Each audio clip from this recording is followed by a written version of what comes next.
Valorant enthusiasts, the Winter Invitational presented by Samsung SSD has made it to its final day here. We've got plenty of prizing to give away, Kremer, and only 4 teams remaining to try and give it to.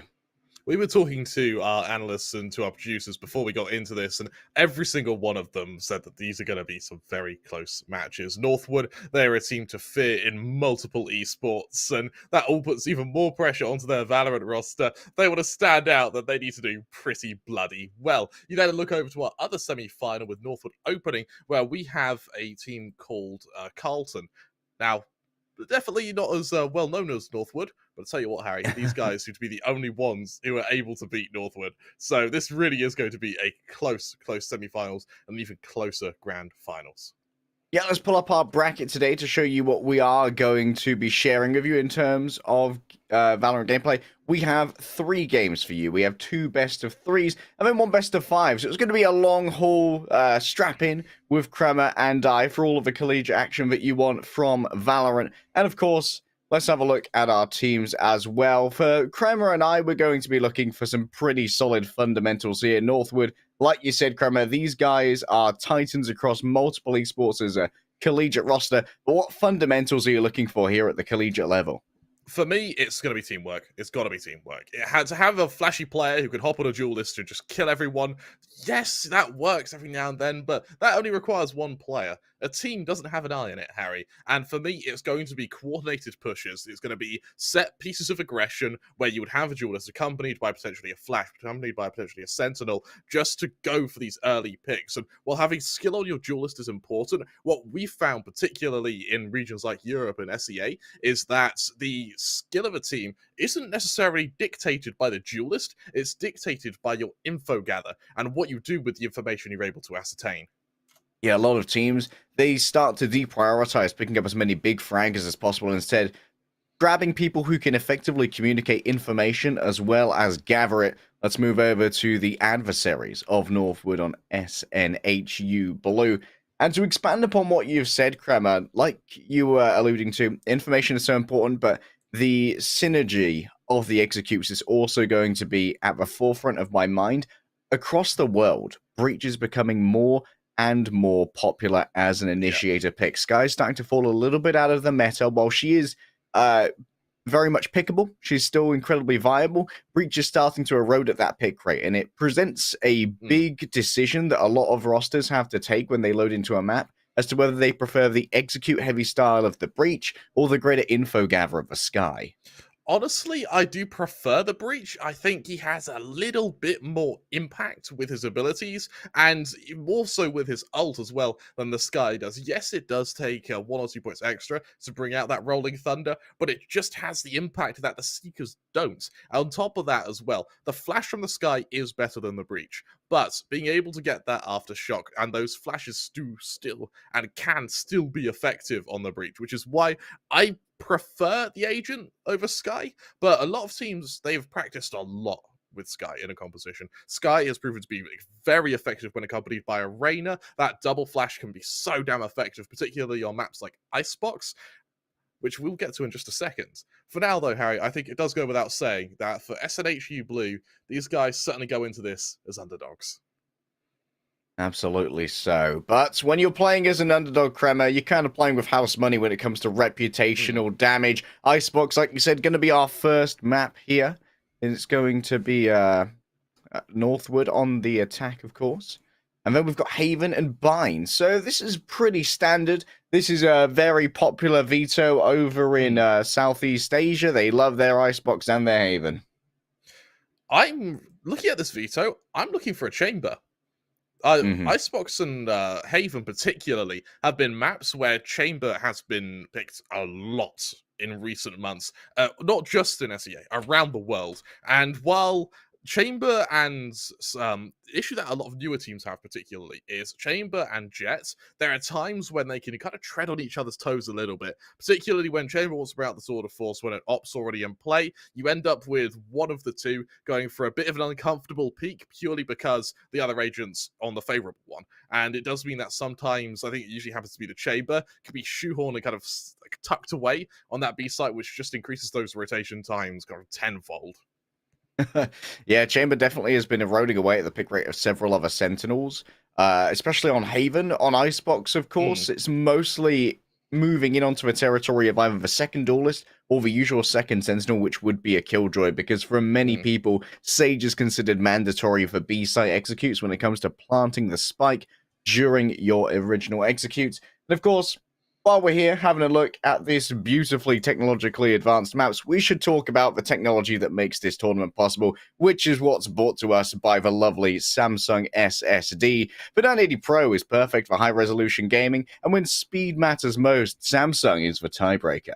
On the topic of speed, Harry, I want to see if Coffee brings out the secondary duelist. What we have seen is a Jet, a Rain, as you see, Ferbs is like kind of hovering over the Rainer at the moment, and then the Chamber. And the Chamber is almost played like a duelist. I mean, we've seen the Headhunter can be so bloody effective when it comes to your pistol rounds. It gives you that extra bit of oomph behind you, and particularly in best of ones, winning 2 pistol rounds increases your odds of winning a map from circa kind of 50-50 all the way up to kind of 60-40. And that's off just 2 rounds. So I'm really looking forward to seeing if there is going to be that triple duelist setup. We didn't quite see the end of the Agent Select there, but I do like the fact that we're guaranteed to see a clash between the Raider and the Chamber.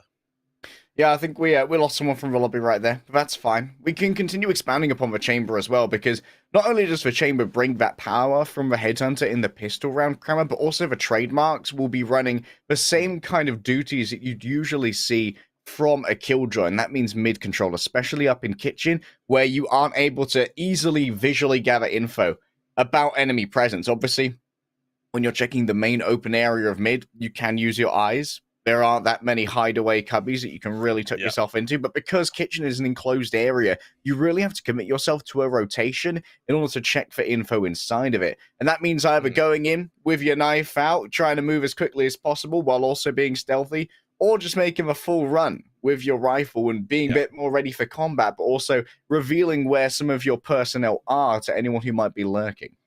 On the topic of kitchen control, which we quickly highlighted, is a lot of the time it will be down to the Killjoy to just leave your static defense there and sort of write off that area of the map. But what it means is that Killjoy's effectiveness can only really be down to either a lockdown or their pure aim. Now, that's great and all that, but the more you rely on your aim, the sooner the sooner you rely on that human element, the sooner something's going to go wrong.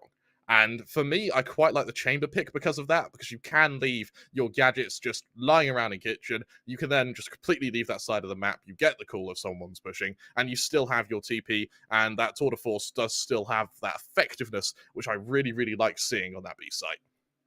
And of course, we also have the other spot for a trademark at the exit of B long, which is almost impossible to really deal with unless you're going to put down some AoE damage utility to take it out without actually making contact, which is likely going to be something like a shock dart from a Sova, who's basically universally picked here on Icebox. This is one of a few maps where single initiator is generally the go-to. It's very rare to see a double initiator here with a Sova alongside either a Sky or a KO or a Breach. None of those really get too much of a way of value simply because Sova's Owl Drone is very good at being able to gather info on sites where verticality is important. The Tasmanian Tiger can't platform.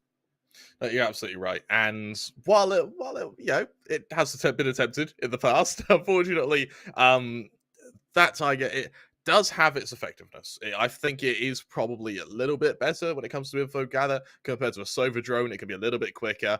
You don't have the tag, but if your communication is good enough, you don't really need it. The problem you have with it, though, is that, well, as you know, the Hellhound, getting around the map, it can only really follow the footpaths of what players would be taking, on top of the fact that it can be killed. If it runs, we can kill it, Kremer. Yeah. Damn biology, right? This is, of course, a single elim bracket here in our semi-finals, which means the winner's going to the Grands. The loser is out of the tournament, unfortunately, and our 3,500 USD prize pool gracefully provided by our friends over at Samsung SSDs, only for first and second. First place is going to take 2.5k, second place $1,000. So there's so much to play for here as we head into Icebox. What I really like from Northwood is that triple duel list. I say triple duel list. It's the Reina, the Jet, and the Chamber. And what it means is that I expect to see some unrelenting aggression from them. This is going to be a fast map, Harry. Win or lose, Northwood are playing this as a fast map. And you look over to SNHU with that single duelist in the Chamber. It does mean that it may take them a while to hit a power spike, particularly if the Chamber can't get up and running fairly quickly. It does put a bit of pressure on the fact that you need to bring an op out, just so you have that kind of point aggression. It means you have some quicker rotations. Something else to highlight, Harry, is Northwood are going without a Sage. Indeed they are. The choices here seem fairly standard elsewise. And Dip, the choice of a Frenzy here. It's not usual for a Jet, to be honest. No, it's not. It's a little bit unorthodox, but I tell you what, I like it. It's innovative. Broccoli on a fairly close angle, trying to catch out the odd player. However, it's Kairos just go very aggressive there. Instantly traded as we fall into the 4-on-4. You will Kremer. Dip very close with the Frenzy. Hits the headshots that are needed. SNHU losing out on these personnel real quick. Coffee. 1 versus 4. I mean, he's good for 1. He'll try and double down he shall. All of a sudden, Harry, he's making the list look fairly close. 1 versus 1 now. It's all down to the Chamber. Well, Coffee is low on HP. How much ammo does that Chamber have? Coffee just slowly trying to push into him here. Not on the right angle. And while it's messy, Benji, he's able to get that final kill. Coffee, no 1v4 for you, but he does put the fear of God into Northwood, showing that even though he is in a 1v4, he still has that power to bite. SNHU Blue, they're going to have to move down to what may be a shaky buy of maybe upgraded pistols, but mainly just a reliance on utility here, as Northwood go for a bit of a bonus. I really like that round, Harry. Pushing through mid there to outflank B, they play up very quickly, and it just completely catches the Blue off guard. Keep up. Yeah, that's exactly what we're looking for, Kremer. Solid fundamentals. No barbarian approaches except when you're trying to condition the enemy in your later rounds. We're going to be meeting up against the enemy Jet rather soon, and that's a quick escape there for the SNHU Jet. Now Ali moving on forward with the Spectre should have a fairly easy chance with this Guardian to get the long-range kills, but the obfuscation of the Viper wall, it's meant that this anti-eco is in some serious danger. Ferbs are having to rescue it alongside Drakius, and that isn't ideal for Northwood, but a dub is a dub.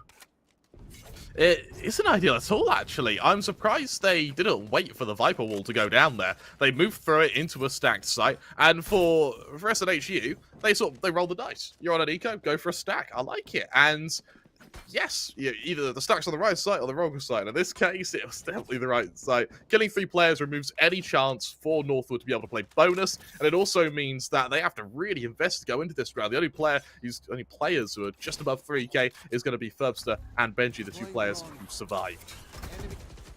Benji actually investing here in the multiple bullets within the Headhunter.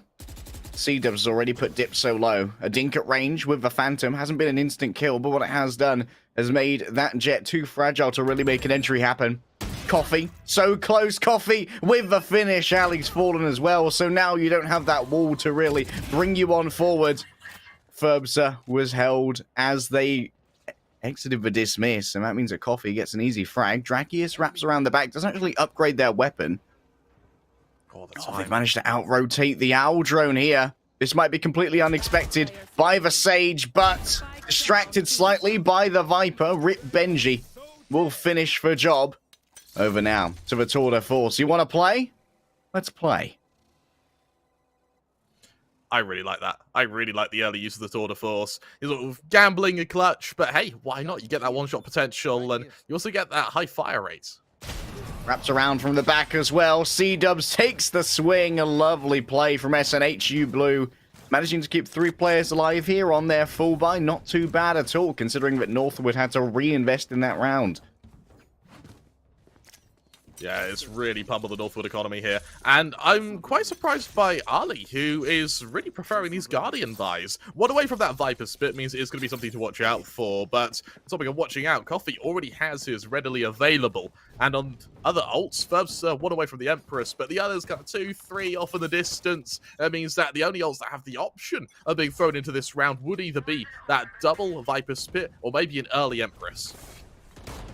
An interesting choice of Poison Orb here from Coffee. And speaking of interesting choices, Ali playing a Guardian on the Viper. Unconventional, but rewarded thus far. Slow Orb used, and C-Dubs quickly takes out that Leah. Early usage here of a Viper's Pit, and Ali's already taken some damage, but this only gives Dip the angle they need to take an advantageous swing against Aryan. Rip Benji for the moment wants to control mid and could get the backstab here. Coffee has no idea, but does at least have that toxic screen to keep them safe. Should be an easy shot to the side of the head, and indeed it is. But the Viper's Pit has fallen because both of the Vipers have been slain. It's Benji who's doing most of the slaying, though, and that's a third for Northwood.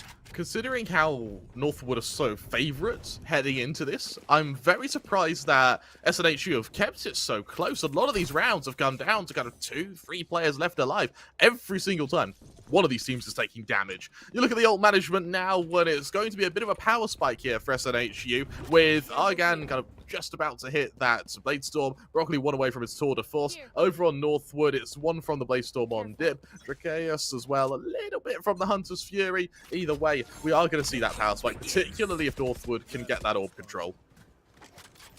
Our drone here. An attempt to counter-rotate it from Broccoli may not be noted thus far. A false negative could be disastrous for Northwood. Do they advance here with caution? I mean, they have to when faced with the potential of Coffee. A wraparound there was punished. Coffee. Oh. It's not the ideal spray from Dracaeus, but hey, kill's a kill, dub's a dub. Ali controls this kitchen crux at the moment, which may be considered friendly territory for SNHU. Aryan did not expect Ali, but the second coming around, C-Dubs, even with the element of surprise, Ali so fast with the flicks on this Guardian. And they've actually been showing a tendency to have a preference for this Guardian as well, which is very unconventional for a Viper. But hey, if you're good at the one-tappers, you're good at the one-tappers. It's really unorthodox, but I quite like it. It's proving to work for him. And for Northwood, that's the first time so far we've seen a fairly one-sided round. SNHU instantly call for the timeouts. And something I want to highlight, actually, is the adjustment from the Viper on SNHU Blue. What they realize is that when Northwood go for these B executions, they really like having Dip flank through mid and then go for a bit of a wrap onto that B site rather than just brute forcing your way through B main. And what it means is that their adjustment, bear in mind, this strat's only been shown 2, 3 times. They instantly adjust, and now the second they hear that aggression in mid, the Viper, accompanied by the Chamber, just gun it down B main, and they force a fight with one of the attacking parties. If it works, and you also will get spike control off the back of it. If it doesn't, and in this case it doesn't, the time it took them to shut down the Viper bought enough time for Northwood to really start committing to their rotations. And while it took them a while there, that's because they aggressed through A main to be able to get that rotation, and through mid, rather than just booking it past defender's spawn. And quick adjustment to strats shown in only 5 rounds, Kremer. This is the kind of cerebral play that we want to see over a long best-of-3 series. That's what can really start to mess with a team that might have an inherent advantage when it comes to the map picks they've gone for, but to be able to mess with their plans can start to erode confidence over time. Yeah, absolutely right. With another spot of aggression now over to B. This time, though, that mid presence is completely dissipated. They're looking to swarm this Viper, and they're looking to quickly drone him out with a very high drone from Dracaeus here. Coffee. Only a small buy here, but small guns have big dreams, and Dip has to take down Coffee the hard way. A swap over here, and that's a lovely usage of a shock dart. Forces the TP away, stops the plant itself, and now so many members of Northwood are low. Both Dracaeus and Benji close to the F. And Benji prepares to maybe make the swing shoulder peek instead. And SNHU Blue starting to wonder about their lack of information. We see a quick run from the Sage and Ali on their signature Guardian. Might be able to get a long-range battle here. They have the advantage and the wall bang. High penetration on that Guardian. Oh! Even against the Tour de Force, Ali will take any fight that is offered to them. Of course, it was an eco here from SNHU Blue for many members. So it was going to be difficult to try and take these at range, but it appears that they are specialists with the Sheriffs. Appropriating that Guardian that Ali's been using means that C-Dubs now has some long-range penetration, avoids a sonar wave of the Recon Arrow. Benji's so low, but could actually backstab here while that drone is being used. Is it going to be a knife? No, it's just trigger discipline. Benji, good patience here. Waits for the spike as it ticks on her way. Of course, Aryan. Oh, they've put up the wall here. That forces out the ultimate. Even if this is not a one round, I think for SNHU Blue, they're glad with what they've achieved. Tracheus might not be able to get away. No, indeed they won't. That's quite economically damaging for Northwood, considering they're against Sheriffs. That's a terrific eco from SNHU. Able to shut down almost every single member, and they hit a huge power spike off the back of it. 4 of their ults now available, and while Northwoods are getting close, unfortunately they haven't been able to get them online yet. Ali and Benji still 1 point each away from being able to bring out that Tour de Force and Viper's Pit. And I really want to highlight how effective C-Dubs has been on the Sova so far. He, on the execution to 8, he was able to get a kill on the retake with that shock dart. He then almost ruins that execution onto B, almost killing 2 players alone with a single shock dart again. Really liking the impact he's having so far. Broccoli. Moving up to try and control mid, but the rest of Northwood, they are faster than a Samsung SSD in their attempts to try and take A. Aryan and C-Dubs are going to meet them, though. And now Agran directly hit by the shock dart, and the second so low finished off. A 6th sense on Tracheus. But a resurrection available here for Aryan. Cannot afford to fall to Fabus, but they will. And Benji at range with the Tour de Force leaves only Coffee alive. With 900 credits in the bank, Kremer, I think this one has to be an unfortunate save. I'm surprised Coffee's even kind of humoring this at the moment. Oh, this is very risky. Someone died here previously, but between the legs, Coffee leaves that angle and does not peek it again. Right, Coffee? Tell me I'm right, Coffee. Right. That was a play. Yeah, I'm A really choice. surprised Coffee went for that. It was definitely a decision. SNHU will remember that, as they now, yes, they can buy, but it's going to be a laboured buy, sure. What I really want to highlight is the second we hail C-Dubs as playing well on the Sova, Tracheus goes, actually, I'm pretty good as well. And he 2 wonderful shock darts there onto Agran was just perfect. And with SNHU looking to defend the safe site once again, it's a ramshackle buy from a Banjax team. However, there's still hope, and with a Blade Storm, Agran's looking to deliver that aforementioned hope. Dip. Lies in wait here. Oh, Tracheus has identified the Blade Storm. The main threat that may well be leveled here. And remember that Leah, you don't want to destroy it with a knife. You don't want to be expending your limited resource to take out an emplacement. Dip here takes so much damage, but inside of a Viper's Pit, the snake has planted yet again. C-Dubs, raised on up, Broccoli, going to be spotted by Benji, who looks for a headshot and a quick TP out, but isn't able to guarantee the kill. Aryan removed as C-Dubs racks through the site, easily sprayed on down by Tracheus, but Broccoli! Oh, baby. You're going to eat your greens now. You're not worried about the Viper's Pit when you've only got 5 HP, right? Like, what difference does it make?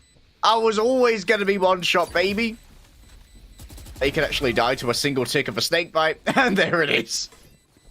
Well, it's a way to die, that's for sure. And for Northwood, it's another round where they are kind of limping through it with only 1 or 2 players left standing. In this case, only 1. And they committed fairly heavily to this, as did SNHU, with the Res, the Hunter's Fury, the Blade Storm, the Viper's Pit, and the Tour de Force all being committed to 1 round there. And it means that SNHU Blue, they moved to this eco, sure, but I would have much rather seen the Blade Storm get used now rather than with the shaky buy. Yeah, that really would have been a potential difference maker here. Now everyone is in a pretty bullyable position, and Ferbsa, someone called Bully Hunters, because Coffee's been taken down early. Aryan, different when it comes to the Sheriff. Rip Benji indeed.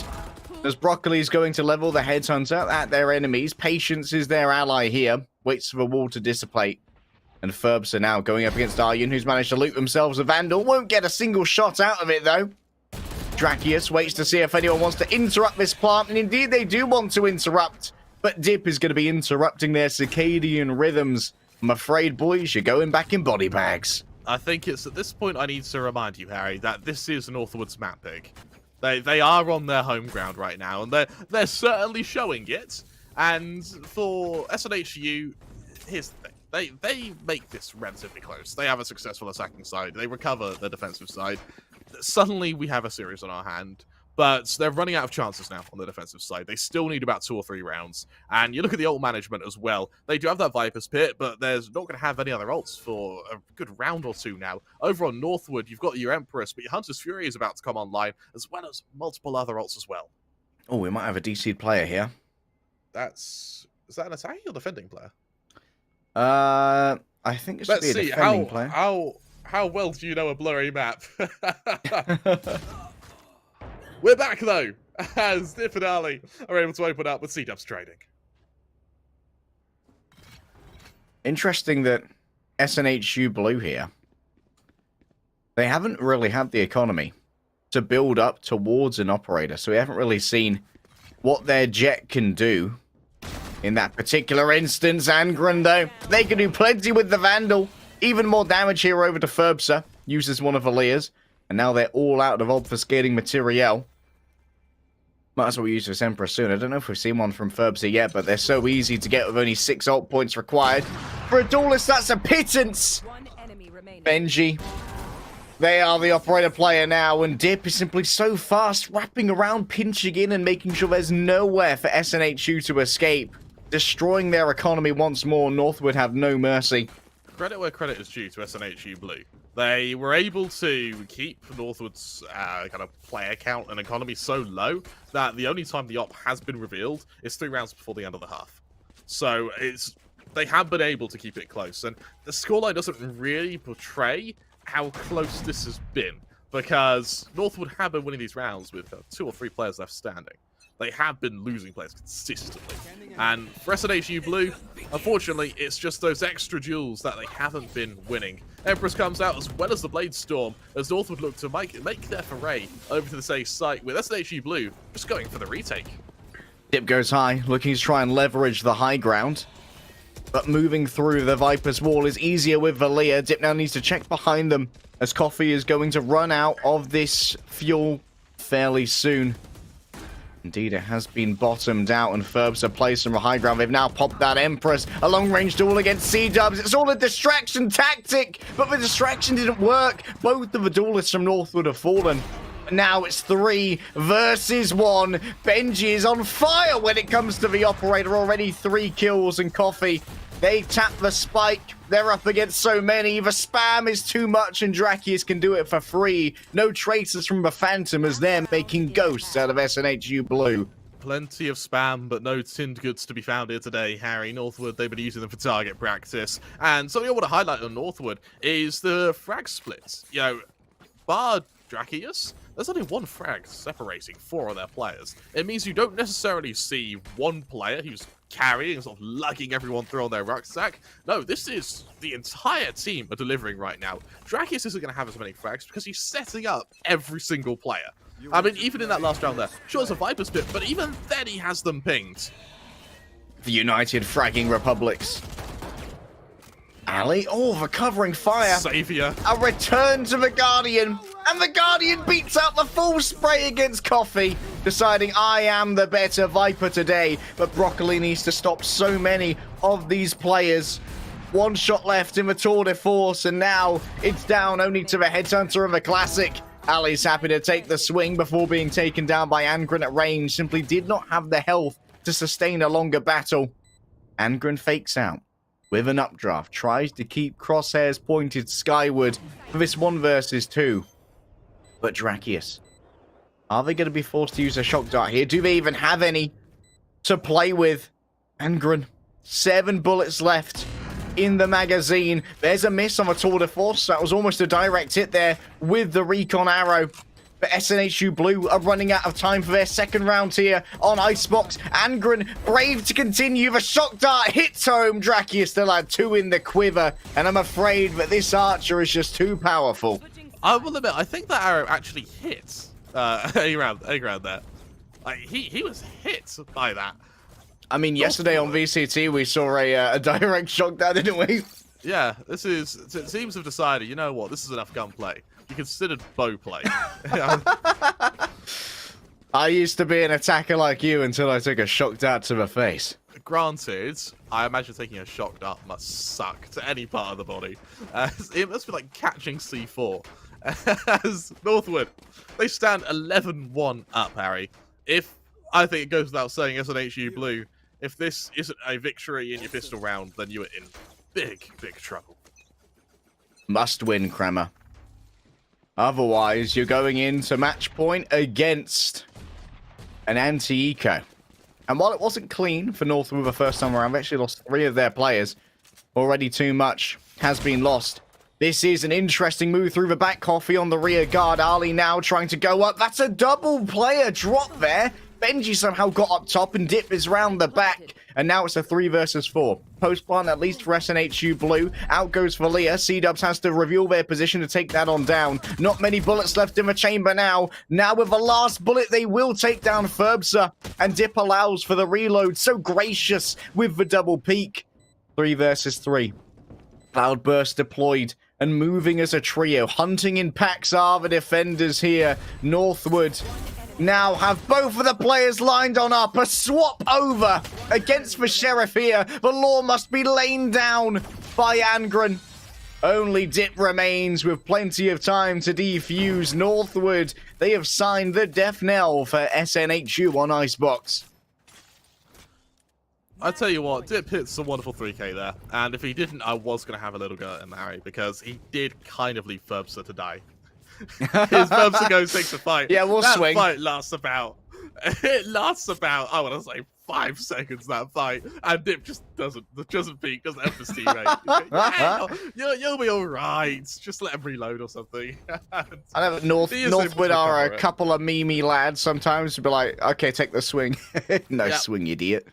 Memes have been taken, hearts have been broken, and, well, SNHU Blues to be killed. 12-1, Harry, and with Coffee the only player who's really keeping up with Northwood and frag counts, I'm really kind of turning my gaze to Agran. I want to see how he can do with... I want to see him wake up on this jet. It'd buy up to the Sheriff last time. I'm surprised we're not seeing a force here.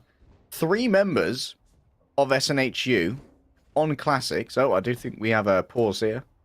We do have a brief pause. Hopefully we can get through it momentarily. Like Broccoli, I imagine that their economy's so low at the moment just because, yeah, they have filled up the Headhunter with shots. That's going to be their choice of weapon. Coffee needs to decide what they need to buy because this has to be a force. There are no economic long-term plans in the grave. Yeah, there's no rich man in the grave, right? And for there's no rich man in the graveyard. That's it. For Coffee, I would love to see a Marshal. The double Marshal setup can be so damn effective, particularly when accompanied by a Headhunter, because the Headhunter only has to go for body shots. You're just making Broccoli's life easier if you're just lowering players with that Marshal.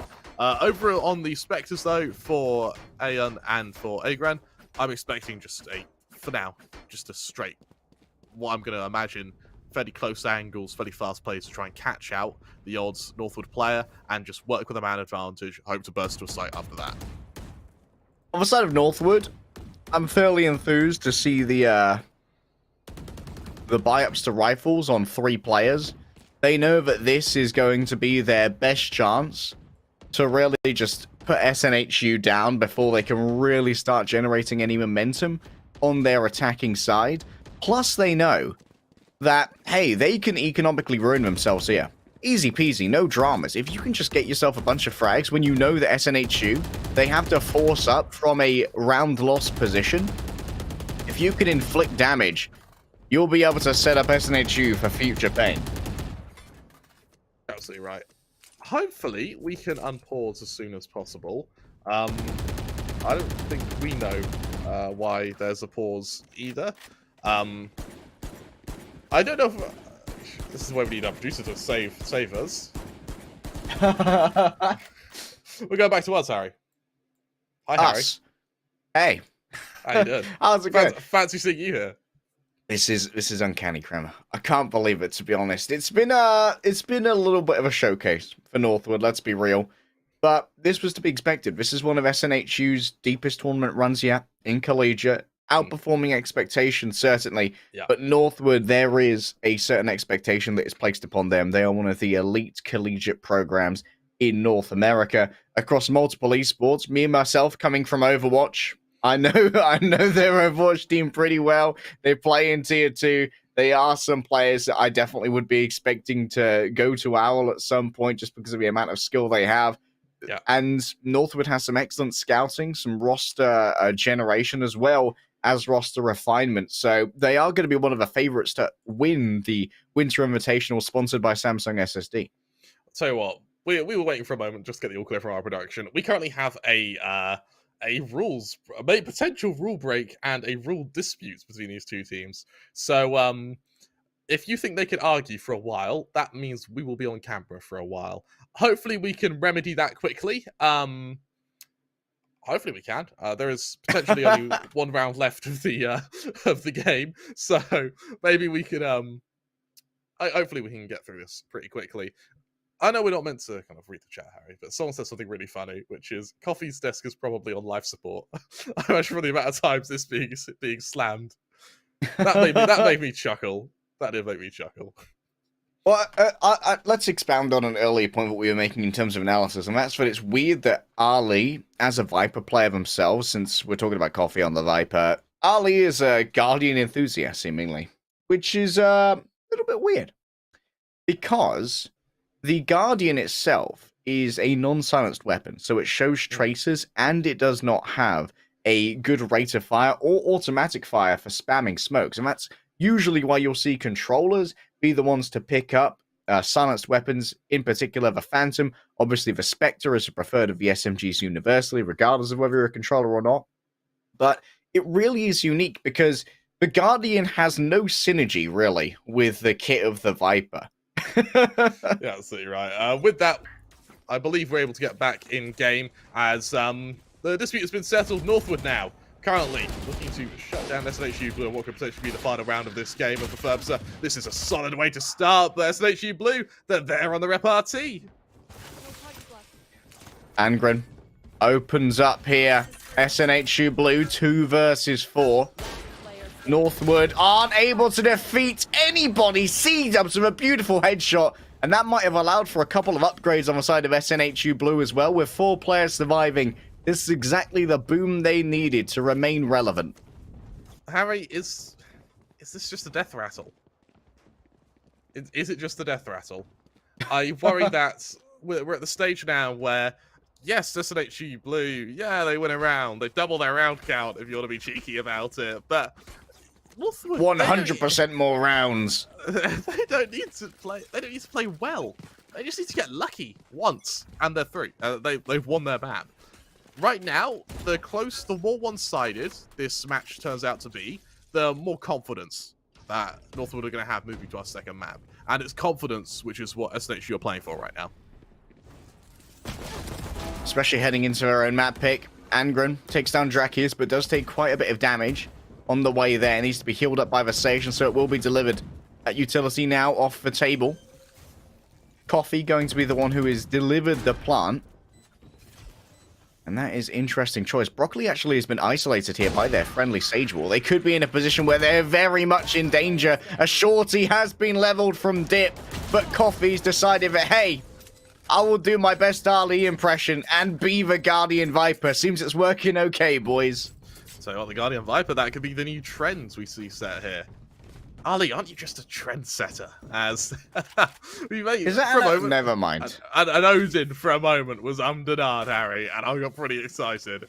But no, it's going to be Vandals around the board bar Dip, who has a Blaze readily available. So why not just use it, Harry? As I quite like the early ult usages we're seeing right now. It means that you do get a cycle in before before your opponents get theirs on board. Agrad is just one away from his own Blade Storm, but he's not going to use it when working with a Vandal. For everyone else who isn't bringing out the blades, it's Vandals across the board. Benji, patient now, lying in wait in the cubby. They should be checked here by Broccoli. Drakius has already struck one. Good patience, good delivery! It's Rip Benji who makes everyone else torn apart. C-Dubs now unable to save Icebox. It was the Frenchman from the cubby that eventually spelled doom as Northwood claimed this map 13-3. Solid stuff there. And I tell you what, for Northwood, that is a dominant way to not only start your series, but to start your what could potentially be your finals run. I am very, very impressed by them there. And here's the thing, it isn't necessarily one player who's playing out of his mind. Any one of them can go out and they can deliver, which is what is making them so damn effective over on Icebox. For SNBU, this is their chance to really recuperate between maps and just try and get it behind them before they move to their second. One of the things that has been quite enthusing here, at least for Northwood, more so than a 13-3 scoreline, in fact, even possible, is that the Chamber's looking strong, which going over to the map pick of Blue is not great, because Chamber is proving to be pretty effective as a substitute Sentinel. On Haven, it means that you can often proliferate double operator setups with relative safety, because Chamber can act as a duelist in the defensive manner that you'd like to see an operator, which is simply the take a shot and fade away. With the Jet, that's for Tailwind where you get out of dodge. With the Chamber, it's even better because you can teleport. It means that it's very hard to track where you've gone, whereas obviously with the Jet, you can see the direction they've moved. You can try and chase that down a little bit easier, and that might prove to be an actual problem here if Rip Benji continues to play on the Chamber. Someone else I want to highlight, actually, from both sides is, goodbye, Harry, Goodbye, I want to highlight the Vipers. Both of them had some really nice ult usages, and I don't think once did we see a Viper Spit go down with it kind of looking useless. Every time it has been deployed, it has led to a round victory, and it looks like your camera's going through an exorcism. It really is. My camera just got 13-3 on Icebox. It's unfortunate, man. It's just, that's enough. It's enough. It doesn't want to be here anymore. Sod that second map. We will be able to head to a second map in just a moment. Of course, it's going to be Haven. My worry, though, is that a lot of the play style that comes from Icebox can be transferred over to Haven. It is a very aggressive map for your defensive side, and we saw from the peaks that are being kind of shown over on B Long that Northwood aren't scared of going aggressive. Same could be said for SNHU Blue. I just can't wait to see how that chamber is going to play out. And if we will see another chamber from both sides over on that next map of Haven. We're going to go to a quick break. When we return, though, the action will continue. In LCS, every nanosecond counts. And with Samsung SSD, being fast means being first. That is fast blood in record time. The pros know that speed matters. Here goes closer at about 4,000 miles per hour. There's no outrunning this. A split second means everything. Go, go, go, go. Why retreat when you can go forward? Every nanosecond counts. Samsung SSD.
Welcome back, ladies and gentlemen, to the Samsung SSD Winter Invitational.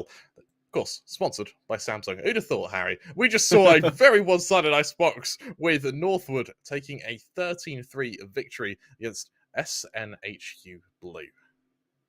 Indeed, it was pretty much a showcase piece for the side of Northwood, and I saw we've got Caroline in the chat going, "Why do people keep allowing for this to happen? Yeah. How do Northwood keep getting away with it? How do they get to keep going to Icebox?" And Icebox is definitely a map where you can start to assert yourself as a very dominant team off the back of more advanced pushes. We saw a lot of mid splits going over to B, which were pretty interesting, which allowed for early advantages to be garnered by Northwood. But now we're heading over to Haven, which is a little bit of a different beast. It's a little bit more attacker favored simply because there are 3 sites and you're never going to be able to match the numbers of attackers if you don't get opening picks. Yeah, absolutely right. Something I want to highlight actually is that's a mid-B split. We don't see that in any other region. That is an American grassroots strat there. I really like it. It's a very high octane strat to run as well.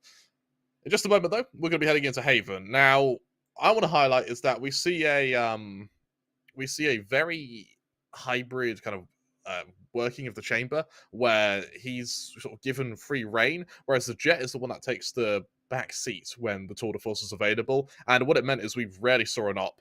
We rarely saw it. I think we only saw it once on Icebox. And even then, it was on the chamber. It wasn't on that Jet. And so as we move into our agent selects, I would full well expect to see a chamber here. And the choice of giving the operator over to the chamber is actually one that makes a lot of sense for a Sentinel, Kremer. If we start to think about it, not only do they have the escapability of Jet, but it also means that Jet as a rifle, especially on the defensive side, we don't think about entries much on the defensive side, but it does mean that that's an option that's much more viable for a retake. Might be unlikely to see SNHU actually play the chamber here, though, as they do appear to be opting for a double duelist, and usually you'd want a double initiator on Haven, but maybe Broccoli wants to stick with the chamber themselves. I would hope to see a chamber. I really would, and for SNHU it would mean just playing essentially the same lineup, except with an Astra. In this case, you head over to Northwood, bring out the Sky here instead of that chamber, and I don't know how I feel about bringing the Sky Killjoy over and then going for what I imagine would be double duelist. Select your agent. Ali probably going to be swapping over to the Astra here, given that they were playing the Viper over on Icebox. That's true. Broccoli has decided to stick to the chamber themselves, so it's going to be a lot less information over on the side of SNHU. They only have a single initiator here. That might make their executes a little bit weaker. Yeah, that puts a lot of pressure on onto Dip, particularly here. Granted, for Northwood, you need to remember on Icebox, the duelists weren't doing insane. Like, sure, they were consistently killing, but so was everyone else. So were your Sentinels. So were your initiators. It didn't actually matter who was on what agent, because they were all hovering around kind of anywhere from kind of 10 to 15, or 10 to 20 kills. And so it's just whatever agent you want. Their aim's clearly working. For SNHU, another double duelist with a chamber setup, which means I'm expecting something very aggressive and once again another very high octane game from them. Over on Northwood, we're going to see, as you like to call it, Harry, the ego buy on Dip here. I'd say that Northwood here, they have the more standard composition. This is pretty standard stuff for late 2021, right? This is the pre-chamber meta where the real bit of freedom you had in picking was what you were going to use as your Sentinel, whether you preferred the Cypher or the Killjoy. Coffee actually decides to give a false negative here. An interesting choice to not destroy that recon arrow. Hoping to maybe peek in, or at least bait in a peek, and they've baited in Ferbsa. Hasn't rewarded them well. The Sheriff at range from Dip sends C-dubs packing. And now, executions on these sites are going to be a touch more difficult. It's actually a sky-high play from Angren, but an attempt to punish. It's flawless on the first round. Northwood said it may be a different map, but it's the same damn Northwood. Oh, Harry. Is this going to be a repeat of Icebox? Not a single player dies there. They move their full buy, and Ali, once again, Ali really likes his Guardians. I don't know how I feel about this. Guardian, I mean, it worked for him on Icebox, but I guess it works for him as well here. Something else that's quite interesting is Benji deploying his static util in B rather than over in Garage, which is where you usually see that static util get placed. And what it means is that Sky can play in a bit of a chokehold over in Garage, which is exactly where SNHU are pushing. Should be a guiding light sent out. That's a 5-man blind, and it's a 5-man massacre. That is one of the fastest rounds I have ever seen. Northwood, 5-0, 10 kills to none. I mean, I say it's where Sky could have used a bit of a chokehold. I wasn't expecting that. That SNHU, like, lambs to the slaughter. They get decimated, and for Dip, I mean, why not? Why not go for that third round up? Why not? No one on your team has died yet. This is the pacifist round from SNHU Blue here, and as they move to Vandals and Phantoms, they might finally be able to inflict some casualties onto Northwood. But against an op, they're absolutely going to be taken off guard by this. Dip has the just doubled down. 2 kills and then they dip. And Coffee is just glad that they were hiding behind the box here. 12 kills to 0 now. And that counter to the rush over in the garage, that feels like the kind of thing that almost gets anti-stratted in most pro games, but I don't know if Northwood have been watching SNHU VODs. Still, it was quite loud, but you got to remember that there were 2 players pre-positioned there, including Ferbza, who's apparently been set to guard this area. Not the usual place that you'd see a Sky guarding on this map. No, it's a very, I guess, anti-strat. I would expect it to be here. And for SSHU Blue, it sort of left them dazed and confused. They're now running straight into the Killjoy utility. Benji going to tank a fair bit of damage as he'll then get that opening. Moving into their own nano swarm, Ferbza has no fear. A 3rd flawless in a row, 15 kills to 0. Someone called Bully Hunters. They are desperately required to get into this lobby stat. This is turning into I said on Icebox, the score doesn't really reflect how close the map was. The amount of 1v1s we ended up seeing that were just won by Northwood was insane. Right now, SSH, you haven't even killed anyone, Harry. They haven't even killed anyone. I mean, he's given the revelation of that up, but at this point, does it really matter? SSHU, they haven't been able to stop it regardless, and as they go for their Sheriff buy, they're looking to maybe catch everyone off guard as they go for a fairly quick and high-octane push over to away, but the second they're revealed, they change their mind and set their gaze over to mid. However, they may have noted the Killjoy escaping over on A. That might make B slightly more tempting, simply because you might not have to deal with the nanoswarms there that you have previously. It's a different tempo now from Northwood. They've decided not to be as aggressive or as bullying towards the lesser buy, instead preferring for more entrenched positions from which to spring traps. 1v1s can be isolated. The Headhunter noticed as it was held aloft by the Frenchman, and Broccoli forced to eat their greens. I'm afraid if you don't eat them all, there will be no dessert. And speaking of dessert, Ferbza is feasting. 3 kills already. Drakius on the outside. Angren can't hit the Sheriff shot they want, and that's a sidearm upgrade for Drakius. 4 flawlesses. Northwood are 20-0. Harry, That's a timeout. This is starting to get bad. I'm glad SNHU are calling a timeout. It is desperately needed. They haven't killed anyone. They haven't killed anyone, Harry. That's insane. SNHU, they move their next full buy, sure. They're going to be able to bring out a few Vandals, the odd Phantom, but because they haven't killed anyone, there's no ults available. Over on Northwood, you've got your Seekers. You're 1 away from your lockdown. Drakius, I mean, kind of hop, skip, and a jump from getting that Hunter's Fury as well. And considering how effective Northwood are playing right now, that's absolutely in the realm of possibility for him to get it this round. In the esports casting industry, Kremer, we have something called a show reel, which is essentially showing off some of our best moments. Exactly. Northwood's last 4 rounds have been what I would call a show reel. They have been the highlight reel, the montage, flawless thus far. The last 4 rounds have been a propagandist's dream. A message to the rest of the bracket that Northwood are here to win $2,500 provided graciously by our wonderful sponsors over at Samsung SSD. Hungry for the cash, Kremer. They're going to peek into the op again here with Ali there to support. He's going to hear this push as well. The first kill, Kremer! It is real! It is live! It is Dip! With the first now to try and refrag, even while pinged. Dip does not care. The ace may well be on the cards here, but Ferbs is going to take that away by tracking well with the Vandal. Ferbs, so why you got to deny the ace? But still, the first kill here for SNHU Blue. That is progress. One kill in 5 rounds. In 5 rounds! Hey, Grandon, I mean... Top fragger, baby. Hero amongst SNHU for killing a member of Northwood, for usurping. Is it regicide when you kill a king?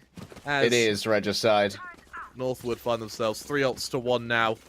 SNHU, what can Agran get done with his Blade Storm?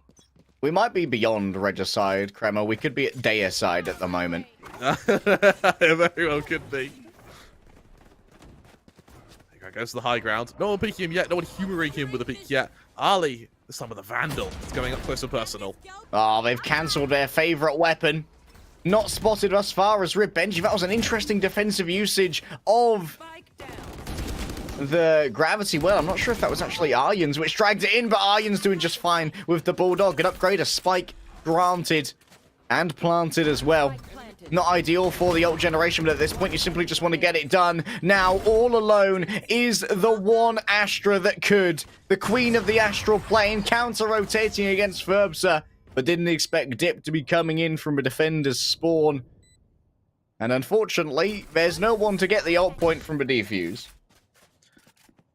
6-0, Harry. Northwood lead, and that doesn't even come close to describing how dominant they're looking right now. 4 kills in 6 rounds for SNHU. That is harrowing. We're going to let you guys into another little secret in the casting industry, which is we also have something called a show flow, which is when we join Discord, we join VMix, our producers will send us a little document about the times things are meant to happen. So it'll be like, at X time this game's meant to start, you then predict 3 hours because it's a best of 3, this will finish. Northwood have, in the space of, I want to say about 1 hour, turned that whole thing on its head, just chucked it out the window. Oh, Dip with the miss, swaps over to the knives, Coffee slays them. Finally, the Operator Warlord has been taken down, but look at all those vulnerable players. It's easy for Ferbsa. Drakius now feeling the pressure up against Arjun. With the last bullet, they're able to slay the Cosmic Queen. And now it's 3 versus 1. The good news for C-Dubs is that they do have the spike in hand. They can wrap their way over to C, but that turret might still be active. And here, they could be moving into the range of this alarm bot. And Benji will be able to trigger the Nano Swarm afterwards. Unfortunate there for C-Dubs. The Nano Swarm is going to be used. Benji unprepared for C-Dubs to take the swing. The bravery rewarded. A spike plant and a little wiggle of happiness for the frags that were given. He's a happy little murderer, C-Dubs is. C-Dubs, hoping for an angle. Ali, there's that kill, and oh, Harry, this is heartbreaking. SNHU are being dismantled right now by Northwood, and as they go off, Drakius will save that up. Go on, Jet, you can have another go at it. Even if Northwood lose every round for the rest of this half, they've had a successful half. 7 rounds on your defensive side of Haven is really quite a successful half, regardless of what team you are, regardless of what team you're against. You look at ult management now with Northwood, I mean, they just have a plethora of utility and a myriad of ways to kill SNHU Blue. Right now, SNHU are averaging 1 kill a round. That works. it's laughable. You guess you smile through the pain, don't you? You can have a smile, or you can cry. No survivors as well for any of these rounds. 7 rounds in, 7 deaths for everyone. Almost a direct there. Ferbsa with the dodge. Coffee's already taken a dink, I believe, through the wall. 42 HP remains. 42 may well be the number that's the meaning of life, but I feel like the meaning of life might soon be taken away from Coffee. Flying in wait is Ali. Swapping away from their Guardian tastes. But Broccoli has done well here with the tour de force. The refrags are strong from Ferbsa, who's had themselves a standout game. Moving down C-Long is going to be difficult. How do you make this entry work with the 2 players that are currently here? The Chamber and the Sova, not good at the fast movement. But the Jet may be more so. Angren could be given a little bit of additional information. Ferbsa has been pinged. And C-Dubs has won that one out. Now it's a 1 versus 2. This could be a round for SNHU Blue. Benji creeps around through defender spawn. This duel may well decide the entire thing. Angren caught unawares. The spray is messy, but still the kill is delivered. And C-Dubs, once more, might wrap their way onto B. 5 HP is what we describe as not ideal, Kremer, and I think that we might see a solo ult here, to be honest. I wouldn't be surprised, and I think we're going to see Benji wait a little. Spike goes down instantly, and now C-Dubs has no choice but to just get the hell out of there. With only 5 HP, his options are very limited right now. Timmy Turret is suddenly going to become C-Dubs' biggest killer. I don't want to see C-Dubs take a fight here. Shock darts are the most important. You can use your ultimate as well. Doesn't matter. Benji's backpack was shown, and you've hit Benji in his only weak point, in the rucksack. It ruined a rucksack there. Perfectly good rucksack. A player I want to highlight at the moment is Ferbsa. He's currently going 15-2, which in itself is just frightening. But it's because he has been hitting some godlike flashes throughout this half. And, you know, the one to highlight is that flash through garage window, where he and Benji just slaughter the attack of SNHU. And even that round there, he gets a wonderful flash, gets the first player, hides behind the site, and just maneuvers around the site so the Aldro doesn't see him, uses the false negative to shut down Benji while the Tour de Force is active. A miss there from Dip, but Dracius. Mum said it's my turn with the aim. The shorty does its work, and Coffee. Now the crunch-in will come. Leg scene, fire exchange, Dracius and Ferbs around the back. 2 initiators, 2 kills! Oh! 4 on the board for Dracius. It's my turn now, baby. The dragon hath risen. I mean, and he breathes a lot of fire. What a round from Dracius there. A quick little adjustment garners him 2 very clean kills, a 4K for him, and an 8th round for Northwood. 8 to 1 the scoreline, SNHU Blue looking to stare down the precipice of what may be another repeat of Icebox. Harry, not only is our schedule out the window, but SNHU Blue may also be out the window. I would say that Northwood are Thanos snapping right now, but Thanos to snap only killed half a life in the universe. C-dubs opening up here with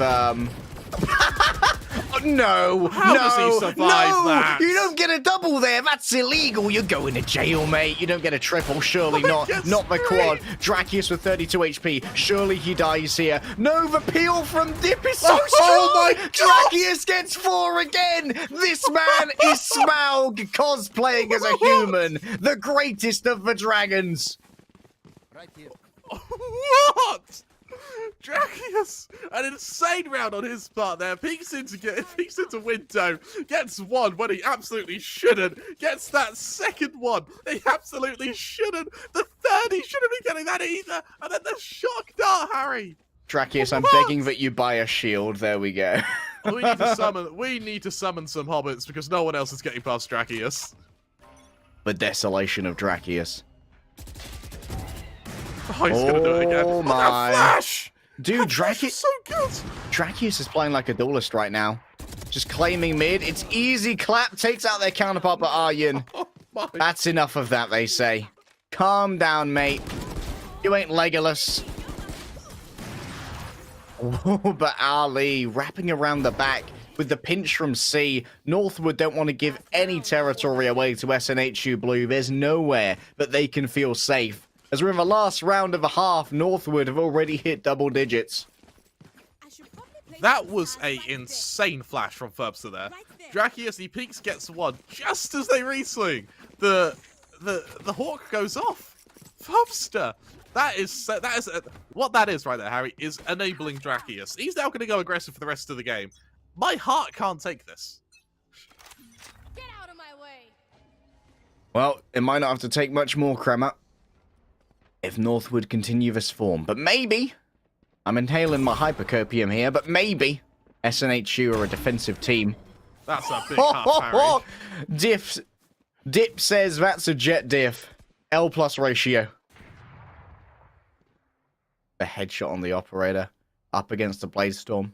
You didn't have to do it to them, but you wanted to. And that's what really counts. Broccoli here, likely going to be seen by the alarm bot. Ferbster peeks on in. Broccoli can't decide what they want to pre-aim at the moment. And there's the spike moving on in. Extra damage done by the dog. The blind given over. Coffee, do they dare emerge from behind this cosmic barrier? Benji wonders if they should move on through, but Broccoli's already pre-firing it. Ferbster takes the same risk. And now Dracius is left in a 1 versus 3. Very interesting that they're going for the knife out rotation into an active site. Maybe a touch of ego there, boys. I won't lie, Harry. That's about 3 or 4 times now. Dracius has been staring down someone with a knife out. That time it doesn't work for him. And you know what? He's playing Assassin's Creed. I'm kind of thankful for that. Because if he keeps doing it and he keeps winning those duels, he's going to be unbearable. As SNHU Blue, they move to their defensive side. 10-2 down over in SEA. We call it the curse score line, but I don't think there's any curse on Northwood right now. All right. SNHU, a defensive team. Hypercopium. 10 is all they get. Northwood, now. They are I want to see SNHU Blue. Their stack here on A, it needs to win. They need to win the pistol round, but Dip opens up with 2 headshots of the Sheriff. Aryan wants to grab that effective weapon, but they simply don't control the territory. Instead, trying to control those who move through A long. The magazine is limited. C-Dub's aim is not, but their health pool may well be.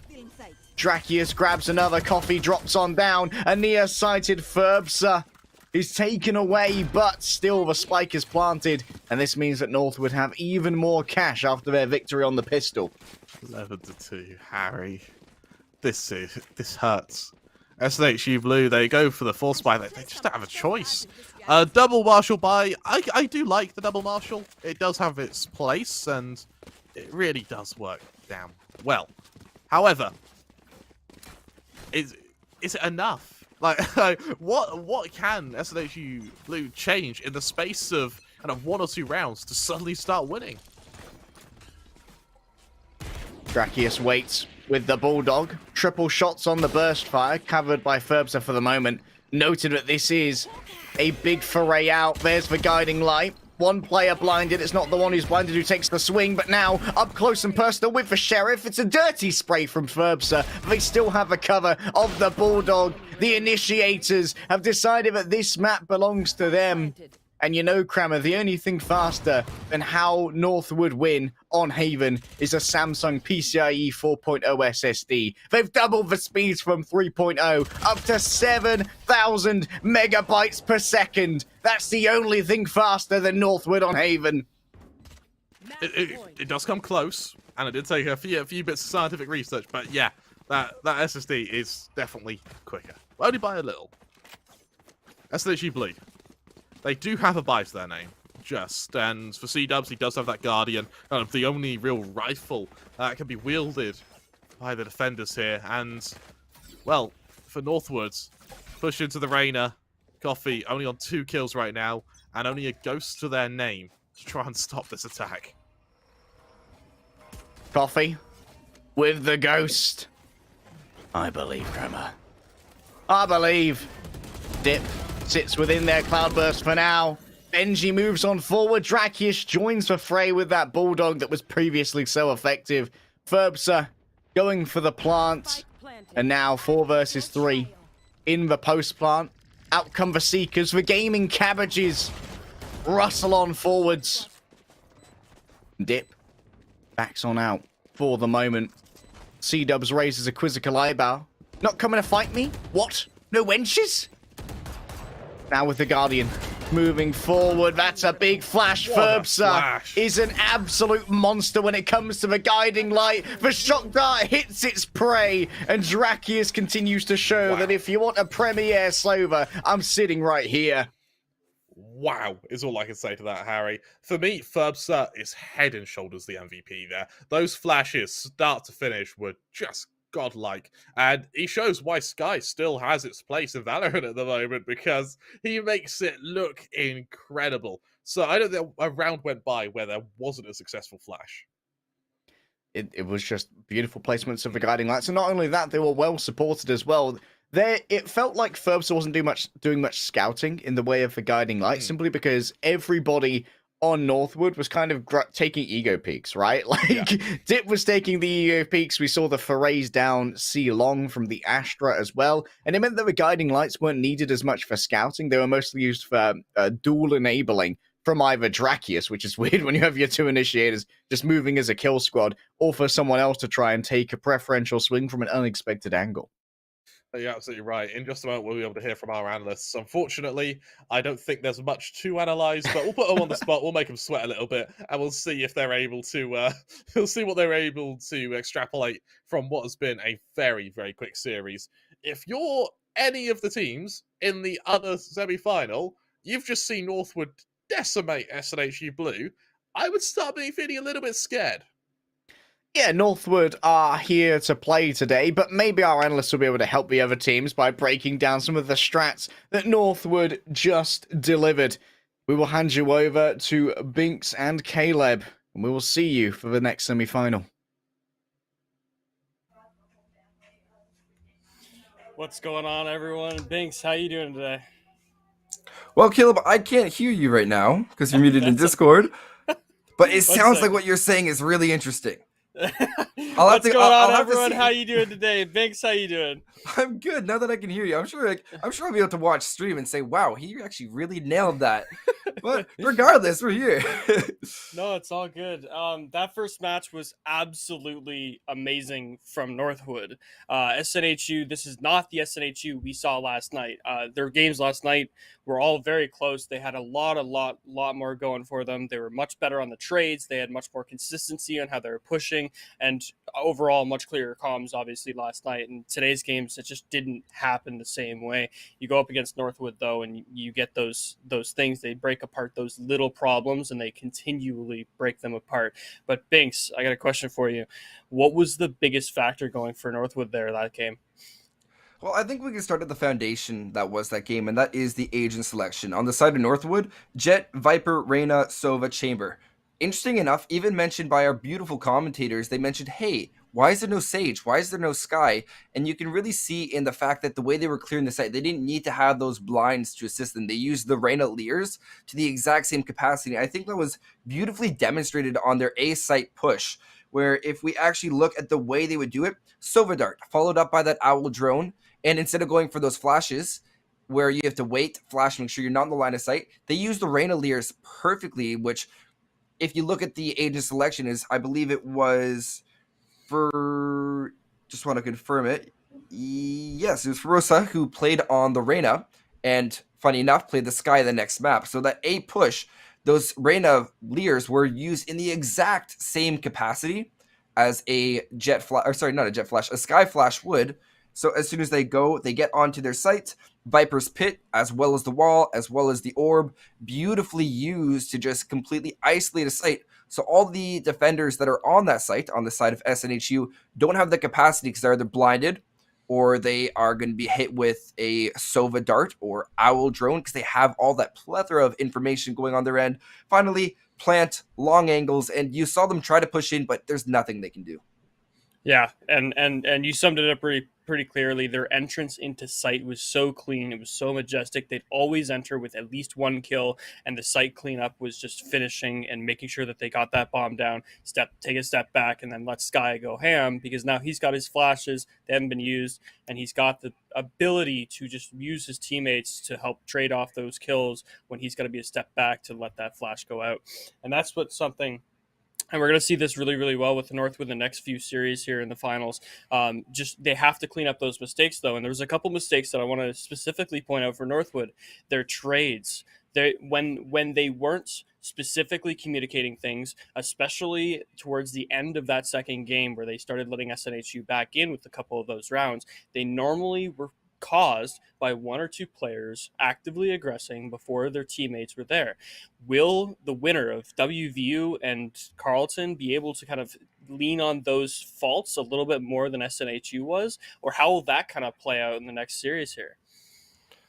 If we look at their response to the way SNHU was playing, Northwood really recognized their ability to win their ones and frags. If we look at the first map, once again, Icebox, they were very evenly distributed with a safety, big safety actually, emphasis on the Sova player of, I believe that was Drakius.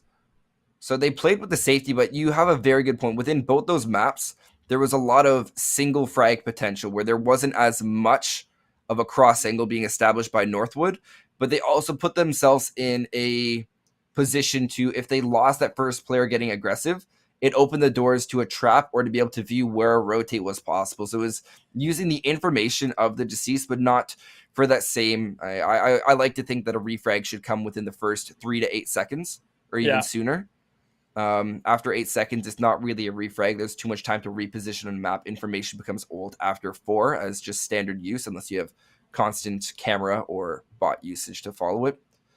But if any team were to go and try to pick this team apart, for example, have more information on the Sova or take a Cypher, would be a phenomenal counter on the defensive end to be able to isolate each and every one of the frags. Then I believe Northwood does have to make sure to watch those cross angles a bit more. Yeah, and we saw that game where towards the end, especially when they had those one-player mistakes, the team was rotating. They were able to make sure that the mistake happened. And when the mistake happened, it was so far down C long on Haven, or so far down A long on Haven, that it wasn't much of a mistake at that point because of the ability to rotate still into sight and how much sight's going to be free because of how far up it was. Like, it was in T-spawn that most of these kills were happening, right? Like you just can't counter that.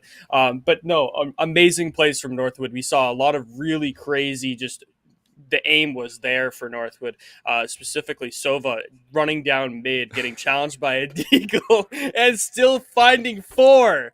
It wasn't like it was like, okay, this is a mistake. It was like he made the best out of it. He had 20 health or 30 health, but he just turned and just obliterated everyone he could, and then Dip helped him out when Sova needed to back up. Dip allowed that frag to happen and then allowed Sova to do the shock dart on the last Sova on SNHU's side, which was just unbelievable plays. And yeah, you got to get lucky to be good sometimes, and that was one of those times. So you got to point out some of these rounds. It felt like deathmatch. It really felt like deathmatch, where I was expecting to see the little timer, like, oh, it's not going to be a double. Oh, maybe it might be a triple kill. I was expecting to see a timer just slowly going down at the bottom.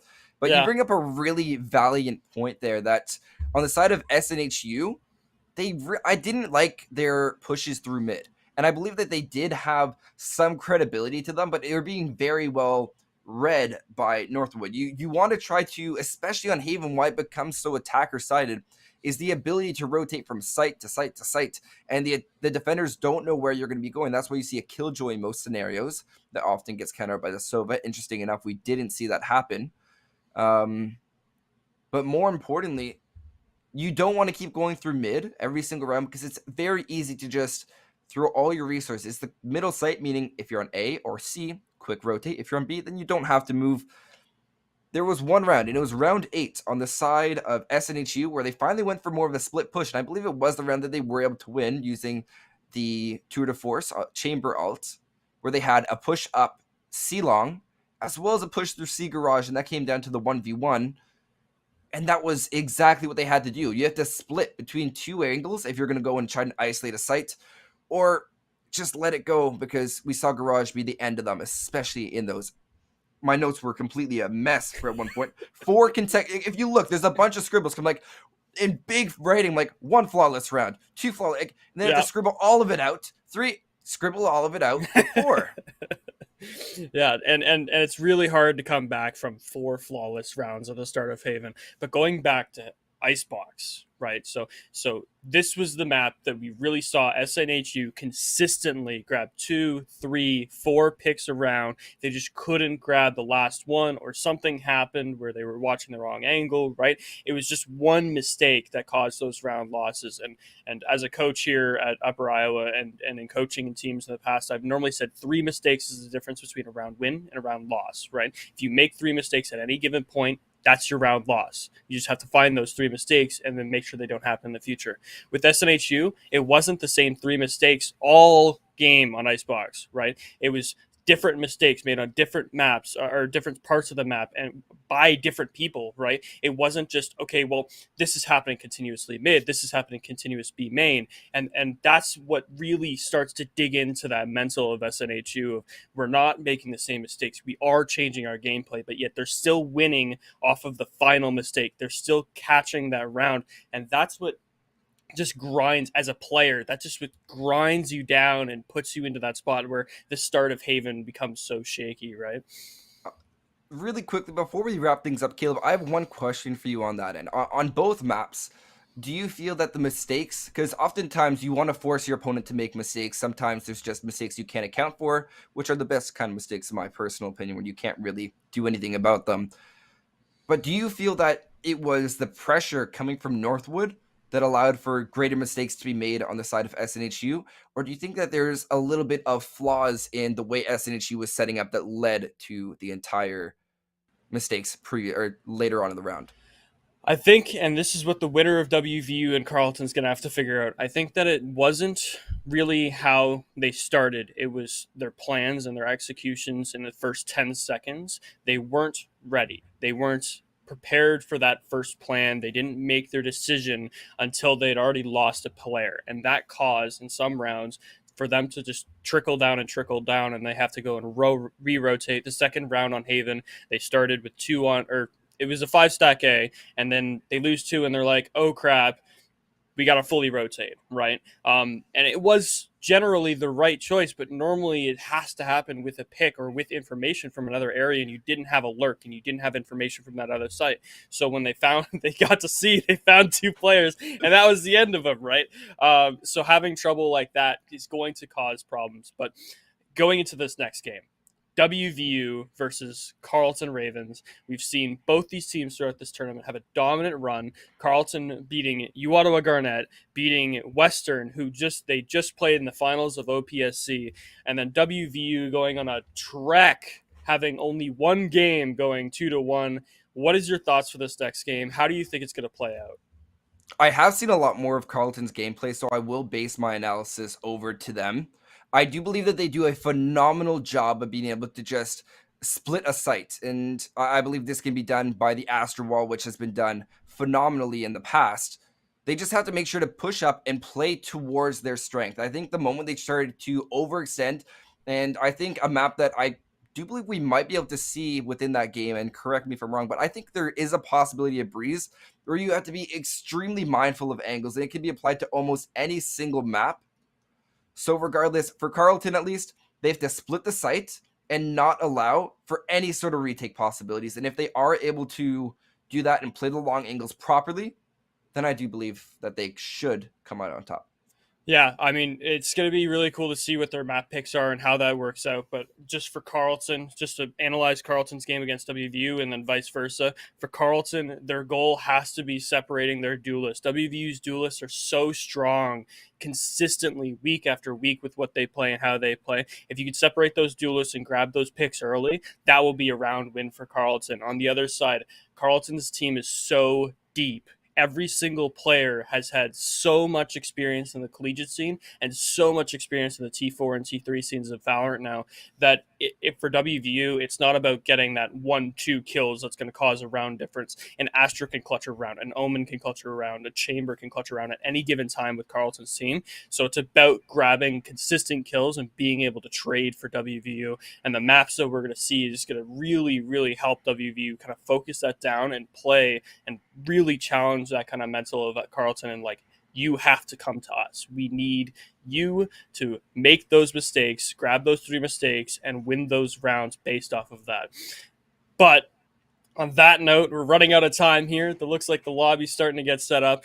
I'm going to send it over to a break here. We've got just a few more minutes before WVU versus Carleton Ravens. In LCS, every nanosecond counts. And with Samsung SSD, being fast means being first. That is fast blood in record time. The pros know that speed matters. Here goes closer at about 4,000 miles per hour. There's no outrunning this. A split second means everything. Go, go, go, go. Why retreat when you can go forward? Every nanosecond counts. Samsung SSD.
Winter Invitational, sponsored by Samsung SSD, returns. We wrapped up our first semi-final in record time, with Northwood advancing towards our grands and, of course, guaranteeing themselves some of our $3,500 prize pool, Kremer. Now we head over to West Virginia University up against Carleton Ravens. This is going to be a hell of a matchup, Harry, and something tells me it'll be a little bit closer than the one we just watched, as we were able to speak to our analysts in the break, and they are predicting it will be a Carleton versus Northwood grand final. However, that doesn't mean that West Virginia won't be able to upset them here in what could be a very, very close match. Historically, Carleton have shown history of tilting when things aren't going their way, and for Carleton, going into this as favourites isn't a matter of winning your map, it's a matter of winning for yourselves, because they will be their own undoing, particularly if they are going to get tilted.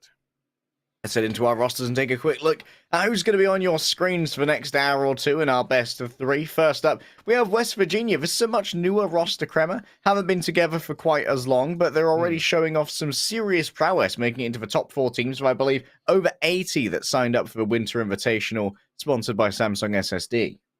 Yeah, so what's happened is Jay Chronic and Sorston, what they've done is they had a very solid team in West Virginia. These 2 guys have stayed on, and they've picked up 3 guys as freshmen, and they're now looking to potentially build quite a good roster from it. I mean, they're in the semi-finals. They've clearly done something right, Harry. And honestly, they've taken some names to get here. They've definitely beaten some very good teams, actually, beating the other Carleton team, Carleton Black, as well as UVic Blue. So I'm really looking forward to seeing how they're able to play moving into this. My worry, though, Harry, and that is going to be something that will stay on my mind, is that all West Virginia needs to do is just capitalize on Carleton tilting. And I wonder if that's the kind of thing that you have time to anti-strap in a bracket with this many teams, Kremer. Carleton Ravens, these guys are incredibly impressive, but they lose some games that they really shouldn't because of making some weird mistakes. And the best way to get an enemy team to tilt is to do some stupid stuff and have it work. Just embarrass them with things like knife kills and whatnot. I wonder if that would be something that West Virginia might lean into. But would Carleton give them the chance to even do so? Because, well, we expected for that last match to be a little bit closer as well. And Northwood just came out and decided, okay, we're the favourites. We're not messing around. I've got a hot date tonight. I need to get out there real quick. So if you could just roll over, that'd be great. What you need to remember as well, Harry, is that particularly for Northwood, is that they didn't mess around. As you mentioned, they didn't mess around, but they still played good Valorant. They were still flashing each other into kills. They were still accompanying each other. There was no solo pushes that came across as silly. Everything was still coordinated. And that ability to stay disciplined, I think, is going to really serve them well in the long run. Over on Carleton, they now have a hell of a performance to try and one-up. But, I mean, West Virginia may prove to be a tough adversary. You got a senior majoring in economics. Do they run your buy? Do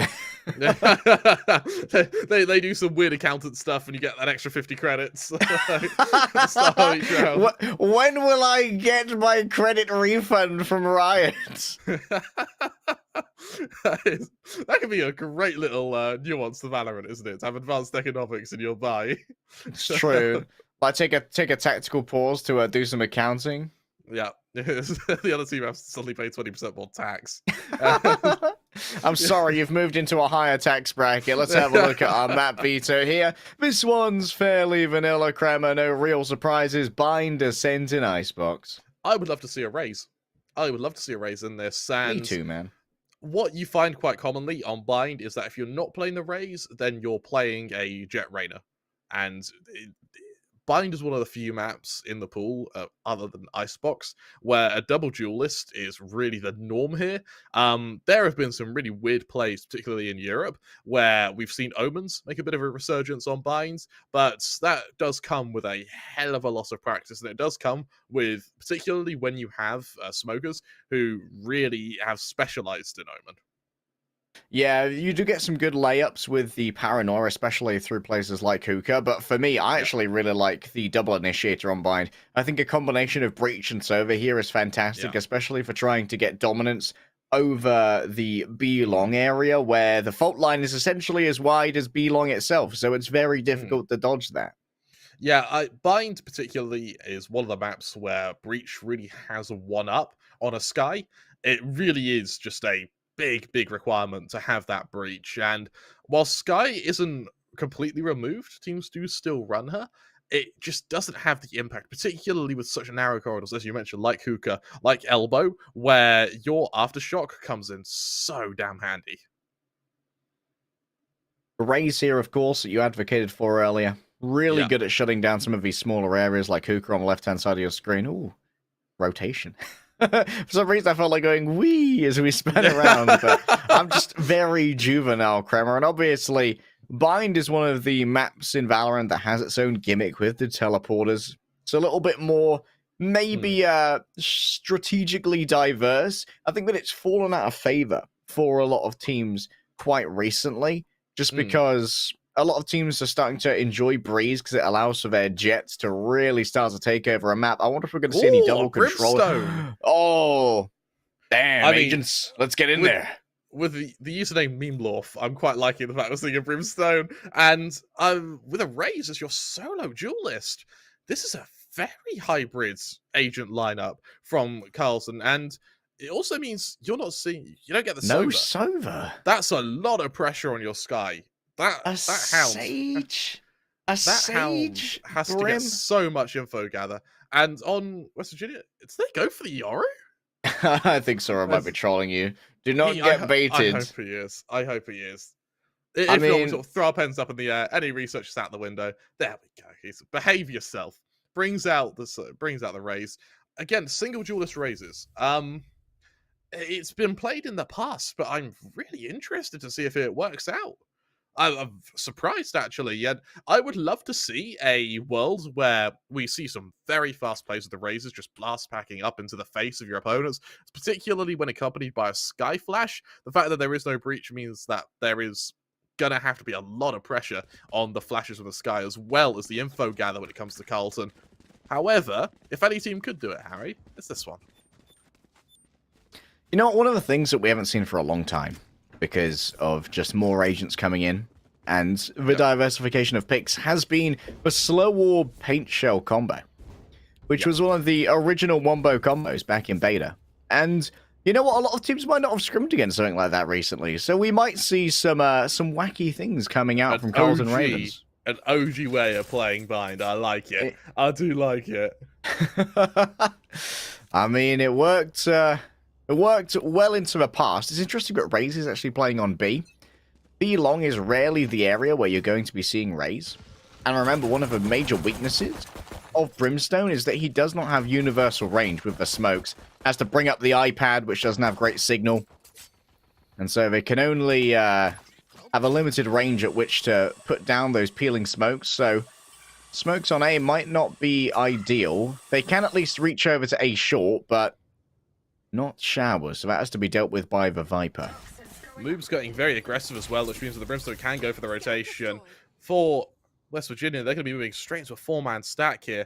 And for Black Coffee, kind of hovering around stack of spawn, do they expect such an aggressive angle from Moobs? I think they do. This is a really nice read and a very nice lurk from the Astra. But will it be enough to actually stop the attack? With a 4-man commitment from Carlton here, all they have to do is just dig in and wait for the inevitable push. It's such a nice bit of lurking from Moobs here that it's going to be a hell of a sight to break into. Paint Shell sent on out is going to avoid Memelorf for now. It's Season though who opens it. Agility not enough to dodge the bullets. Memelorf now with the frenzy doing plenty. Carlton Ravens, like you said, battened down the hatches, waited patiently. And you know what a warrior's greatest weapon is, Kremer? It's patience. We did say that there was going to be a lot of pressure on Carlton for the info gather. We put that pressure on the Sky purely because they do have the Hellhound. But in this case, it's Moobs who just pushes. I really like that. And it means that, well, you have your utility on Sky that can be used to alleviate the actual push and to refute the actual attack to your site. A little bit of bonus comes up in the anti-eco from Carlton. We see a few Spectres. Danny maybe feeling a little bit ballsy and holding on to just a mere ghost against the full eco of West Virginia. I like the fact they're going for an eco. With no kills, you don't really get any economic bonus. The Sheriff buy on agility, I want to say maybe a little bit of an overcommitment. Rubsky caught there by the arrow, but does manage to escape. Zoning via the paint shell allows for the claiming of the ultimate orb, and Look at this push from Moves again. very reminiscent of what we saw from Northwood with the Astra. I'm surprised we aren't seeing Moobs trying to control showers, because that's one of the greatest areas to get value out of our paint shell. A lot of players are coming Moobs' way now, though. They see one, and they back off. Calling in some backup. Of course, it's going to be Riv who makes the move. Even more seen here by Moobs. Good info. Still got much of their utility. The Boombot sent out and the Boombot destroyed. Now the question is, will the rotation be fast enough? As Sage just made their way down, the Tasmanian Tiger will be able to gather a load of info. Danny sends out a slow orb. Not going to be combined this time, but the damage isn't needed from a grenade because Moobs has done plenty with the Spectre itself. Riv cut down by the pistols. At the moment, it feels like maybe the anti-eco might have met its match. 3 versus 3 moves falls down. Sorstin says L plus did not inquire plus no suitors. And Meme Lord, or Meme Lorf, has been left with just the Sky on this site, but they don't know about the Sky Lurk. It should be... They've been wrapped around. The timing here might be solid. Source has picked up a Spectre. Doesn't actually catch Meme Lorf on their escape here. And Rub still remains alive. The toxic screen can be raised. But the backstab should be easy from agility. Lines up the headshot. Takes them out. West Virginia. What is this? It doesn't quite recognize that incendiary. What's this ability? Name Law for the 1 versus 3. Good turnaround. Remember, still got full armor. A tap upon the bomb. Agility is going to give it a peek. The Sheriff is solid. And somehow West Virginia have managed to run it with an eco. I feel like Carlton got a little bit over-aggressive there. You saw when they knew the attack was coming to be, they were peeking before the Brimstone smoke was down. They were deploying their raise utility a little bit preemptively, and then when Riv flashed the peek to be main, that flash went off. They had the audio cue that it didn't hit anyone, and Moose peeks it anyway. It feels a little bit kill hungry, actually, and it does end up leading to their demise and down to their own eco. As West Virginia is taking no prisoners with this one, going for Vandals. They don't want to risk being caught out. Interesting coalescence over towards the edge of showers. Agility lies in wait. It's easy to kill Moobs. Meme Law falls as well. The Brimstone is no match for my bullets. Maybe an attempt there to pick up a Sheriff or something from Riv. But it simply means that Agility can continue to farm, and only 1 away now from their Viper's Pit. That's the Viper's Pit gained. 4 kills for Agility. And now West Virginia, when they go up against a real buy from Carlton, they're going to be able to bring out a dub ultimate.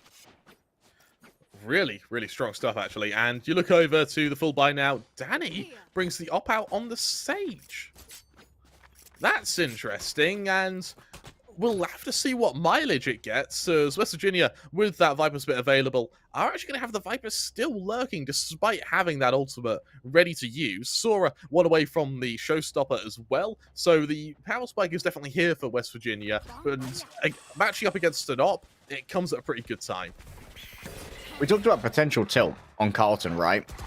And few things are more tilting than winning, or rather than losing something that should be an easy win. Moves. How do you escape from this grenade? A lot of damage taken, and that's going to be a raised diff in favor of Sora. However, Riv has already struck first.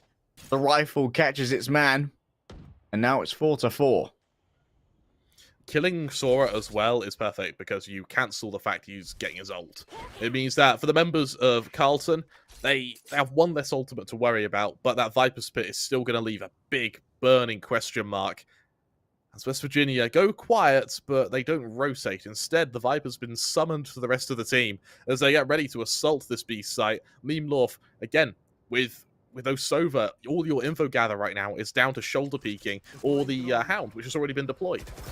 And with only 3 smokes over the course of the entire round, it can be so difficult to actually obfuscate these areas. One of them is going to be used here in Hookah. One of the interesting facts about the Brimstone smoke that we didn't talk about before is that it's one of the only smokes that's actually opaque, along with the Jet Cloudburst, which means that playing inside it, less likely with something like a Judge. Danny misses with the off on the first shot, but it's Rumsky on the bait and switch. Catches you while you're in your astral form. Agility now has to work against time in a 1 versus 3. Meemlorf takes a swing, grants over a touch of attention, and then is for double from both the operator and Meemlorf. Carlton Ravens convert their buy. That's a solid round from Rumsky there. Really solid stuff, and that 3K, I mean, that third one on pre-fire is what garners a lot of control, and maybe that's the anti-tilt. Just by getting that, you're no longer tilting. You look over to Rumsky, Viper's bit available, and oh, Harry, look what they're holding in their hands. It's a shotgun. A Viper's Pit and a Judge. It's a Judge. A Viper's Pit and a Judge, a nasty combo. And you see he's ready to deploy that instantly. As West Virginia luckily aren't heading to A, but that doesn't make this round any more comfortable for them. The Judge is one of the few weapons as well which can actually benefit from a stim beacon. Because it's not like it's going to bloom more in terms of the end than a shotgun already does. It just means it's even more obscene in terms of rate of fire. It feels at the moment like West Virginia, they want to actually try and penetrate this barrier. That's brave. It's That's a very brave. huge risk. Here they come. Rub, what can they do? That's one. That's all they get, though. One is all they get. Sora, great adjustment. A flick upwards takes out the Viper. And now the counter pit comes on through from the side of West Virginia. 4 versus 4. That snakebite does leave a lot of players low on West Virginia, but it doesn't kill them, and as long as they're alive, Harry, they have the power to kill. Combat stim used. Oh, it's Meemlorf! How does he survive that? Only had a touch of HP left. It might well have been 1 HP. One way to clear that pit is to use the orbital strike, and Meemlorf has no such concept of mercy. A 4K from the brim, based and orbital strike pilled. That is a hell of a round from Meemlorf there. Really solid stuff, actually. To accompany that flash to, by some miracle, survive that showstopper. And then go on to... I think the ult may have been a bit overkill. I won't lie, Harry. As you'd like to call it, maybe ever so slightly based. But the only red pilling to be done right now is West Virginia to realise they're currently 3-2 down. And while there aren't any ults available, they're 1 away from their Hunter's Fury and 1 away from their Seekers, which means that some ult orb control may come into play here as they look to push up to B long. Admittedly, when you put down the orbital strike and you take the swing alongside it, you see the... Oh, okay, Moobs just stares at this bird. Interesting choice. Please, feed my eyes additional calories. You know how much sodium's in a flash, Kremer? Because I get pretty salty. Did that Tasmanian tiger just body block the nade? Yes, it did. Oh, it's wild, wacky rides here for West Virginia. Carlton Ravens, they slay the force up to Vashiko with pretty easy plays here. Carlton Ravens on the flawless. Solid stuff, and it also gives them that power spike. While off the back of that, the Seekers become available for Riv, on top of the fact that they are also 1 away from another ultimate as well. For West Virginia, the full bite here, and because they died, they do get the Seekers, they do get the Hunter's Fury, and that Hunter's Fury is going to be so damn effective, if not in zoning Viper's Pits, but in winning afterplants. And the afterplants, bear in mind, West Virginia, on their buy rounds, have always got to a site. They haven't held it, but they've got to a site. And that alone gives reason for that Hunter's Fury to be saved and then used in the aforementioned afterplant. Obviously, at the moment, it's not much of a true indication of who's going to be planting the spike that the Sova has it. I'd like to see the Viper consistently being given that spike to plant or the Raze, because those are the 2 most valuable ultimates I think they have in terms of being able to both clear the enemy Viper's pit with your own showstopper and, of course, generating your own. Seekers versus Seekers might well be a fair exchange. I would like to see the Seekers maybe saved on West Virginia in case they lose their Sova, to give them a way to try and enter a site with information while lacking the recon arrow. I really like the Viper's Wall that gets thrown down by agility every round. It's a... Conditioning wall? Yeah, it's not only a conditioning wall, but it actually severs elbow in half as well. So it really means that you're kind of shoehorned into being really aggressive on your defense or not fighting for it at all. Couldn't decide what weapon they wanted to use to destroy that. It's okay. Happens to the best of us. Also, a little bit of interesting wall play here in market. Rarely see that, well. but yes, here As we go. expected. Agility, the timing isn't on their Oh, the side. timing! It's an Riv was like, I've got the I'm gonna hold back on this for a second. Out comes the showstopper. Doesn't that appear to be rotation. delivered readily. What a rotation! Indeed it was. That means that, hey, there's nowhere for that showstopper to go. The Seekers might well time out here. It's going to be an all-out battle for A. Moves will be able to at least control Heaven and have this long sight line to work from. JK Ronick given over a plant. In the midst of all of that, they somehow use their ultimate, so they need to recharge it now. Riv moves forward. No one detected in this area, but they're going to send out the dog instead. Needs to be sure. Danny hits a shot with the operator. Does exactly what they need to. An attempt at the blast pack kill. Blinded a multiple members. It was actually a friendly blind from Riv onto Rub. A lack of teamwork there from Carlton, but maybe a touch tilting as Moobs is hit by the posthumous shock dart of Jay Ronick. It all comes down to one shot, and one shot is all that he needs. It's simply a Moobs diff. Carlton went around there. They really shouldn't have. And they actually... Oh, they do save the op. I'm so impressed by West Virginia's reaction there. They see they're being flanked. They know it's two players. Straight through the teleports and back to A. And they time it to perfection. And they go into a 4-on-5 after plant, which is... You've got a fairly high win rate for the players who are defending their site they've just planted on. And for Carlton, I mean... they should have won that. They were two... Well, West Virginia, they should have won that. They were 2 players up. Carlton, though, they do because Moobs has just built difference. This op now on Danny. I'm so surprised the Sage is the one who wields the op in this comp. Yeah, it's weird. They can give themselves to additional verticality from the wall, but I suppose there's no one on Carlton Ravens who's actually well-suited to play the operator in terms of agent. They also get the Brimstone ult as well from that orb control. That's all. You always guarantee 1 orb with that Sage. Always guarantee you get at least 1. And I quite like the utilization of Sage with that. Bear in mind that Sage is a very situational agent to select on binds. And in this case, accompanied by the Brimstone, you're getting that orbital strike as quick as humanly possible by using the Sage alongside him to keep getting that ult orb. There's a world where they make this work, and at 5-2 up, I tell you what, Carlton are looking to build a bit of a hefty lead here. As West Virginia, in a bit of a default, they were able to get an orb of their own outside of showers. However, there's no opening handed to them, so attacking a site is still up in the air. With the rotation of Sora, it looks like A has been where they've set their gaze, but the Sky utility is just going to tell Carlton that right now, B isn't in the interests of West Virginia. Moobs vulnerable there from the snake bite. The second agility has to run away. Rubsky, unbelievable hit there onto Sora. A fully dined upon guiding light means Rubsky has to give up the angle now, but Source, they are going to be refragged as Moobs comes onto the scene with a 2 and Rubsky gets the 3rd. Carlton Ravens, they seem unperturbed by that second loss. What a round, though.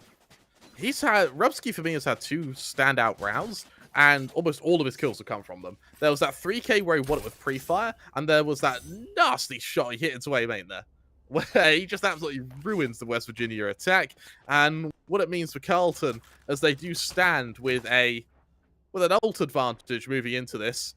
At 6-2 up, they could lose every round here for the rest of the half, and they're still relatively comfortable moving into the second. Top frag Brim, PogChamp. Danny holds B long.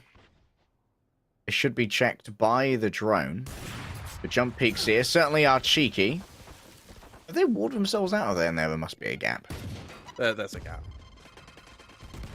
Riv's given some space here. Aggressive. Yeah, tries to clear out a little bit of this space. Sora's going to be the one to challenge it. Slow orb here. Means that Danny's going to back away for the moment. Once again, the avoidance of these guiding lights from Carlton Ravens is something that I really have to pick a bone about. We have seen a load of full blinds just completely eaten.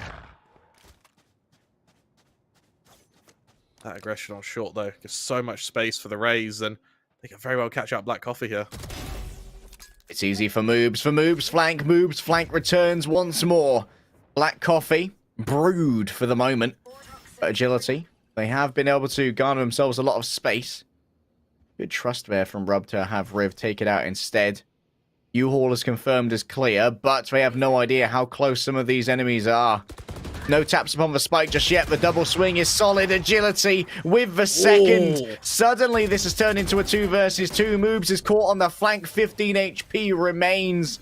A snakebite is used and a resurrection invested as well. Now, how do you peel for those who you have rezzed? The operator's not ideal! Oh my goodness, I think I saw an attempt there at the Viper's pit, but I don't know if it was used in time. So it is going to be maintained for next round. But that right there was pure panic. I was about to criticize Danny for missing a very easy shot there when peeking from CT. However, it's recovered with a wonderful shot into U-Haul to finish the job. Riv is like, congratulations, you are now bait. Yep, congratulations, Riv. And I mean, hey, expending the res in order to go 7-2 up, I think they'll take that any day.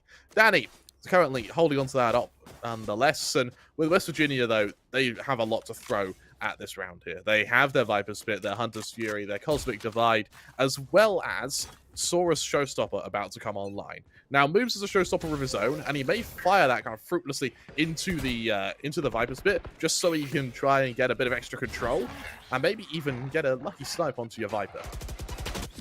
This is quite a bit of early utility here. Using that Tasmanian target. They use for drone as well. Do you really want to double scout into this Oh, area? that fake is so good. Alright, no need to double scout now, at least not until you get closer to the site. Here we go. Drone used. This means that it's essentially necessary for West Virginia to take this fight, though, because otherwise they're going to be completely out of information gathering tools until their next cycle on the recon arrow. Our drone gets thrown out. Oops. Is seen by it, but in shutting it down, you are trying to deny a little bit of space. Oh, the blast packs are so good! Sure, you get the one tag, but you don't get the kill. And now if you try to enter, you can be fragged by the Showstopper. Danny hits on the lurk of agility. And now West Virginia, they have to move forward without much in the way of information gathering. There's the recon arrow. Doesn't ping anybody, but that's a direct delivery. It's a trade. Everybody's getting blown up. Mamma mia, that's a spicy meter bazooka. Black Coffee, 1v3 now. It's, bear in mind, we've seen clutches this game, but it's looking unlikely. As he'll slowly make his foray over to B. And Moobs lies in wait. It's easy for Moobs. And I think that maybe West Virginia could have done with a touch more patience in their scouting. But to be fair, they were kind of penned into having to fight that. Agility. Interesting that they continue to lurk over here on A. It's all about conditioning, right? You want to keep someone here, and keeping the operator there is, I guess, about as good as you can get. Especially since the operator generally has pretty limited awareness, as you've got no AFK info gather as a Sage. You're absolutely right. And for Carlton, 8-2, this is the lead you really want to start establishing. Sora trying to get a bit of extra aggression over in B here, and with that orb kind of tapped and maybe even baited by the Brimstone, no point in him picking it up. He's the only ult available for Carlton at the moment. As West Virginia are going to be able to get that step closer to the Seekers. Still only one away, though. Oh, Rubsky wins the important Viper battle. The agility lurk has been cancelled, but I suppose it wasn't that much of a lurk, because the rest of West Virginia are still here. But that's the important thing, right? Like, you've conditioned people to expect a lurk. Yeah. Look at the rotation. Moves, sees one, doesn't want to take that battle. They are against a lesser weapon, but remember, every single player from Carlton that falls, that's a lootable rifle. I won't lie, Harry. I don't like the Viper Lurk. They've had a Viper Spit now for 2 or 3 rounds that they just haven't been able to use because they've just been on the other site. Oh my goodness. Riv! Oh! Riv! Oh And my guess what? God! Black Coffee did not see the incendiary. This is what we were talking about with the opaque smokes. They had no idea that they were getting roasted like Arabica beans. To be honest, it feels like the Molly was the easy way out there because Riv, what a round, and he'll be able to get the Seekers straight off the back of that. I mean, that's definitely a moment of stardom from him. ult management does leave Rubsky now one away from his next Viper Spear, and you see the difference in Vipers now, because Rubsky, he's had 2 ults in time and second agility to use his 1. Because agility he just hasn't been with the team. Now he finally is, and they're looking to go for a straight execution of this A site. Danny now under a lot of pressure. Ball placed up. Won't quite block this, but what it will do is give room for the orbital strike. This bisects the attack. Danny unable to flick, so Sora gets the punish easily. Now it's Viper's Pit versus Viper's Pit. The streams have been crossed. Damage will be done as agility wins out the battle of the snakes. J Chronic grabs themselves a plant. Damage done by the grenades here as Memelorf decides to come in from the other side. Oh, the Boombot, it's found itself an easy kill. Only the Viper remains, and she's dunked out of her own pit now. Trying to get the wraparound. They should be able to take out Memelorf, but no. There is no vision. The spike might well be defused just in time. No, Riv has hit the half, but agility might be able to do it all by themselves. Look at how little health has been gained because Memelorf was decayed. Perfect. Beautiful stuff from agility. Truly, this is a snake diff. That's a hell of a round to win for West Virginia. 9-3, you kind of keep your opponents off double digits, and kind of 4 rounds from victory means that you have a bit of, you can make mistakes. You have a little bit of leeway when it comes to your defense now. For Carlton, let's be honest, it's a round you should not be losing, but credit where credit is due to agility for positioning themselves beautifully to take those 1v1s and to isolate each player. For Carlton, looking to strike back now as they move to their pistol round. We've got to talk about the dynamic of the Brimstone on attack. One of the things about the Brimstone is that because they've got only 3 Sky Smokes, they are limited in their ability to fake. The second that they're down, they are down, and they're not available for the rest of the round, so it's never going to be the Brimstone who's going to be responsible for fakes. Of course, it may well be the Viper, just as it was on the side of West Virginia. And that also means if you use both or all 3 of your smokes on your execution, none are going to be available for the post plant. This is where Carlton has a problem as well. Without the Sova, your Sky now has to do so much work in getting info. Black Coffee might be noted on the right-hand side. One is spotted. The gravity well used preemptively. And that incendiary, oh, Black Coffee can just about survive. It's a beautiful flash out of the back, but agility, even while their opponents are blinded, is cut down. Now it's a foray out of a showers. We're all fresh and clean, mate. Moving as packs now. 3 for 3. A dive through the TP, and this is going to be a long rotation for West Virginia. That is going to be a hell of a call from Carlton there. Another great spot of positioning and incredible usage of these teleporters. Unfortunate bounce there on the poison orb. It's going to complicate that's matters. A great nade. So much damage done. Sora, no utility to play with. Lovely stuff. In the midst of the smoke. It's not quite opaque. It's just translucent. What am I, a scientist? Moves as an aim scientist. He's put a hell of a lot of research in, and with many years in the field, he sits at 16-5. Carlton Ravens, 10-3 up, Harry. I mean, West Virginia, they may have to start turning their attention back to the country roads because clearly Bind isn't the one for them. All right. Double digits for Carlton Ravens. Oh, had to be done at some point, right? John Denver, you beautiful man. Yes. West Virginia gonna go very aggressive actually through short, but Ramsky sees the first, he hears the second, and that may be all the cue Carlton needs to start pushing. Rubsky. Will they suspect Sora in this cheeky position? It's the anti-eco. This should be a dub for Carlton Ravens, but remember the last time they ran an anti-eco, they didn't actually lose it.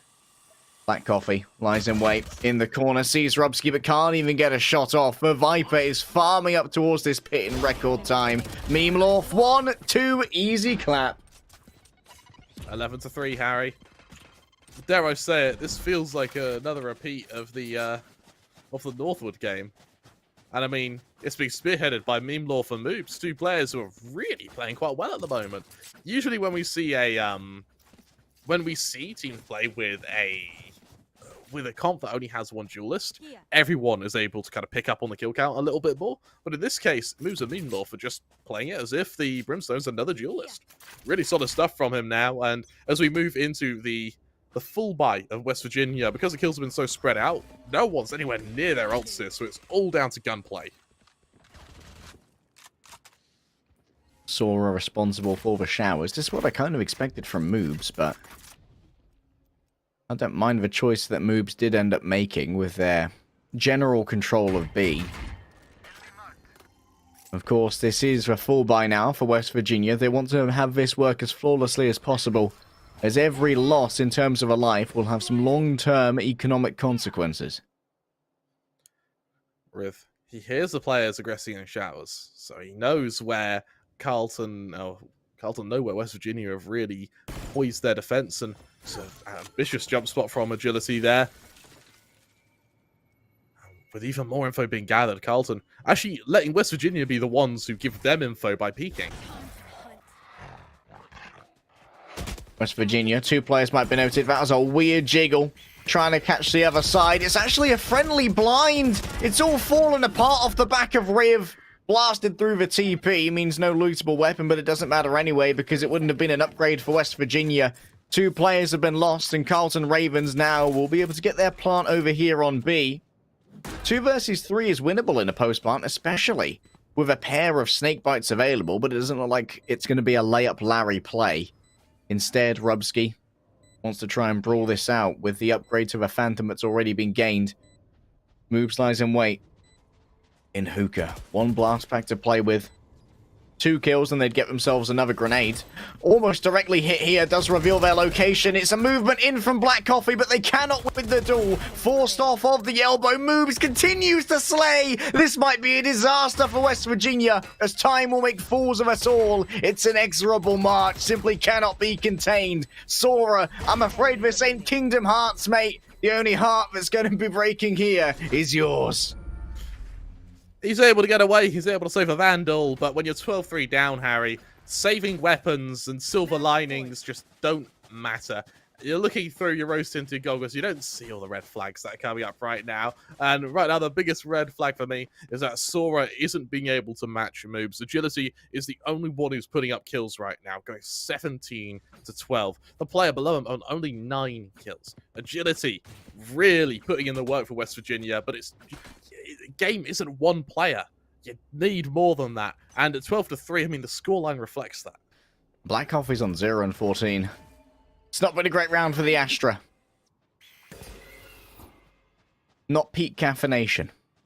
Meme Law flies and wait. They hear the approach here. They might have heard 2 sets of footsteps. And so they should be able to activate upon this. Easy clap onto Source. The second has been confirmed, spotted, and executed. Memelorf is keen to put this one to bed. But 4 versus 3 is still doable for West Virginia. Alas, they are all massed over here on A. Moobs looks to intercept, catches one with the knife out. Everyone else, grab your weapons and get ready to battle. That is a cyberbullying smoke from a brimstone if ever I've seen one. And now Carlton Ravens looking for a dub, almost as common as the dub you can get by buying a Samsung SSD. These are getting smooth, Harry. The timing here is just heartbreaking. Smoke dissipates. Sora wins the raise duel. Black Coffee looking for their first frag here. What a way it would be to get it to save the map. Danny lies in wait. The Vandal with the headshot. Black Coffee is denied the frag they so desperately wanted. And Carlton Ravens dominate Spine 3-3. I mean, it's a hell of a game. It's a hell of a game by the Ravens. And they prove that once you have your Brimstone, once you have your Race feeling it, you can be unstoppable. We went into this map worrying that when they tilt, their biggest enemy will be themselves. Harry, if this is how they look when they're not tilting, then my God, are we going to have a good finals? It has been a pretty dominant performance here by Carlton. Like we said, our analysts before, we're expecting for Carlton to be the ones who made it to go up against Northwood in our grand finals, which is going to be a real testament of endurance as well. It depends on how long this series goes. Evidently, Northwood probably weren't that tired out from our first semi, with only about 30 rounds played across 2 games. But best of 5 definitely will test these teams to their limits, but will Carlton be arriving tired or will they be arriving at all? There is still everything to play for from the side of West Virginia. Yeah, it's going to be an absolute hell of a match. You need to remember, that was West Virginia's map pick. In just a moment, we're going to head to Carlton's selection of Ascent. With Icebox being our decider, Harry, I don't want to be negative Nancy, but I can't help but think we're not seeing Icebox. With Carlton moving to their map pick, where they want to be, I mean, it's going to be tough. I mean, the real zeitgeist changer here will be the swap over to the Jet meta, right? That was one of the few games we've seen in recent competitive memory that did not have a single Jet in it. Usually one team will play the Jet on bind, even if she isn't ideal, just because players are so used to playing Jet as like the crucible of where victories are forged, and it's unavoidable on Ascent that a Jet is going to come out. So maybe that's the change of pace that's needed for West Virginia to really be able to start exchanging rounds effectively. Absolutely right. I hope that we see a reappearance of the Rays actually on Ascent. Now, Rays on Ascent, they've been a little bit unorthodox in recent years, or recent months actually, but they're not wiped out. Someone we have been seeing quite a bit on Ascent is the KO, which I would love to see. Yeah, the KO has been very interesting, especially considering how important the Sentinels are to the overall calcified meta that we've seen on Ascent. Like the Cyphers, the Killjoys, and more recently the Chambers in some cases have made some of those sites ironclad. B especially, Killjoys can be a real pain to deal with, but if you can hit that 0 point and suppress the Killjoy, or if you can suppress a Cypher, then it can mean that those sites are incredibly vulnerable. You're most likely to suppress a Killjoy there because she needs to be in range of her utility to keep it active, whereas the Cypher can kind of set and forget and then begin to roam the map for a little bit more control. We're going to have to see just how these agent selections are going to pan out on Ascent in just a moment. We're going to head to a quick little break. We'll be back in about 5 minutes or so. In LCS, every nanosecond counts. And with Samsung SSD, being fast means being first. That is fast blood in record time. The pros know that speed matters. Here goes closer at about 4,000 miles per hour. There's no outrunning this. A split second means everything. Go, go, go, go. Why retreat when you can go forward? Every nanosecond counts. Samsung SSD.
The Winter Invitational presented by Samsung SSD returns to your screens, and we could be on the edge of finishing our second semi-final and moving into our best of 5 grands. However, West Virginia are going to be trying to claw their way back into this series and drag us, Kremer, to a third and final map. It's going to be a hell of a game with West Virginia fighting for survival. They lost their opening map of Bind 13-3. They now move to their opponent's map, Pick of Ascent, hoping that the scoreline may get a little bit better for them. I won't lie to you, Harry, this is going to be a tough one. It's going to be a real toughie. Maybe hoping that the change of zeitgeist over to a more jet-focused bit of dueling might serve them well, and of course, maybe a bit more used to playing against an Astra than a Brimstone. Carlton brought out a real wacky comp over on Bind, but it did serve them well. Yeah, it did, and I think Carlton played it really well, considering they didn't have a Sova, and the only info gather they had was the Sky. And their way of gathering info was actually just to wait for your opponents to peek, and then just work with where they're peeking. If they're not peeking toilets, then they've probably got toilets control. Or if they're not shoulder peeking B short, they probably got B short control. And it was that false negative, it was that false positive that kept giving them the info they needed. So when the only time the Sky really needed to use the utility was in executions. It was unorthodox, sure, and it definitely isn't something that will probably see again, but it really ended up working for them. And we spoke about how West Virginia need to just punish Carlson for making them tilt. In this case, it was Carlson punishing West Virginia for being a little bit paranoid and peeking just a little bit too early. All right, Meme Lorth. Not like this. Moobs has moved over onto the Sage, where Danny was previously playing this. Are they going to play a no duelist ascent?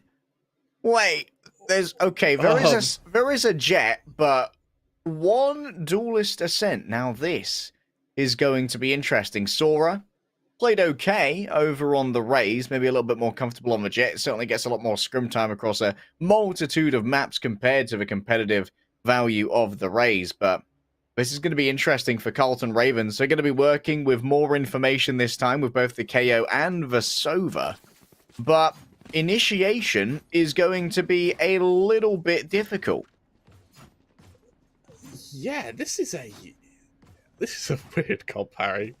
I think we've just associated. I think we're at the stage now. We need to appreciate that a lot of these comps from Carlton and West Virginia, we just throw them out the window. Any kind of pre-planning, nah, don't bother with it. You're not expecting to see a single duelist and then KO as your only duelist from Carlton. Nah, no way, right? Well, there we are, and I think it probably took every bit of Memeblow's power to not end up bringing out another Brimstone. But nonetheless, he doesn't. Shows a bit of discipline. And for West Virginia now, as they find themselves looking to recover their map, Carlton, they start with a slow foray through a main, looking to secure that ult orb and use it to try and burst onto the Astra. So how do you make your initiations here? It's got to be around the flash drive of the KO, right? Actually, they're just going to run on in for now. Admittedly, the flash drive can be a little bit expensive. Damage done off the back of a shock dart. The door is reinforced by the wall afterwards. Black Coffee, who did not get a single frag over the course of Bind, has started off with 2 here in the first round to make sure that Carlton Ravens feel uncomfortable in this site hold. Moobs wants to play it close. Riv around the back. The backstab here could be everything. 1 easy frag, a second maybe. Yes, they will line it up with Source. He's goated with the Source, holding it down. Beastly style. Moobs emerges from the smoke and attempted a body block from the KO as well. And that will be Carlton Ravens weirdly jankily getting that first round. Harry, I'm going to theorycraft for a second here. If a bullet goes through someone and then hits their opponent, does the person the bullet went through count as an assist? Well, Now, I'd say it's more like a disassist, because I imagine it's doing penetration damage then. I suppose having a bullet go for a human, definitely, well, I guess a robot in Riv's case, definitely messes with the direction of it. So maybe it actually helps it in some weird sense. This is some pretty theory crafting. Rubsky flashed off the angle as West Virginia looking to go very aggressive here. Not the greatest spray from Riv, but hey, it'll do. Trademark placed down behind. This is, of course, the anti-eco here from Carlton Ravens. We expect for West Virginia to be losing this one. The only question is, how much damage can they do on the way? A right-click from Agility. The top fragger in the previous game, Kremer, basically one of the only players who installed Valorant for Bind. You know what? I'm kind of surprised that Carlton didn't go for the Omen to get the cheesy plays with the wall and the TP, but that was a beautiful shot from Sora. Look at the set flash from Riv. Instant peek. It is avoided, though, when he's going to have to play a bit disciplined here. West Virginia may make this very costly. And if they can pen in these defenders who are trying to keep the spike safe, maybe you can make them all die to the spike. Rubsky swaps over to the Spectre. It's okay. I was trying to get the star points with the Arcane Sheriff, but I guess if I have to, I'll murder you with an SMG. SMH. Harry, I've got some very disappointing news for you. What that? Our analyst is a nerd. He got back to us and said, if you shoot someone and the bullet goes through your teammates, provided that bullet does more than 50 or more damage, it will count as an assist for your teammate. Caleb, how do you know that? Like, how? Caleb is an expert body blocker and has been given a lot of assists. Sora, there's going to be an exchange of Aldros outside of B main. And for Sora being spotted, he's been in a lot of trouble. Suppressed so they could not get away. The tailwind was disabled. And that means an upgrade for one member of Carlton Ravens. Multiple members confirmed there. by the blinding light, but no frags off the back of it. Jay only grabs one as Danny puts that looted Vandal to use. 3-3. Not as good as West Virginia would like it. And a plant on top of this means even more economic reinforcement here for Carlton Ravens. I quite like this, Harry. West Virginia are making these rounds closer, and now in this retake, if they can do a bit more damage, they can keep Carlton's money relatively low. But you're on your full, but best case scenario is you don't lose this. A fresh star placed down as Riv decides to play on the off angle. They could be a real problem here. Agility swings at their turret. Timmy blocks the bullets. The burst fire is strong. The flash drive sent on out. An attempt to try and peel for themselves here, but this allows for Danny to simply brawl it out. They don't care if they die. They've plenty of time to sit back and enjoy the fireworks. Carlton lose every player, but it doesn't really matter because you're playing bonus anyway. Yeah, exactly. You hit your full buy, and now there's the option for Danny to bring out an op. Now, I'll be surprised if Danny opts on the Sova, but he was doing it on Bind. And as we see, it is just Vandals around the board. That Old Phantom on Mean Wolf is buying and pre-buying just to really mess with us, Harry, because our job isn't hard enough as it is. And with the no command available, Mean Wolf just one away from getting that Cosmic Divide. Over on Agility, he's also one away from the lockdown. Now, bear in mind, because of how close these retakes have become, being able to use that lockdown can be so damn effective. You know, considering that, West Virginia are on an eco here, the second you detect that Killjoy, kind of enthuses you to go, you know what? I think B is going to be a good call, boys. Yeah. We don't need to deal with the jammy defense. Oh, J-Ronic, not the ideal play right there. Still, Danny, unable to win the first fight here. Will send out a shock dart. Oh, the jump spot is punished. You've got to look towards market now, though. Sora, beginning to move on. I think that's a frenzy. Not ideal at this range, especially against Vandals. You want to be trying to play a corner to get the element of surprise in the clip. Here we go again. J-Ronic dodges this one. Oh, that shock dart not going to be avoided, but moves will minimize the damage it does at least. Door will be shut. The spike is making its way over towards the site. And Danny, look at how aggressive they are here, trying to lock down these entrances. Oh, Sora just runs straight into it, moves on a dirty little boost here with the wall. Agility still exchanges some fire, forces out the heal. The fragment will keep them back for now. But remember that with this wall up here, Kremer, it does actually limit the exits that Carlton have available. They all have to go down the other way instead, which may cause them to take additional losses in the afterplant. Danny now needs to fight their way out of the prison of the Gulag. Alcatraz might well be broken through, and at this point, it's not about survival. It's about the overall round. Running low on time at West Virginia. Meemlorf moves on out. The top fragger previously. The Warlord of the Brimstone. Mutually assured destruction might be on the cards as Meemlorf moves on out to go up against Source.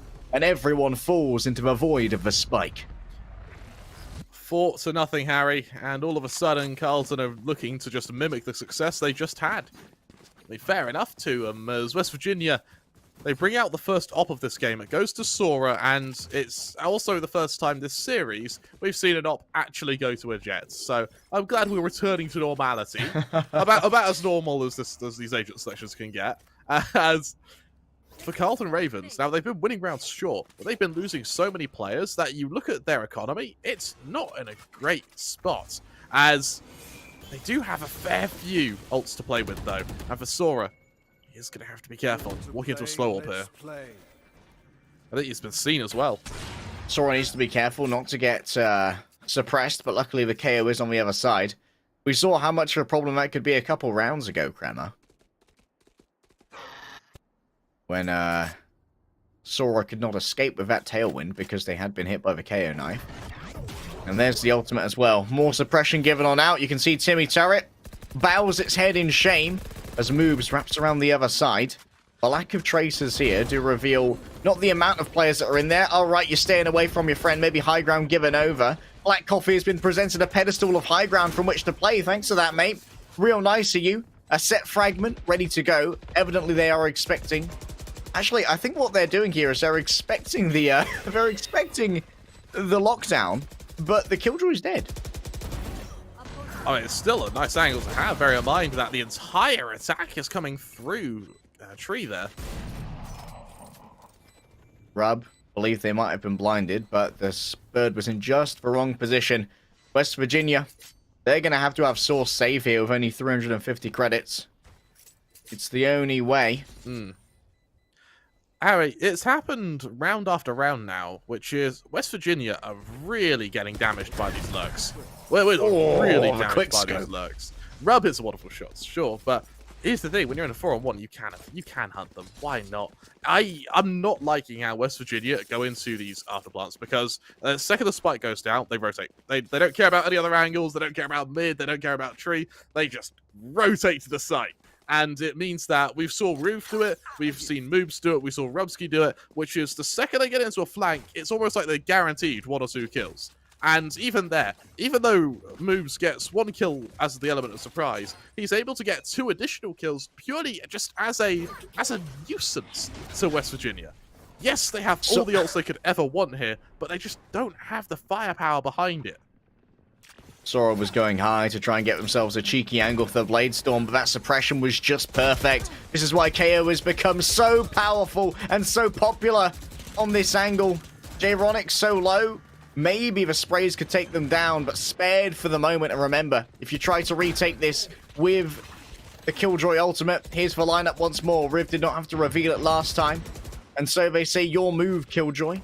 But I don't know if they want to try and use the Killjoy ult here when they could just use the Sheriffs instead. Go forth, Timmy. There it is. Riv, once again, with the lineup. The fragment will destroy this lockdown. And that's going to make the timings a little bit complicated here. The lockdown should be destroyed just in time, and so it is. Saves the lives of multiple Carlton Ravens, but the ornithologists might not be fans of how this is going down. Multiple members of Carlton destroyed as Rumsky plays from the back. A clutch and a deadly bird from the chamber. 6-0 to Carlton. That first kill in the 1v2, well, that was incredible. Rumsky wasn't even peeking. He just pre-fires the corner and absolutely ruins his opposition. Then all he has to do is swing on the player defusing, and it wins the 1v2. Carlton Ravens, they go 6-0 up. For West Virginia, that was a heavy commitment. The Seekers, the lockdown, the Blade Storm, and they still can't convert the rounds. I'm surprised it was such a heavy commitment for the Eco, but after the first couple of kills, it did look very doable for them, and for most of that round, they did hold the man advantage. But now you hit your full buy, and Carlton Ravens have that ult advantage, which is far more important than any kind of almost and just about that you'd had in previous rounds. Hunter's Furies on both teams, Cosmic Divisor on both teams, but it's with the Resurrection on Carlton, do they have the advantage when it comes to utility here? At least that many kills from West Virginia did give them a little bit of an economic boon and stop Carlton Ravens from running away into trust fund territory. Sure, they can all reinvest here. But with the tactical timeout, what has been garnered in terms of information, in terms of tactics, and in terms of strategy? The Odin shall stand ready by B Market. I like the positioning here on top of the boxes. It makes counter fire from an enemy Odin much harder to kill J-Ronic. I love seeing Odin, Harry. It makes me excited.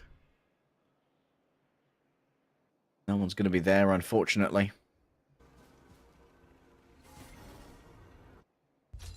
It's actually one of a rare mid-play here for the side of Carlton. They've been more focused on just using the main avenues. Because it's so uncommon, it's just undefended. They've got this complete control in mid, and they don't need to fight it. They just back off. Joe Chronic's going to try and clear what he can with the Al drone, but he'll see very quickly that there's no one to fight. Carlton, with this mid control now, look to turn their attentions away, where Black Coffee, the player who has definitely woken up this map compared to his ascent, is going to try and do a bit of damage. Attempts at suppression, shuts down the Tasmanian Tiger, turns his brain off as Sora. They are going to get caught here by so much utility. Still, they will escape, but only into the hands of Moobs. You've been shepherded, bamboozled, ransacked, and run amok. Carlton Ravens with 3 quick frags, and the spike plant is simply luxurious here. Riv adds to it, and J-Ronic, man, I've got to save my Odin, boys. I'm outie. He gets the hell out of there. I'm not surprised. Harry, what a crunch from Carlton there. That two-pronged attack just absolutely... It's just cataclysmic to West Virginia. They get absolutely ruined. And here's the thing. We talk about how there's some fairly messy compositions, right? This is actually the same that 100 Thieves run.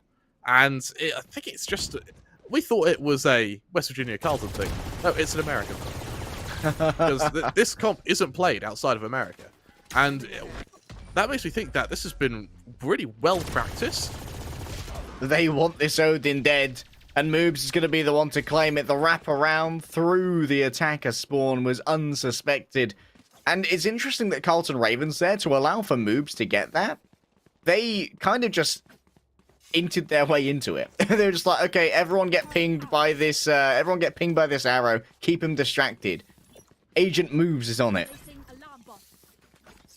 Now, while I did just mention that 100 Thieves, this is probably where it makes a bit of sense. It is the same, it's the same composition, but while you hear about the composition, you don't hear the fact that it was before they then got 13-0. Yeah, I didn't hear about the 100 Thieves success that came with this comp. No, as it's a lovely boost from Moves here. Does he actually catch out Jay Chronic? I think he could do. He knows exactly where he is, but he's revealed himself. And Jay Chronic, sure, he catches out Moves, but the distraction's enough. So much damage done already. 100 Thieves, and they couldn't steal one round, but Carlton Ravens, they are picking at the corpse of what was previously 100 criminals.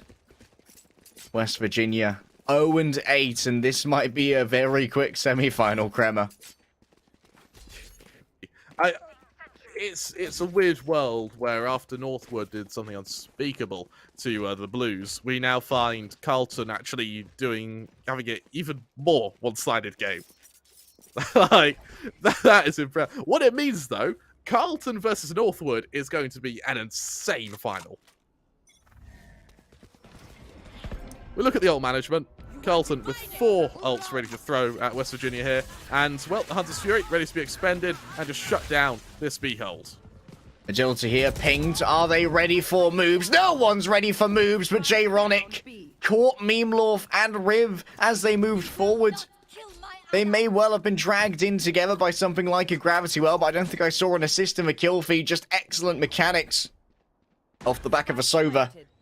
Still, the plant will come on through. And now it's 3 versus 3. Danny pre-aimed here by Sora. Who's going to be looking up towards this angle? Very unlikely to be seen. 1 of 5 shots used here by Rub. It's very rare to spam with a tour de force, but hey, give it a go. They've taken out all of the reconnaissance here, and I can't believe I'm actually seeing a full spam from a tour de force. Still, 1 versus 2 now. Jay Ronick, who's already got 2 with their ultimate. Oh, man, you're in the boathouse. It's easy penetrations, easy kills as Moob picks up their 3rd. Oh, what a round there from Carlton. And I like the spam from the chamber, actually. You'll notice that almost all of Carlton B-site rounds have been won through the spike going off, not through elimination. And even when you have West Virginia in Boathouse, ready to jump the site, that spike still goes off. And so in spamming with the tour de force, you're buying time. And it's a very successful way to play your afterplants. And on Carlton, they show exactly why. Phantoms around the board now, and they still have a null commands. As West Virginia, unfortunately, they move into this with very little when it comes to utility, other than maybe whatever fragments of hope they're able to salvage. Sora on 3 frags has returned to the operator. Jay Chronic keeps playing that same position, and it continues to be punished. No abilities for anyone within the realm of the null command as it does finally taper off. Rubsky might be suspected on the edge here, but Sorstin, now they're making noise as they disengage. They had to quickly exit in order to get Sora healed back up. And now as you move on in, it's easy for Rubsky turning around. Where are the comms? Agility had no idea. What are those noises of gunfire? Oh, it's just normal to me, mate. I hear that every day. It's atmospherics. It's atmospherics. Exactly. White noise to fall asleep to. You listen to whale noises. I listen to gunfire. We are not the same. West Virginia now 10-0 down. Sora desperately trying to run with this op. It's one of the few times they've been able to wield it, and the fact it's being hunted is just heartbreaking. Yes, it's a nice kill, but you're running to your doom. Swarmed, killed by Rubsky. And Harry, it's the same point we brought up earlier. When West Virginia go into their retakes, they tunnel vision so hard, and it's Rubsky again to be able to shut them down with another lurk. Last time it was Moobs who consistently got the flanks off on these executions. This time Rubsky, the one who continues to be rewarded. Now an operator of their own. Not the ideal to play on the attack, but you still do have at least the viability of being able to take a shot and get out as soon as possible. We'll have to see if West Virginia can pick up a round here on their defense. Remember, this is their map pick, and they are playing what many people would consider to be a more meta composition. Agility. Oh, that's a DC. That might have been why they did not react to the Rubsky flank. Even if it took them a while to react to the Rubsky flank, the reality is there was still a Sky there to assist it. Yeah. That was two players who were in Defender's Spawn. And for me, it's just another harrowing position to be in. I'm really looking forward to seeing if there's any hope for West Virginia when they move to their own attacking side, bearing in mind that with that duelist, you do still have a little bit of them behind you, bearing in mind that the Sova is playing well. Chronic is kind of leading the kill count at the moment. Granted, not by much, but he's still putting up a fight, and Black Coffee doing considerably better than he did on Bind. I know I'm huffing on some like military grade copium right now, but yeah, there's a chance. Oh, poor Sora has less frags than there are Kingdom Hearts games. That's half the team has less frags than there are Kingdom Hearts games. Very true. I'm not completely familiar with the series, but I do know that Sora is a reference to it, or at least probably is. I know that a lot of these collegiate kids, weeaboos across the board. You don't even know if it's a reference, but it sounds about similar. Probably right. I mean, I assume certain things. Like, if I see a player called Goku, you make assumptions, right? What, that they're a weeb? But it's a reference to Dragon Ball Z, and that they're a weeb. That was a snipe at our observer, as we referenced the team earlier, and they instantly recognised it was a K-pop song name, and we just thought it was a fun name. But a little bit of moment to credit our observer. Daydreams doing a wonderful job at the moment. And of course, while we do credit our observers and our production team, the wonderful Tofu, and of course we've got Caleb and Jim getting ready to rev up that analyst desk. We can also talk about Jim a little bit, because he has just told us that there's nothing wrong with K-pop. I would argue there's quite a bit wrong with K-pop. It's everyone's own taste. But when it comes to my taste, you Kremer, can have a taste. It can be wrong. When it comes to my taste, Kremer, I always choose Samsung for their SSDs because you can get up to 7,000 megabytes per second by installing one of their PCIe 4.0 NVMe SSDs. And honestly, it couldn't be easier to install them. I'll tell you what, even I could do it. In fact, I have done it. The progression here, well, for the first time in a while, the Chronic able to get an opening. Danny sends out the barrage of shock darts. That one was a little bit high, Danny, not gonna lie. Getting a little bit big for your boots, but it might well have done a load of damage to J-Ronic. Look at how little health they have remaining. The attempt to hunt down the Ko-Sova. These guys are in a little bit of a war of attrition right now, but for the first time in a while, it has been the first pick over to the side of West Virginia. Operator versus Marshall. Big boy weapons versus essentially the equivalent of a Legoland driving license. Going aggressive. Oh my god! What? What? Just built different, man. What? Just built different. 30 seconds left. No. And there's another flank from Carlton here. I love this. Alright, they can't afford to tunnel vision this again, but then again, lesser weapons in the hands of many. Sora spent so much of their resources last time around to get that operator. The timing simply is not there, though. But what will be missed by Memlorf will not be missed by Riv. Agility's next up on the docket, going for the battle. Memlorf round the back with the double. Oh, Harry, 11-0. We said that 100 Thieves with agent composition similar to this got 13 zeros. Well, so at least you starting to see why, as Carlton Ravens. That op handed summarily to Rubsky. He didn't get much mileage from it last round, but I mean, he saved it from Sora, so why not keep a hold of it? I'll take it, and I will abuse it. Sora, unable to afford the operator this round after investing into a Marshal on the last, over to the Vandal instead. And we do have a return of the infamous Odin. Will the Allfather strike gold, though, here? Easy clap. Could they go for a second? There were 2 pings there, but Jay Chronic moves is like, I'm so disappointed in you. You've failed me. That's what you've done. You've peaked, you've died. You had one job. You messed it up. We might lose a round now. This event will stain your family for generations. Consider this a curse. Rabsky might go caught on a timing here. Oh! Ducks out as quickly as possible. Doesn't take any damage. And actually has grappled a couple of knives away from the jet. Sora's going to be wishing they had them back, potentially. But they do actually have the Vandal here as well. Soul's fair in Love and War. Jay Chronic might feel emboldened to try and take a peek now up against Moves, but Moves, the adjustment is so fast, so strong, and now Agility has to try and shut this down. A wall there in front of the door as well to double reinforce what may well be a path for the defenders. Actually, it's a really weird wall, to be honest. It allows Moves to maybe play within this cubby with a touch of extra cover. Agility playing it close, but when it comes to the war of the wallbangs, Riv wins every time. Carlton Ravens on the precipice of a perfect half right here. That spike's going to go down now. 4-on-3, Harry, and all of a sudden, West Virginia. This is such a difficult position to be in. Moves was playing from their cubby. Now it's 1 versus 3. Memlorf, can they play it for the time? Sora might be noted. Not taken yet. 1, but no. The perfect half is denied. West Virginia, they've got a round, baby. Mountain Mama Shenandoah River.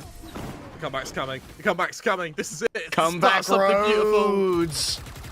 They're sending Carlson home. To the place 11's all they get.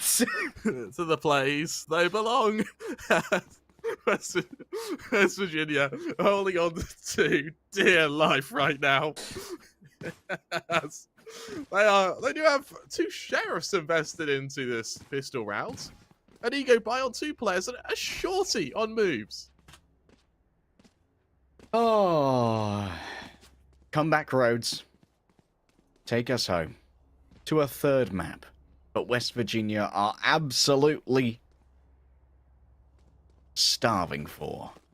Sora with the big buy. No utility, only firepower. The same for Agility. Wants to peek off Timmy turret. Timmy's been boosted! More boosted than my ranked rating in Valorant. That pros of being a caster. So it's Virginia. They suddenly make their foray through mid. Looking to duel Danny here, who's laying in wait on the end. Here's the scout from Source, quickly taken out. Sora prepared for battle, but could be flanked upon here. Riv flashes themselves out, but catches a headshot from range. Agility punishes the KO's arrogance. And now it's easy heals for Regrowth, almost completely expended. But it has brought everyone back up into fighting fitness. Rubsky plays from a high ground. This could be a cheeky angle that may not be expected. And Moves, they have played it riskily here to go for the shorty. Oh, through the wall there, Danny. A fair bit of damage, and that recon dart is just going to keep getting that info. 35 seconds left, actually, and for West Virginia, they need to commit to a site and fast, and, well, with the Sage at such a close angle, Moves is actually in danger of being caught out. Moves might actually get some value off his shorty. 1, 2, no, not 2, but Sora does take damage, down to 51 HP. 1 shot from a Ghost might be able to do it, but Danny simply cannot deliver. The spike has made its way onto the site. as Carlton Ravens begin to amass for an attempt at a retake. And I love the varied positions here from West Virginia University. Their post plant here is going to be pretty diverse. And it does mean that they don't have the shock darts anymore. One of them sent out a touch early. Rubsky going to be leading the way now with the classic. Considers upgrading to the shorty, but in this case would not be an upgrade at all. Black Coffee is guaranteed a little bit of distraction, but has also caught a headshot. One of the Sheriff Wielders has been taken down, the second still in place. An attempt to avoid being pinged by the arrow means that Memlov can continue to take this fight, but they're all alone. And that's 2 rounds in a row now for West Virginia. 11-2.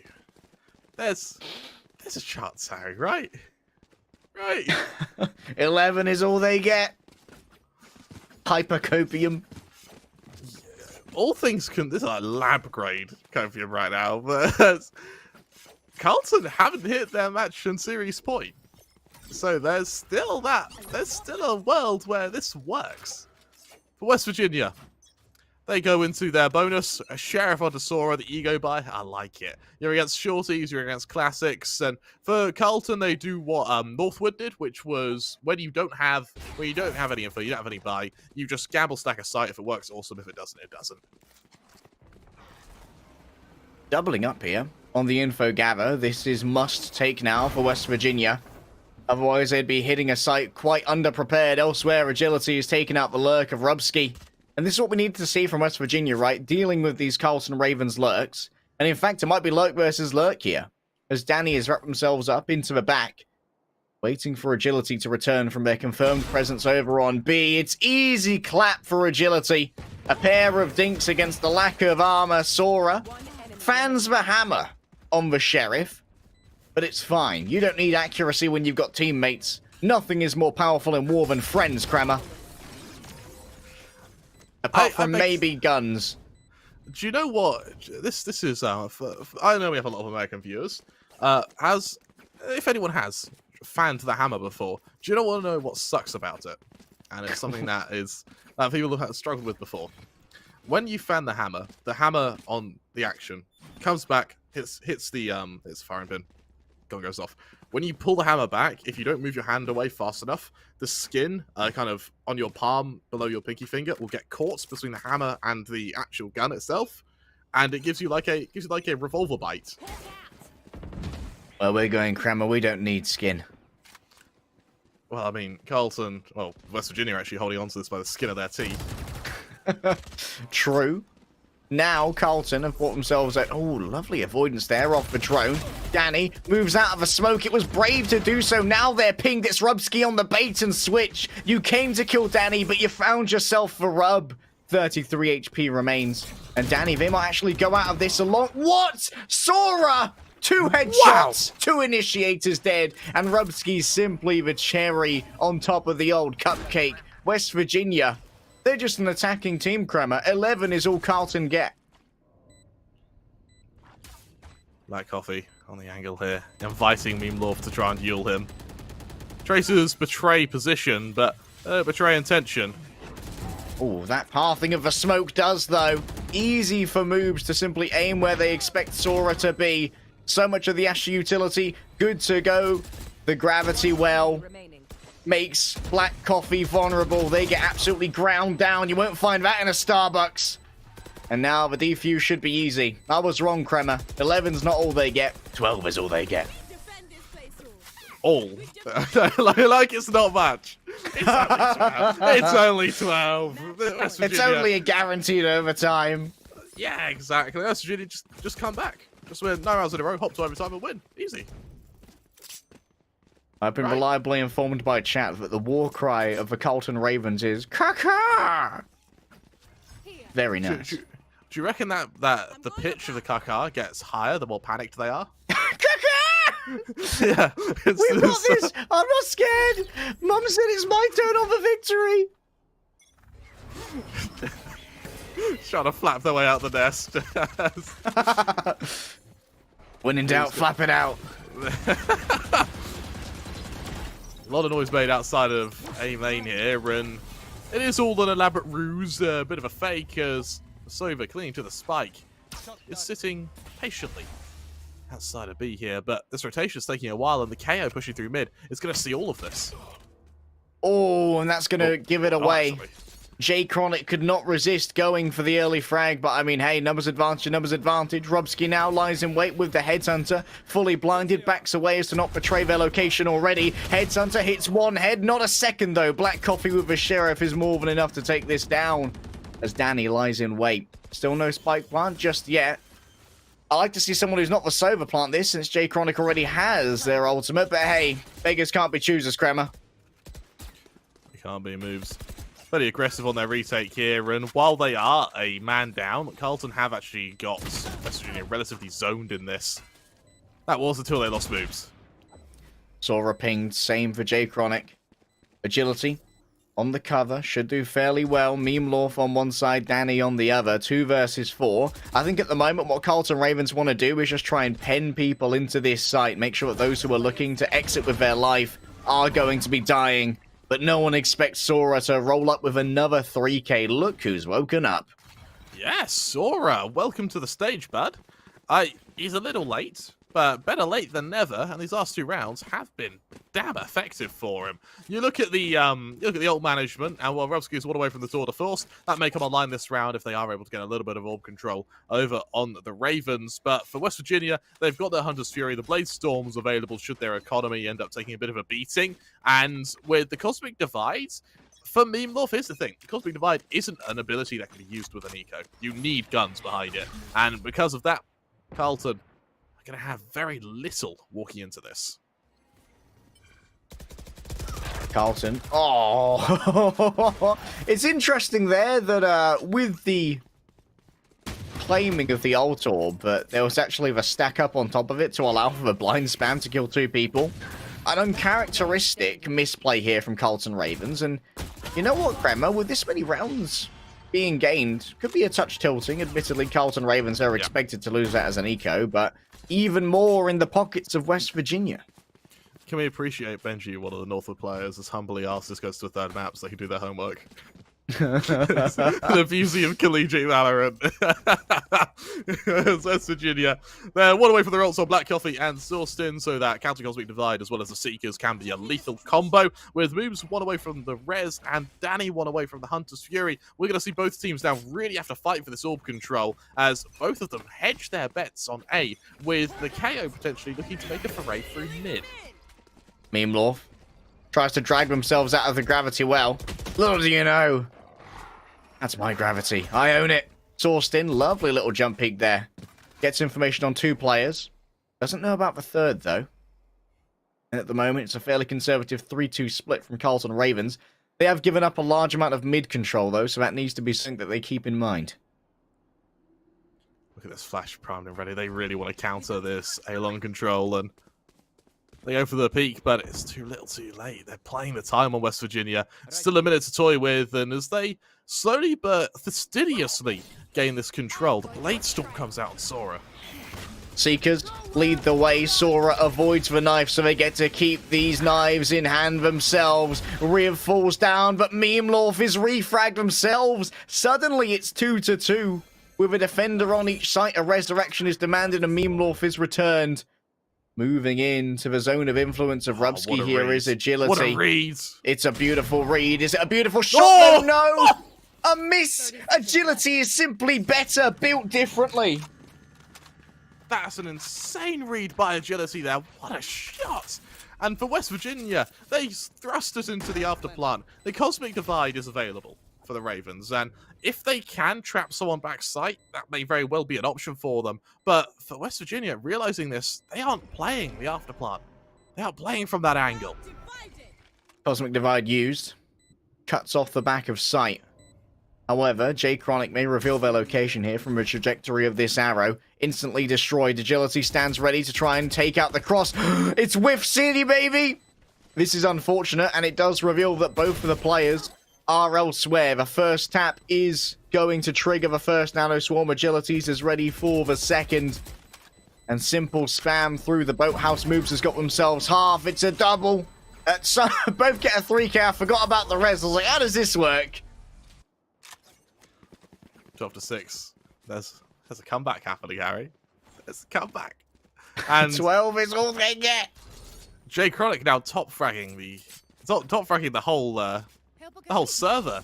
So he goes 19 to 13. And you look at the Carlton Ravens, you'll notice their economy, it ain't great. Danny does still have a Hunter's Fury. Riv is one away from getting his Null command. And with a fairly heavy ult dump from both teams, it means that a lot of these, particularly this next round, is going to come down to some serious gunplay. Do it for Benji. He needs to do his homework. Moobs trying to exploit the one way. Source. Goes on a bit of a scout. Direct hit with the dog. 30 damage done. I'm not sure why Moobs vaguely placed themselves within that. Not ideal. But still, we all make mistakes when we're concussed by a dog. I know that I have in my life. Sora easily hunts down Memelorf, and Sora has certainly activated now. It was a bit of a stinker of a game over on Bind, and certainly not an ideal beginning on the defensive side for West Virginia. I think across maybe 10 rounds we got 3 kills, and that's across 2 op buys as well. But now Sora, a different beast. Rubsky falls down. Danny does not have any health to play with. It's easy to be a flawless West Virginia. Pick up 7. 12 to 7. It's could be happening, Harry. It could very well be happening. We see the full buy come out from Carlton now. If they are to close out the map, now would be the time to do so. They and ah about bringing the op out on Rubsky. Instead, it's rifles round the board, looking to combat that of West Virginia. And for West Virginia, a lot of these rounds have been tailored to just fighting for A-long control. Carlton, they think the solution to this is to go aggressive in mid, where both the KO is stacked up with, I believe, the Sage. So maybe even catch out a player here. I like this change of tempo. Mid control certainly has been not too hotly contested, to be honest. Neither team has really put a huge amount of personnel into it, so yeah, it's a major change up here. Oh, okay. An early ping. Unable to get the second tier onto agility. And that means that Danny simply gets a touch of information. And nothing more than that. Agility actually gets healed up, so while the armor has been stripped, agility is fighting fit. For now, West Virginia turning their attention back to A here. And, I mean, A's been the sweet spot for them. Why fix what isn't broken? Danny, in mid, is going to see that there's a flank coming, and for Riv, this may be his chance to maybe even try and push into it. Underarm flow on the flash. Oh, Sora was a little bit panicked there. An attempt to hit the direct. That should be able to destroy the lockdown. Lovely stuff. A set throw. We've seen 2 of those now from Riv. Really understands the KO. This could be it for Carlton. And despite the struggles towards the end, Kremer, Carlton eventually find their tempo, find their groove, and find their path to the grand finals.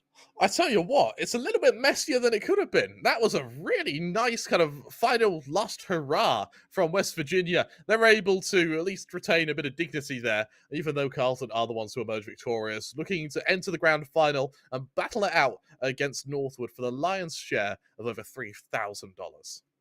It's going to be an absolute slobber knocker between the pair of them, but I've enjoyed seeing that Carlton, they've got a touch of weird in them, right? Like, the compositions aren't all entirely as the meta would predict, especially over on Bind, which was their pick to begin with, but their attacking sides definitely seem to be where they are at their strongest. Defensively, they can get a little bit antsy, and they like the efficacy of the lurk as well, which can really help in post-plants, where sometimes teams might tunnel vision a little bit in the post-plant scenarios. Yeah, right. We're going to have a moment what our analysts believe is the solution to these comps and what was done right or maybe even wrong by both sides. But before we do head over to them, Harry, do you have a prediction for our grand final?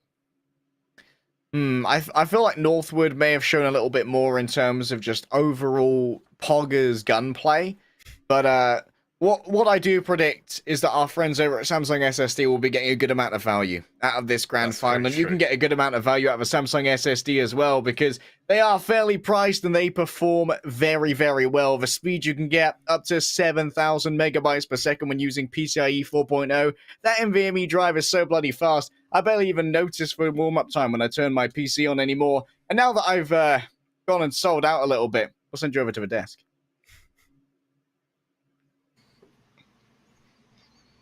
What's up, Jim? How you doing? Oh, Caleb, I think Did it you again. might be muted. I can't did hear it you. again. I'm consistent with this. At least I'm consistent. Consistency Jim, what's is up? key. How you doing? I'm doing a little bit better than West Virginia is, Caleb. Yeah, I mean, tough game.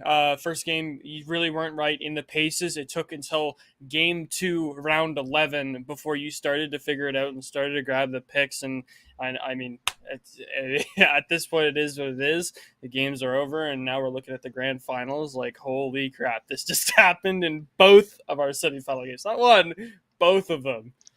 I kind of want to talk about the fact that if West Virginia played all of map 2 like they played the last 8 rounds, we'd be seeing a map 3 right now. West Virginia in the last 8 rounds was like, right, we remember how to play Valorant. We're here for a reason. They looked amazing in those last 8 rounds. Yeah, one of the biggest key points of the last 8 rounds is it wasn't just 1 or 2 players kind of getting on the leaderboard like we saw in the first game. It was the entire team started activating. The entire team was getting assists. The entire team was getting kills.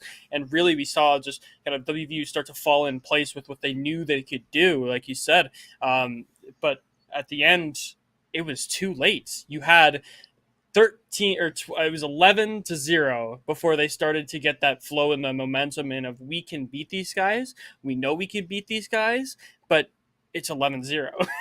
and Kremer had the consistent line of they only can get 11. They only can get 11. And that's the mentality you have to have if you're on the side of WVU, if you want to consistently try and continue to pull that game back and continue to pull that game back. But at the end of the day, 13-7 is all they got, and they just couldn't force it because they had started too late, right? Just absolutely too late. Fun to watch, though. I mean, round 12, when it was 11-0, they were in a 3v4 situation, took it. 2 rounds later, they had a flawless. Round after that, Sora had the triple. They lost the round, though. But then they went after that. Sora said, I'm going to triple again. Why not? I'm going to triple again. Then the team goes flawless. They got that really nice double kill on the Alt Orb. And then, in a 2v2, after a res made it a 3v2, they're like, no, we don't care about that operator. Agility is just going to take that dude out old school with the Vandal. So I just kind of wish, we had seen that from West Virginia in both maps. Because we'd be watching map 3, I'd have some more time to get more pizza, more soda. And, I'd be like, all right, it's a good day. So it also would have been really fun to see how West Virginia would have done if they started on attack, right? Their post plants were so key to winning those rounds, having both Killjoy and Sova live almost every single time for their post plants, and being able to just draw out time, regardless of whatever Carlton wanted to do. They drew out time. They spent it making sure that Killjoy and Sova were able to hold these post plants, and they really did hold really well. But Carlton, obviously, in the first game with how Rubsky got the 3K and the 1v2 clutch, just like those points. That shows how good Carlton really is and how good they really played in that game. And it's really tough to beat when Rubsky was activating, when everyone else, Jay Ronick was activating. Like, it was just so calm and collected from Carlton up until that 11th round. And then they just had to close it out. And that's so hard to beat when they just have to close it out. the end of map 1 for Carlton, like you were saying, was just showed what they were going to do for the rest of the day, probably. What they were looking for, like you said, calm, cool, collected. They did kind of lose that a little bit at the end of map 2, but when you're up 11-1, you can afford to lose a little bit. Find your center once again. Maybe go grab a coffee, come back. You're still up 11-4, and yeah. But going into this final game here, because there's really not much you can break down for both the side of Carlton and WVU, especially with that kind of score line in both those games, going 13-3 and then 13-7. But going into this last game, we've got 2 massive teams. This isn't a David and Goliath anymore. This is Goliath versus Goliath. Let's see what happens, right? Northwood in their series going 13-3, 13-2, and then now Carlton with 2 dominating score lines as well. Immediately, first thoughts, not knowing anything about the teams, what do you think could happen here? Why do you assume I don't know anything about the teams, Caleb? Why would that be the assumption? No, I like Northwood. Yeah, I'm gonna go with the girlfriend answer when picking teams for the NCAA tournament. I like Northwood's logo. I'm just gonna throw it out there. I like Northwood's logo. No, it's a clean logo. It's a clean logo. No, they had such a good match earlier in the day. Just everything they wanted, they got. And it's going to be interesting seeing that go up against Carleton, who proved that they can make mistakes. Like Northwood didn't really show any mistakes, whereas Carleton's like, no, we're going to make a few mistakes. We're going to let our opponent dictate what we're doing. And they did a little bit. Carleton allowed WVU to dictate the pace of the game. And if Northwood can take that initiative and take the pace of game control, I don't think Carleton looks very good. Fair. So let's go back a little bit into the games yesterday that happened. We had UH Premier and Northwood on stream, and honestly, dominant game for both teams. UH Premier pulls it back after losing 13-1, and they draw out Northwood into that game 3 because they win game 2 13-8, and then forcing Northwood to win at 13-11. It was a really clutch round for Northwood's side.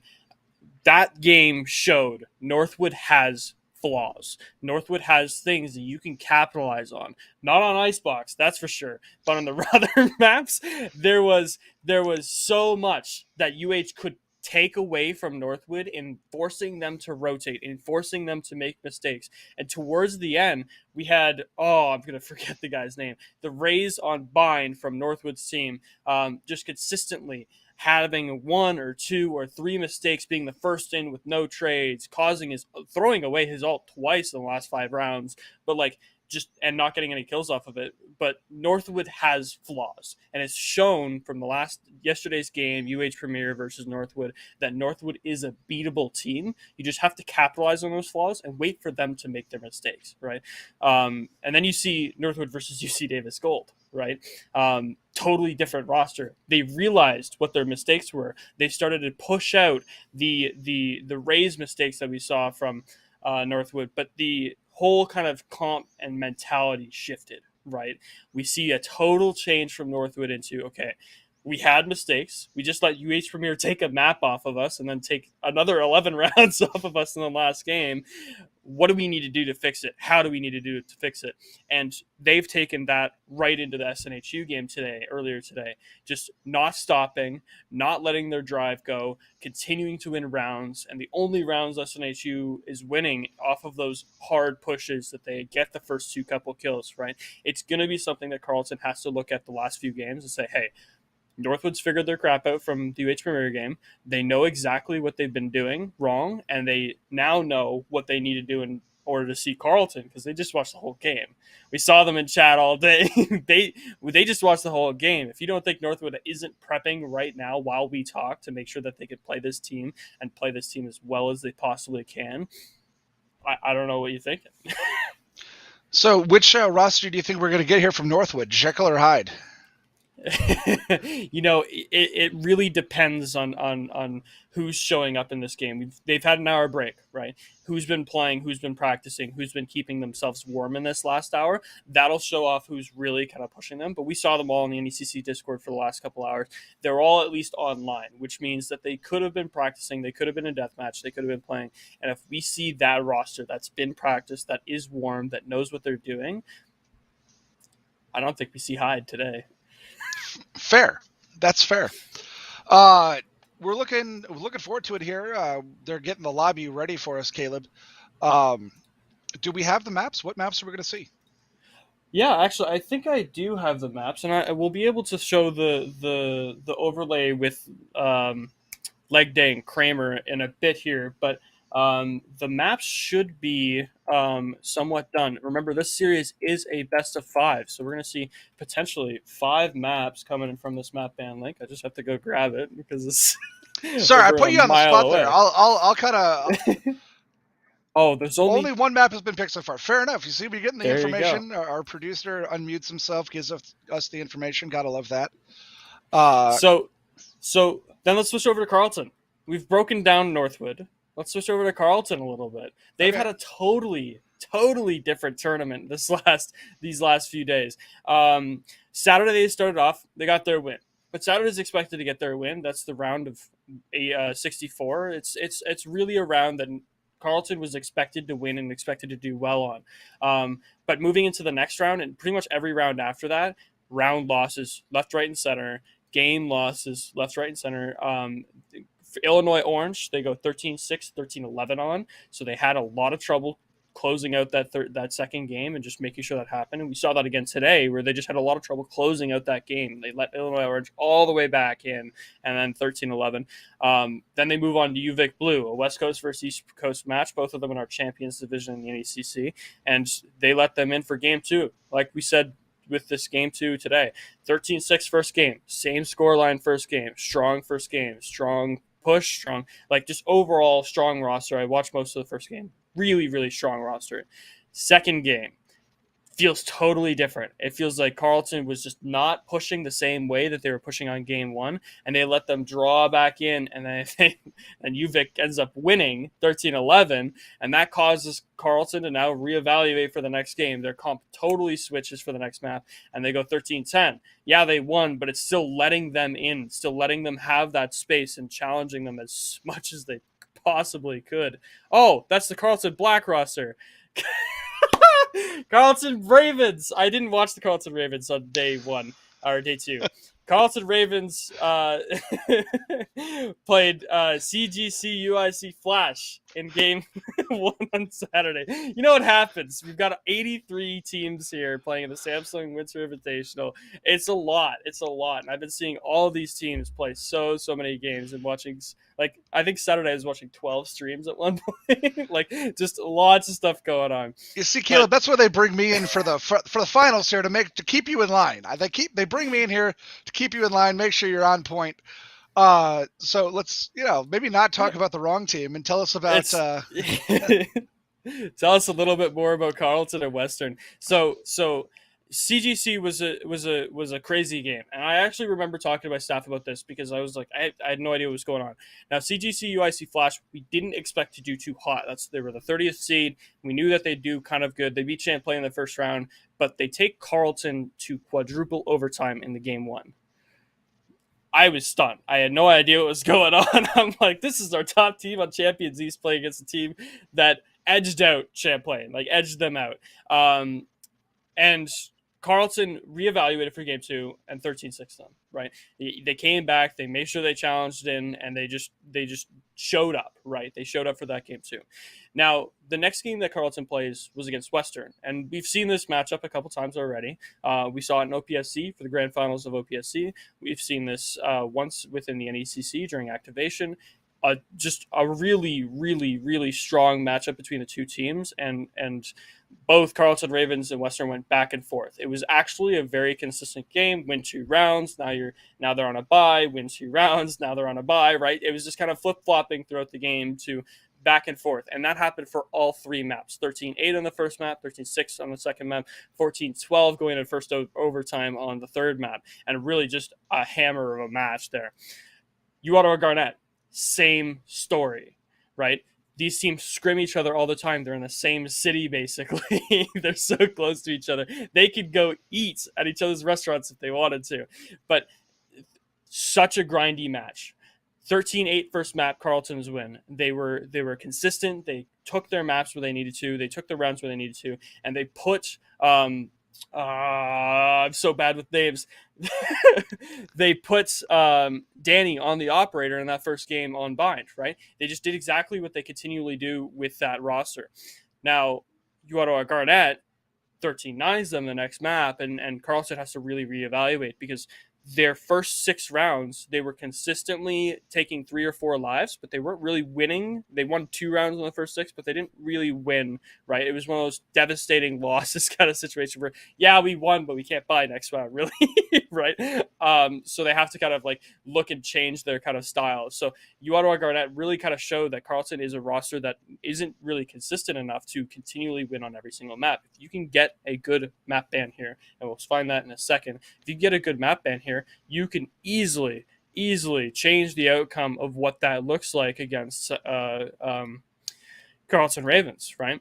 And then you see them on against West Virginia. West Virginia has a much easier bracket throughout the tournament, but you see them against West Virginia, and you see West Virginia start to wake up towards that end of the game, and you start to see the same flaws you saw against Western and Ottawa Garnett. How is that going to look against Northwood, right? How is Northwood going to pick apart those flaws like they just did for SNHU this morning, right? What's going to be the major changes for all of this?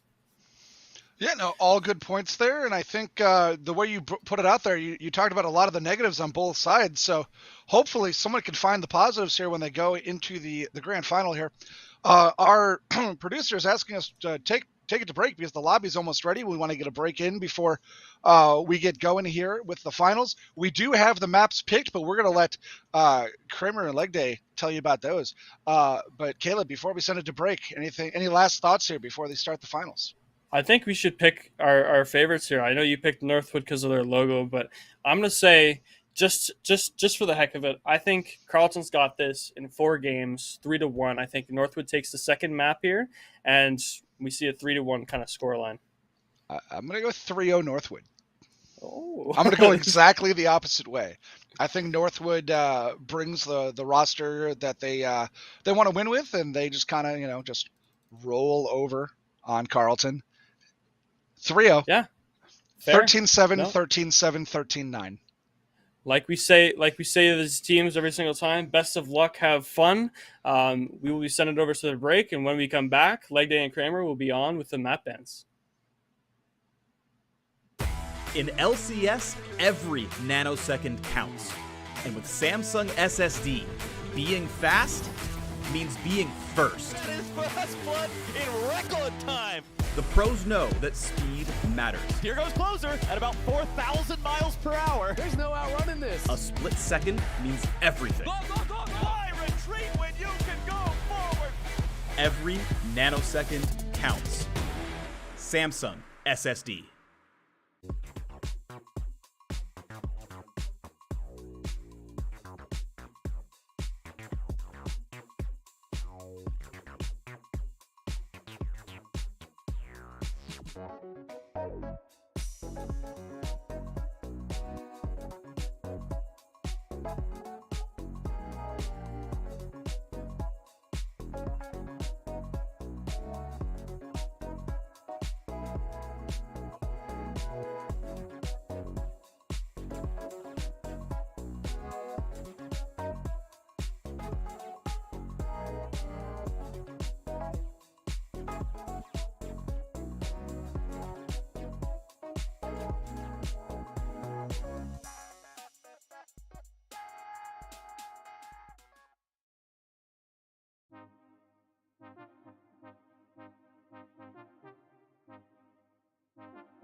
The Winter Invitational, presented by Samsung SSD, gloriously sponsored by our friends over there, has finally reached the grand finals, Kremer. It's going to be a best of 5, a slobber knocker here between Northwood and Carlton, who have previously won their semi-finals, let's say, in fairly dominant fashion. Yeah, it was pretty one-sided, let's be honest. We do apologize for the delay it took us to bring in finals. Our analysts kept talking to us, and we couldn't get them to shut up. You know what happens when they get too caught up on stats? They just spiral out of control. We tried our best, however. It's only a few minutes delay. Harry, I'm really looking forward to this one. I put you on the spot a little bit before we through to our analysts earlier. Do you want to tell me your prediction? I feel like Northwood probably coming into this with a little bit more fragging power, and Carlton have played a couple of weird comps. I don't know if their bind composition would work against a better team than West Virginia, but that will have to remain to be seen. We'll be able to go to our map veto soon, of course. Because we've only got 7 maps and it's a best of 5, each team gets 1 ban, Kremer. Haven is a surprising ban from Carlton. I won't lie. I would have expected to see something like a Breeze get removed, as Breeze is a map that doesn't really have any similar conversions. For instance, Haven has similarities to Icebox, Split has similarities to Fracture, Ascent with Bind. But for Breeze, there's no real trend. So I would have expected to see that one get removed, but no, it's maybe the pocket pick of Northwood here. And honestly, Ascent, Icebox, Bind is our opening 3. I quite like this, to be honest. It's aim-heavy maps, sure, but it opens up the option of seeing Chamber. And Northwood, of course, are always happy to go to Icebox. Every time we go there, people in the chat ask, how were Northwood allowed to do this? So I'm interested as to why the ban is the choice of Haven. Maybe Carlton saw what happened on Haven in the first time. They were like, you know what, we're gonna veto that, man. We're gonna say no to this. But curiously, Ascent is their first pick. Evidently, they are confident here. But towards the end of their Ascent, they were flagging. They were, and my prediction is going to be with Northwood as well. I think that for Carlton, when the opposition gets a bit of momentum against them, they do struggle quite a bit, actually. And we have seen some fairly shaky results because of that. And so I can't help but think that in a world where Northwood are going to put up more of a fight than, well, of course, West Virginia will, I do worry for Carlton's psyche going into it. Yeah, Carlton, it is going to be a long road ahead. It's a best of 5, so you get your 2 mulligans, and then you are up against match point. Northwood on the other side, they've had some time to sit back and, well, I would say research, but we know that at least Rip Benji, they've been trying to do their homework. They were begging that the other semi-final go to a 3rd map so they could complete that. Unfortunately, Carlton were mean and made sure that Benji would not be completing their homework. Remember, this is for the prize pool of $3,500. First place to Hero $2,500. Second place with only $1,000. That is, of course, thanks to the wonderful people over at Samsung for making this all possible. You look at the agent composition going into this, and double duelist to be brought out by the members of Northwood. Over on Carlton, I like the fact we're seeing the re-emergence of the KO when accompanied by the Chamber. I think it does have a bit more firepower. And once again, we see the Sage on Ascent. Turbs are here, or Thurbs rather. They're going to likely be mirroring the lurks on this Reyna. Reyna's a great lurking hero because you can just get those free escapes after taking out one player using the dismiss, especially if you meet a 2-player or 3-player kill squad in the middle of their rotation. Still, Northwood having to start on their defensive side here. It does mean that they will be tested, as Carlton were much better on their offense than they were on their defense. That they were. Remember, this is the Carlton Ravens map pick, so for the members of Northwood, even if they lose this, as long as they make it close, they're going to have a fair bit of momentum to work with. Remember that not only do you win it's a prize for $3,500, you also get some brand spanking new Samsung SSDs. I'd like one of those. I would also love one of those. I get through so many SSDs. I actually already have a Samsung SSD, but I'd love another. I've actually got 2 SSDs. But we actually Samsung. don't need them. What can I say? I'm a man who likes quality. Rip Benji lies in wait. Oh, hello. They passed on by, could not take out Moves, who turns on their heel and slays the Sentinel. A little bit of trouble was gained right there, and Rubsky wins out with the Headhunter against Dip. Carlton starting as they mean to go on. Ferbs has already taken a touch too much damage, down to only 15 HP. They'd love to get one of those Devours to give him a touch more health, but Moves touches in other places with the Classic. Remember, Carlton have just come off the back of a victory on this very map against West Virginia. They are well-versed, they are warmed up, and they are ready to take on the Titans of Northwood. It's a clean pistol round, only losing one single player. And for the anti-eco, it's Spectres around the board with Rubsky clinging to that Ghost just for a little bit of an ego buy. I quite like that. And with no Jets, it kind of means that Rubsky will be the player who wields the op when he is given it. Bear in mind that on other maps it's actually Danny who ops, but in this case, just on the Sova, it just doesn't really work. Carlton, they want to be doing this as cleanly as possible. And it was worth noting before, we noticed that on B, Carlton were often winning by spike detonation rather than by frags, but look at this stack. This is a gamble from Northwood, and it may well pay off. Is that a pair of shorties back-to-back in the boathouse? This might be completely unexpected. One, the first shorty, the dismiss away. We're reloaded. Shorty is simply surrounded and executed from every single angle. The bullets will fly, and Carlton Ravens quickly make their mark on this second round. I am actually very happy with how Carlton have played these opening few rounds. It's very damn clean, only losing one player per round, and it means that you play a hefty bonus going into your third. 4 Spectres to wield. Rubsky goes up to that Vandal, and he keeps his economy relatively even for the rest of his team, because he was on merely a Ghost last round. Now, for Northwood, it's going to be Vandals, Phantoms in the mix, with not many kills to work with. The ults are a pipe dream at this point, but there is still hope for them as they look to turn their attention to be their third time trying to break into this site, and what may be a third repention from Northwood. Drakius pinged right here. Backs off into a safer position. Benji with the Phantom free to spray through the smokes. No traces here at range. Respector wins. How did Drakius drop that one? This is uncanny. Northwood have forgotten how to use guns. Unbelievable here. Carlton. Wizards with the Spectres. Avanda Cadavra. Just like that. Carlton, they go 2-0 up with the spike down as well. It's looking like it will be a third unless we see some kills from Northwood, and we see them quickly. And the thing is, with 3 players remaining up against 5, you do consider maybe the save here.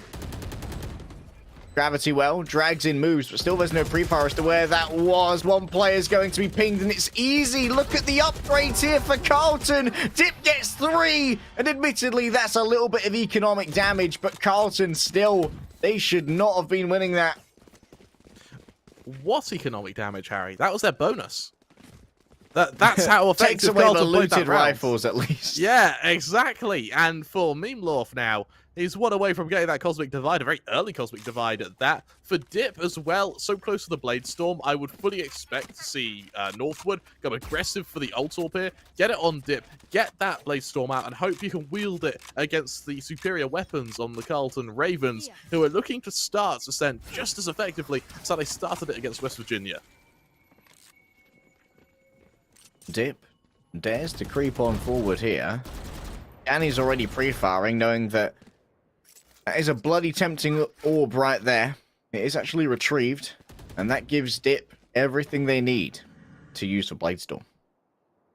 Suddenly there is a bit more firepower on Northwood, but remember, the Bladestorm is only as good as your aim is, and right now Northwood are looking shaky. They spot out where that Jet is playing, and with the ping as well, that is all they need. That's all the info they need to turn their attention back to mid, and then subsequently to A, where the Killjoy lurking in tree, supported by the Astra, is going to be tested significantly by the Phantoms ready to swing into them.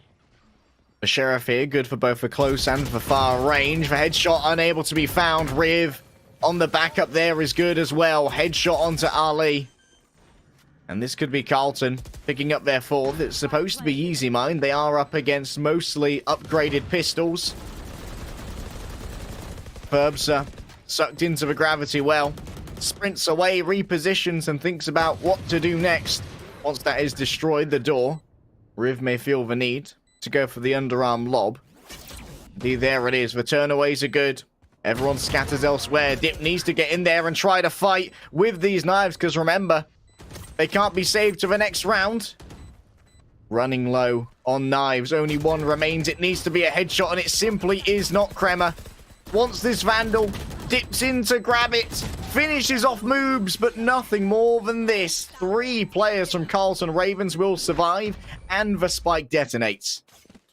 It detonates, but they all stay alive. Those 3 members, which is a great position to be in. For Dip, I won't lie, only 2 kills on the Bladestorm. I would have expected a bit more for it to be worthwhile, the commitment. However, it does just tick you over to your buy round, where Drakius is going to hold on to that Odin. Dip brings out that op. Whereas for the Ravens, I mean, why change 5 rifles? It's working for you. You've got a Null Command, a Cosmic Divide, and a Hunter's Fury all ready to deploy against Northwood, who go into this with absolutely nothing in their ult management.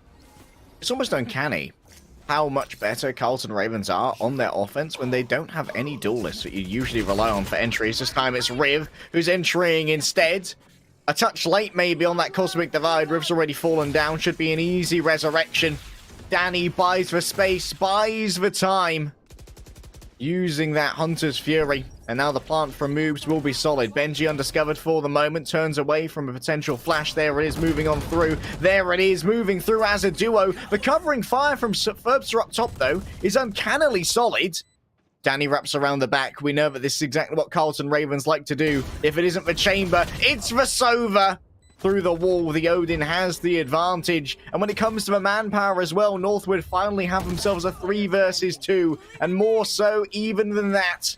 I believe Rob got taken out as they went for a TP. Memlorf in the 1 versus 3. A tap upon the spike. Drakius pre-aims. Dip's got their operator in hand and puts it to use. Finally, Northwood will grab themselves a round.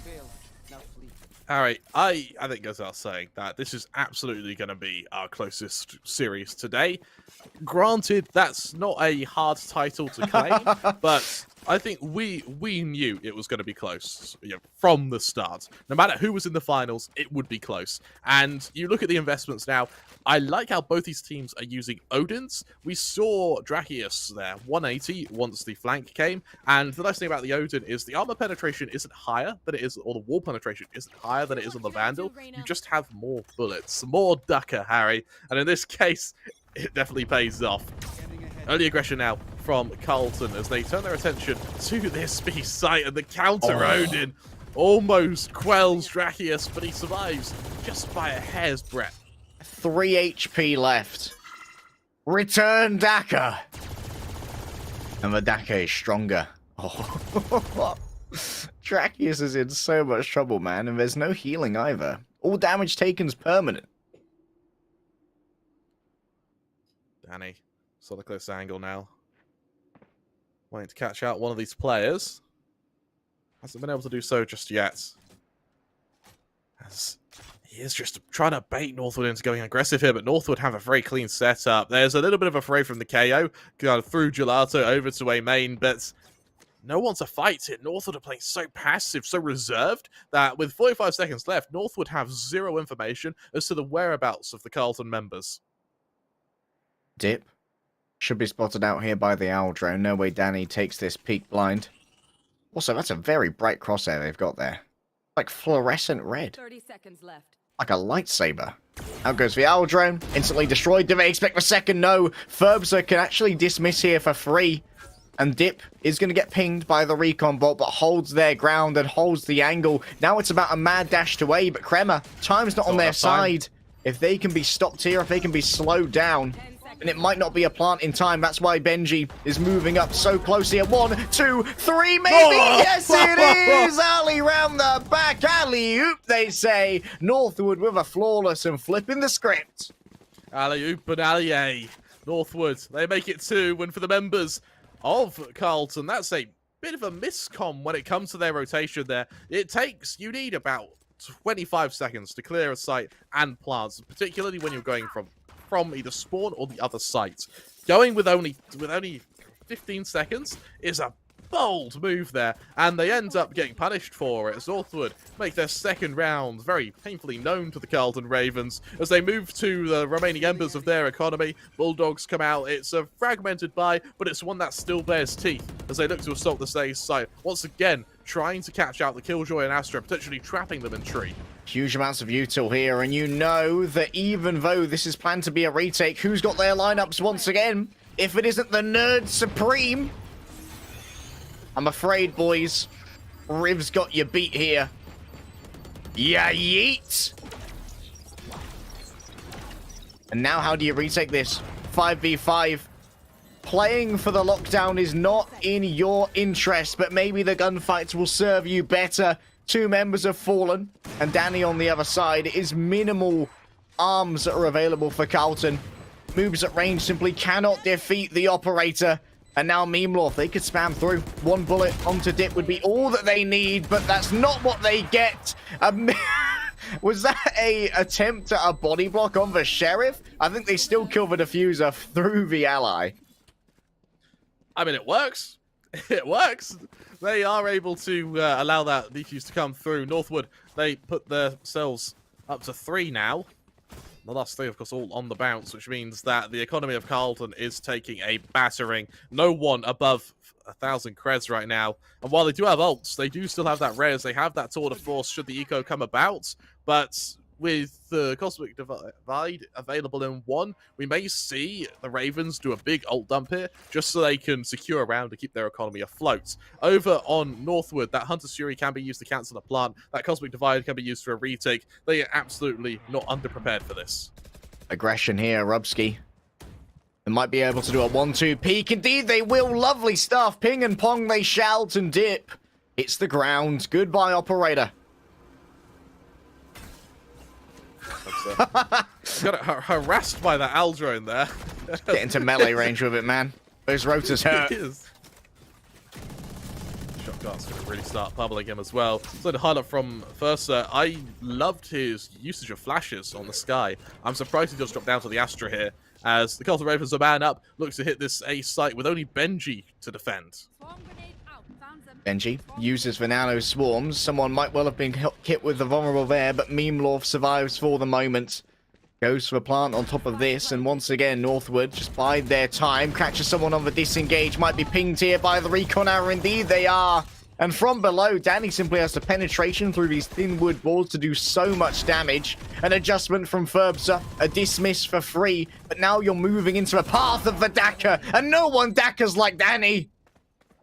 Riv from the back has taken down Drakius, and now Ali cannot stand the 1 versus 4. Looks to see if the operator's still present here. Indeed it is. And so, this is going to be a save, boys. They just get the hell out of there. Ali holds on to not only that Cosmic Divide, but that op as well. And the issue Northwood now faces, without a jet, there's no real op player.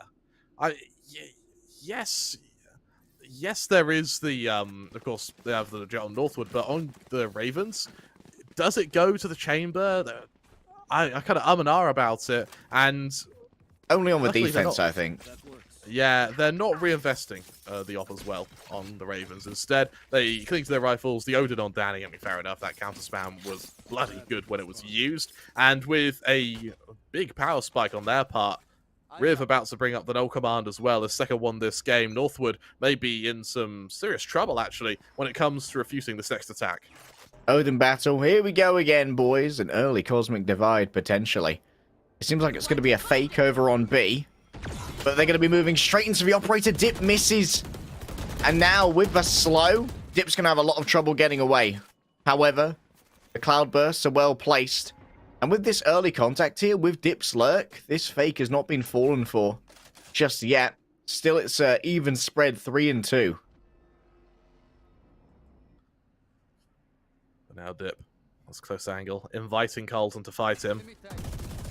They haven't done so yet, though. Instead, for Northwood, I really like how passive Northwood are on this defense. We saw both teams, actually, when they were against a team they didn't respect too much, they were peeking all the time. They were treating their defenses like they were attacking. But right now, you see, they just don't leave the site. They don't have to. They have abilities to work with, and for Dip, he's their only point of contact, so you might as well let him be the only point of contact and use that up like a scalpel to just cut off players one at a time.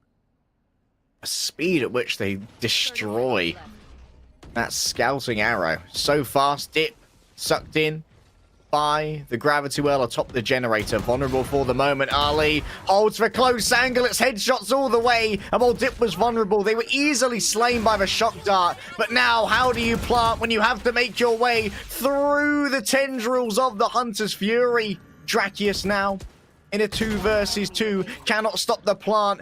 Riv is so strong. A direct hit from the flash. Get him, flashbang. Moob's the only one really capable of an extended duel right here, but Benji has no idea as to where the enemies are. That's one. Can they get the second? The answer's no. Moob's doubles the round count, 3-6. I'm really impressed. I'm actually very impressed with how well Ali's playing right now. He has really been able to deliver when it comes to clutching out on this site. He's had about 2 or 3 rounds now where he's just had a hero play to win. That 4K there, and they still lose? That's got to leave a bitter taste in the mouths of Northwood. They still have ults to play with. I quite like the ult management both these teams are showing. They always have something to use, whether it be in a retake, whether it be in an execution. And right now for the eco, Dip's going to bring out that Blade Storm. However, he's on the wrong site as the Ravens once again look like they're ready to assault this B site where it's a mere and lonely killjoy to stop. No command as well. Suppressed is Benji. That means the entry onto their site gets easier and easier. Moves might have been spotted, but for now, Benji simply wants to lie in wait, try and get themselves the drop on someone. It's a failure on the first, but they line up their heads. 2 ovals in a row. Learn your shapes alongside this Astra. Benji, the big boy, round the back. Easy lurk. That is an unbelievable choke. Oh my goodness. Someone learn the Heimlich maneuver and give it to Dip. Benji, though! No. It's okay, Dip. I've confiscated your aim. I'm gonna need this. Oh my heart. Yikes. On paper, North would win that, but there are no winners. There are no winners. As Dip, now, he's used 2 Blade Storms, and he hasn't had a kill once. The ult just hasn't been working for him. His success hasn't even really been with the AWP either. It's been with the rifles. I'm surprised he's still investing in them. And, well, saving them, actually. As the Ravens, the solace that Northwood can take in what's a messy round is that the Ravens are down to a shaky half by a couple of Sheriffs, the odd Spectre. It's not one they expect to win unless this Tour de Force can pack a bit of a punch. What they do have is Op versus Tour de Force. Neither player connects to their shot, it seems. Elsewhere, Riv activating their lurk as Drakius holds a shallow angle. Actually sends out the drone here to try and cover themselves. While you look at the drone, it's Ferbs who takes the swing. A beautiful bait and switch. Moves on a close angle now, looking to avenge his fallen teammate. Sees the jump spot from CT. Doesn't react from it though. Ali punishes. Yeah, when it comes to reactions, Ali's simply faster here. The KO's still active. We'll be moving into the sightline of Timmy Turret. Oh, the Tour de Force was seen. Your barrel's too long, mate. It's not the size of the barrel, Kremer. It's what you do with it. And now Rip knows that they are moving directly into the sightline of this operator. And that only means that it's easier for Dip. Meemlorf on the other side. The shorty stands prepared. Who dares come into my garden? Leave my petunias alone. Dip's short barrel sends Meemlorf on a long trip as Northwood look to keep it level pegging as we end this half. 6-5 the Ravens lead, and honestly, no side has been emerging for me as one that could pave a way to victory. It's been an absolute knife fight, and, well, remember, no rules in a knife fight. Luckily, to end the half, Northwood do have the ult advantage, so an equalizer is looking likely on paper. Thurbster 1 away from the Empress, but that will be accompanied by a lockdown and a cosmic divide. 2 ults that can be used really well in and after plants. So for the Ravens, it wouldn't surprise me at all if we actually see Northwood hand them a site and play for the retake. Oh, Dip. They do not hold that while they are being pinged against the smoke. What in the world is that? I hate to bully, but Dip, Dip has turned his brain off a couple times in this. Cosmic Divide is deployed. It's a very defensive one as the Empress is thrown out. Ali, hoping for an angle here, sees the ping, instead aggresses to the other side of his divide and actually leaves the site undefended. Danny still alive here in the market though. 2 versus 2, 2 versus 1 even.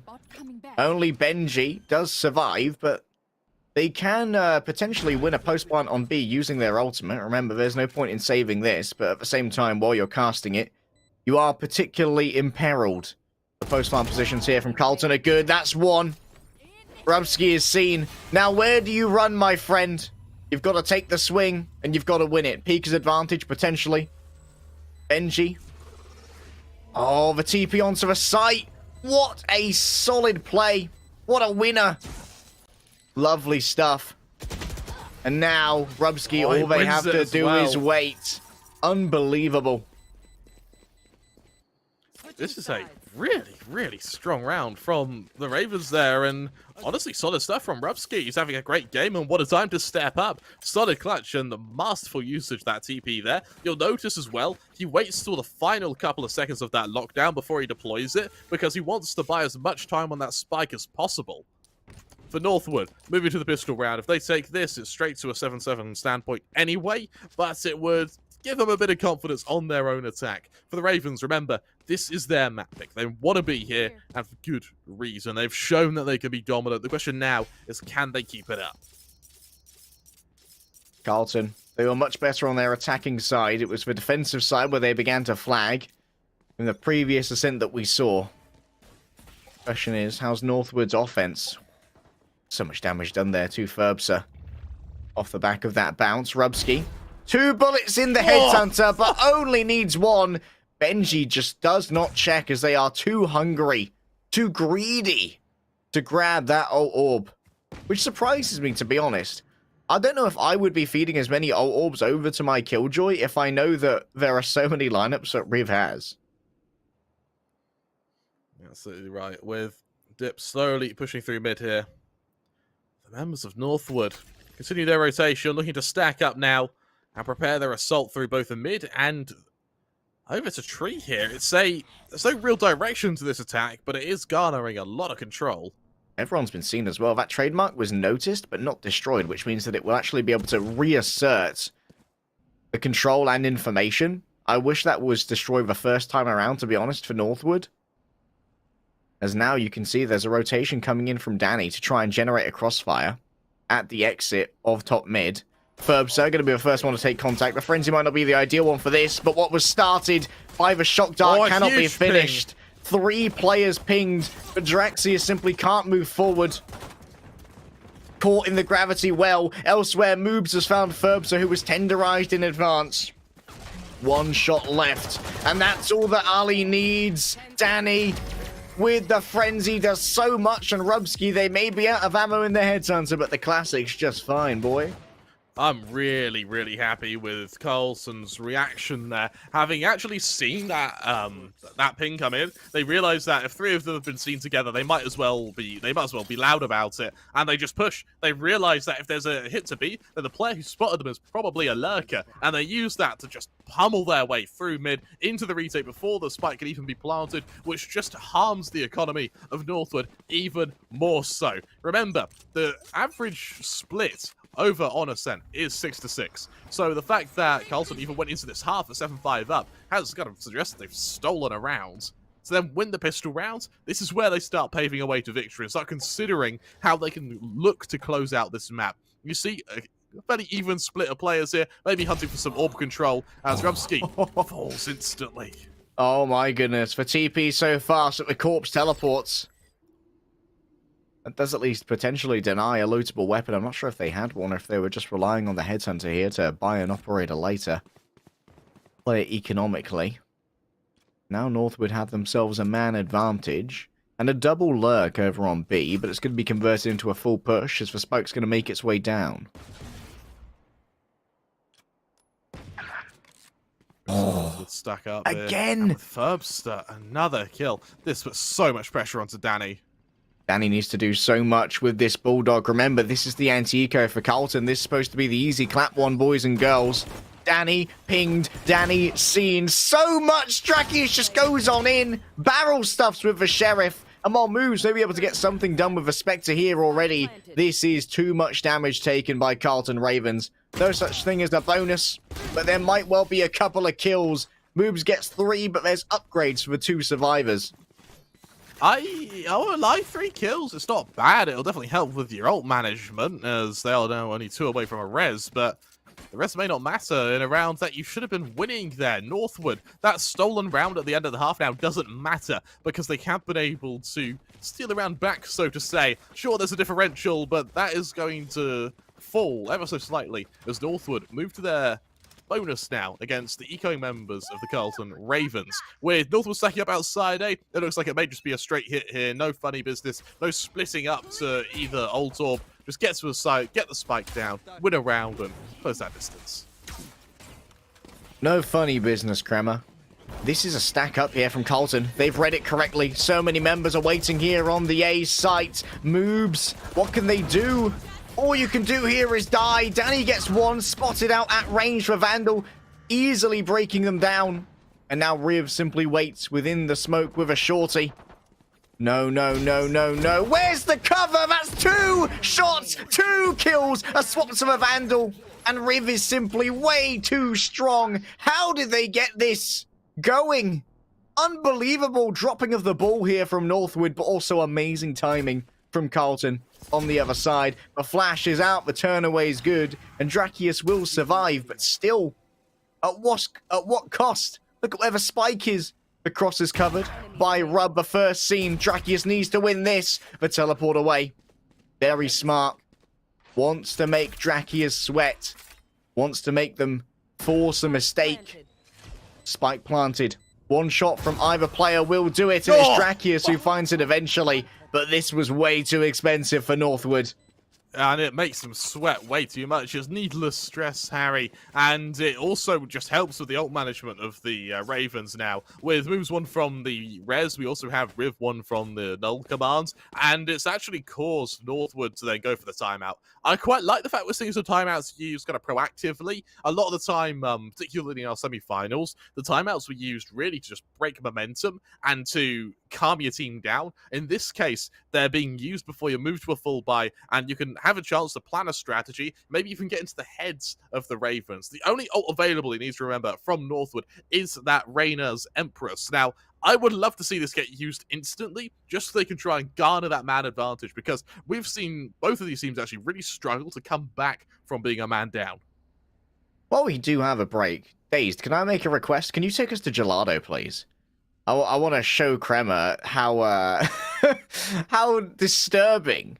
Here we go. How disturbing some of these gelatos are. They look like they are in physical pain to be gelato. Like, I'm melting. The old guy is on the sign here. If you look up towards the gelato sign, God, the mascots, they look like they're in so much pain. It's like, life is pain. Existence is suffering. Thanks, Days. I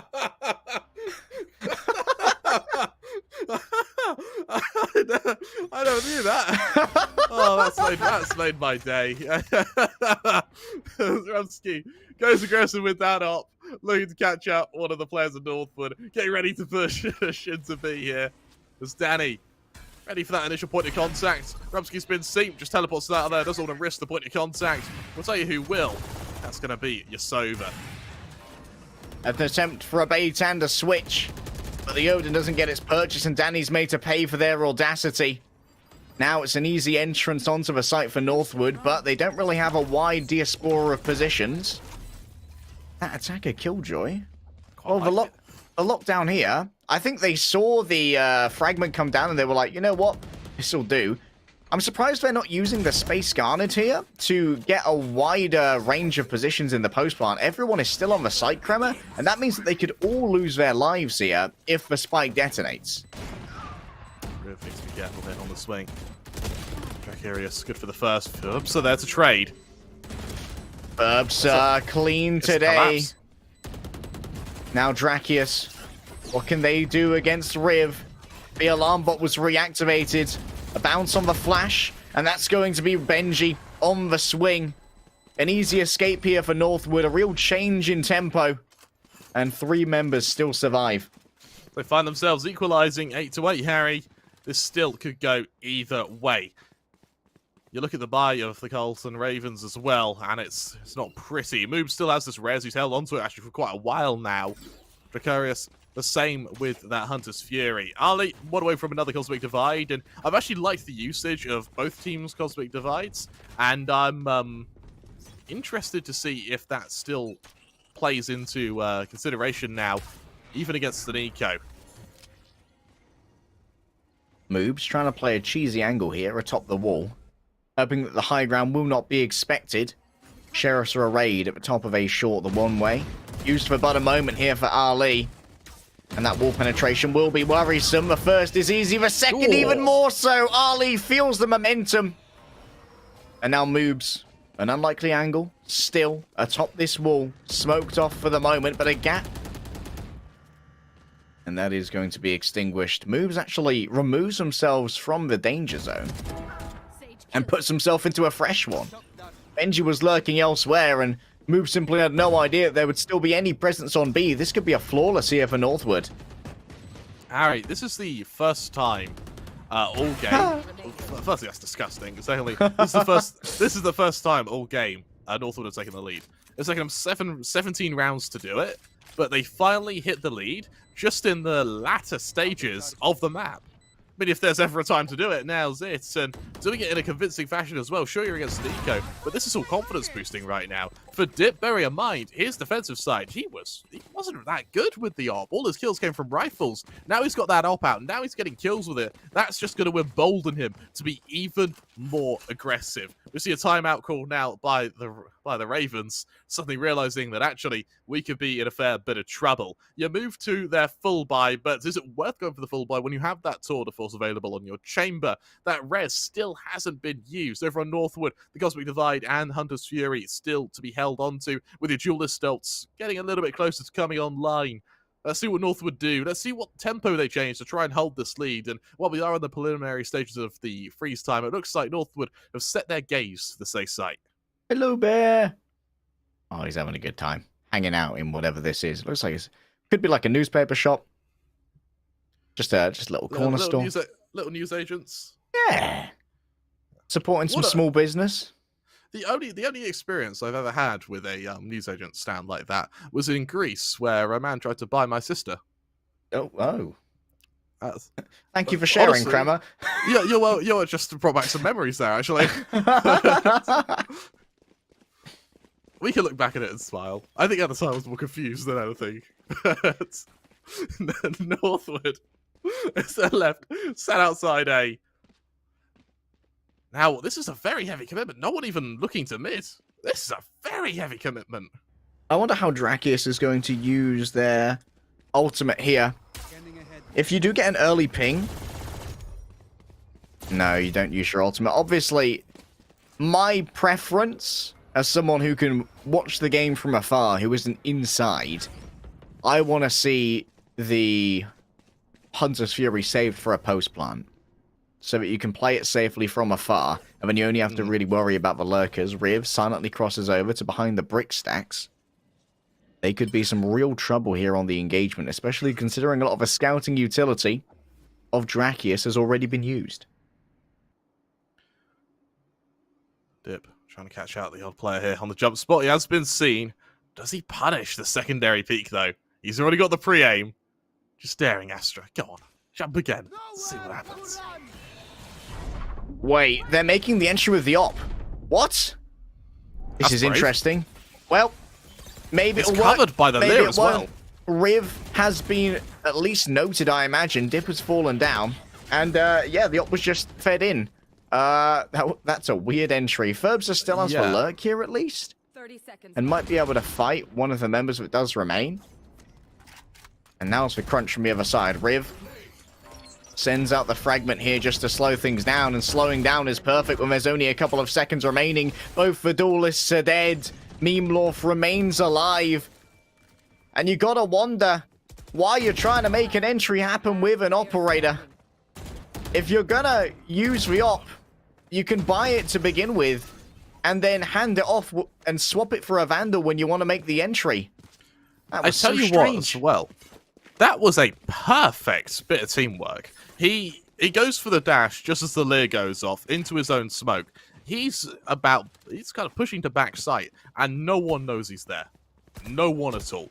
An insane bit of teamwork from Northwood, but they just have the wrong. They just have the wrong weaponry to do so. As Carlton now equalise once again, Harry. It's level pegging, equal spitting, as Northwood with another investment, though. This time you'll notice no op in sight. As Carlton have the ult advantage, and also another op over in the hands of Rubsky. On the defense, very strong for the chamber. You can take your shot on TP. Now it's a play for mid from Northwood. We haven't seen too many attempts between either of these teams to really play full mid control. And Drake's actually gets tagged themselves while they are piloting that. Yip has made their way in. The flash is so good. Riv is their own assist. But the second player, simply too great. And there's no heal now for Ferbsa. They decided to use the dismiss to stay alive rather than devour to get their health back. And that means they now have to try and make something work as the only remaining duelist with 26 HP. Something tells me that if Reina does go into fight here, maybe a death sentence. Danny does back off for the time being, and it does give a window of opportunity by Tree, but Ali's already committing so much util now, so committing to this site. Meanwhile, his location's suspected, but not guaranteed. Moves. Lined that up well, but Drakius on the refrag. 2 versus 3 now. Ferbsa has flanked around the back. Danny expects it. Out goes the recon arrow, and this means that Danny is only heals for Ferbsa. Just a delicious meal. An absolute snack, potentially. But Northwood still, it doesn't change the fact that this is a dub for them. Rubsky has decided to call it. And it's interesting that actually they decided to buy the... Oh no, they looted the operator rather than buying it, which makes more sense considering they already have the tour de force. 10-9, Harry. Northwood, they inch closer and closer to a victory. And yeah, you need to remember that so far, the biggest killer of Northwood are slow rounds. Every time Carlton just change the pace, they make Northwood work for every pick and they play passive, they've lost it. Northwood seem to really struggle when it comes to slowing the tempo. And bear in mind that in the slow rounds that have been sort of started slow and then burst into something a bit quicker, it's they've gone into a man down. Carlton's main win criteria here is the slower the round is, the higher their success rate. Northwood really don't like playing to time, and you look at the ult management on the Ravens here, there's almost every single ult available. Riv's one away from being able to bring out that null command. Over on Northwood, you've got the Blade Storm to deal with it, and that's it.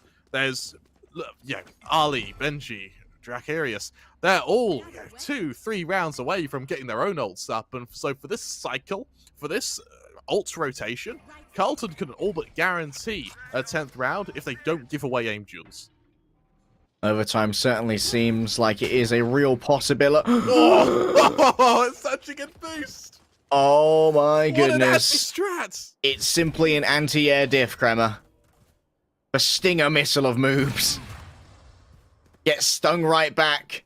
You can sting, but Ferbsa, they're the Wasp Queen. Wasps can't challenge a Hornet's Nest, Harry, and as Northwood get ready to... A, clearly hasn't been working. How about B? You guys still awake? You guys still home? Rubsky, I mean, he's certainly home, but is he awake here? Holding the angle with the tour de force, just challenging, daring Northwood to peek into him. Takes a shot. It's random, but it works. Ali is lined on up, and Drakius Sova diffed for the moment. Now the crossfire's generated, and Northwood, they have to count their chickens, see what's going to hatch here.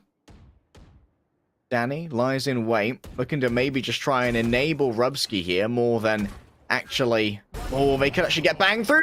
Oh! Unbelievable! Ferbster had no idea that Rubsky was waiting to do it through the wall. That is filthy. Absolutely disgusting. Harrowing. Benji, 1v4. Bear in mind, Harry, while Northwood have a few credits to spare, the reality is they didn't burn nearly enough Carlton ults for the loss to be considered silver lining. And he may even be hunted here by the Chamber. I mean, why not? He's still got a tour de force to work with. May not have it for much longer. Instead, doesn't even go for the wall bang. Benji will survive, but only just. Rubsky did get an upgrade, however. They only went into that with a classic, but from those whom they killed, they were able to loot a Vandal. So an economic boon here for Rubsky. You're absolutely right. And with Northwood now, yes, it is still only the Blade Storm, but Ali's ready to bring up that divide. Ferbster's ready to bring out that Empress, and Ferbster already having a great game right now. 19 kills on the duelist, is looking to extend that off the back of an Empress, and with only a Resident Cosmic Divide, two very defensive ults available for the Ravens, this could be a very exploitable position for some faster plays. The news was handed down. It's like, watch out for that guy. He goes for a jump. Dip actually manages to cross over mid here. Might be able to get the drop on Rubsky if they boost over the wall with the updraft.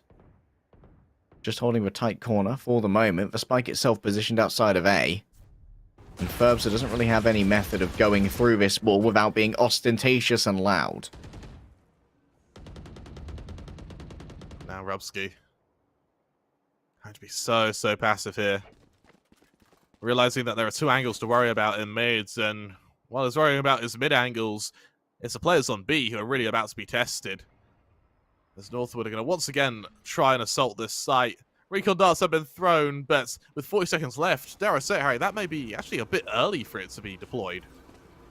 Once again, it's a slow round. Trademark will at least confirm the presence of multiple players here. It's Dip who moves on forward, straight onto the site. Can Danny win out the duel against the Jet? It's going to be so important to remove Danny from this site. They can stop the plant. The blind is so good, but I'm not sure who it came from. Might well have been an assist from afar coming through from Riv. Moob going to readjust here with only 30 HP, and the null command will turn off so much of a utility. Ferbster simply cannot level their weapon in time. And now it's 1 versus 3. Ali. 1 versus 4 even. From bad to worse, the resurrection invested. Riv should be losing this duel. And indeed, Ali unable to turn on the dime. Moobs continues to slay, and Carlton Ravens once again pull ahead. Northwood, these slow pushes just aren't working for them. Twice now they've tried to slow and dictate the pace, and twice now the Carlton Ravens have just punished them for it.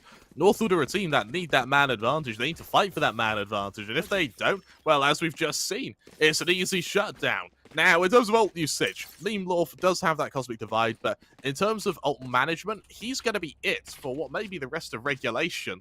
Over for Northwood, though. It's 2 ults readily available. Benji 1 away from the lockdown. Drakius 2 from his Hunter's Fury. And unless we see a hero play from the Ravens members, then they aren't getting anything past the existing ults.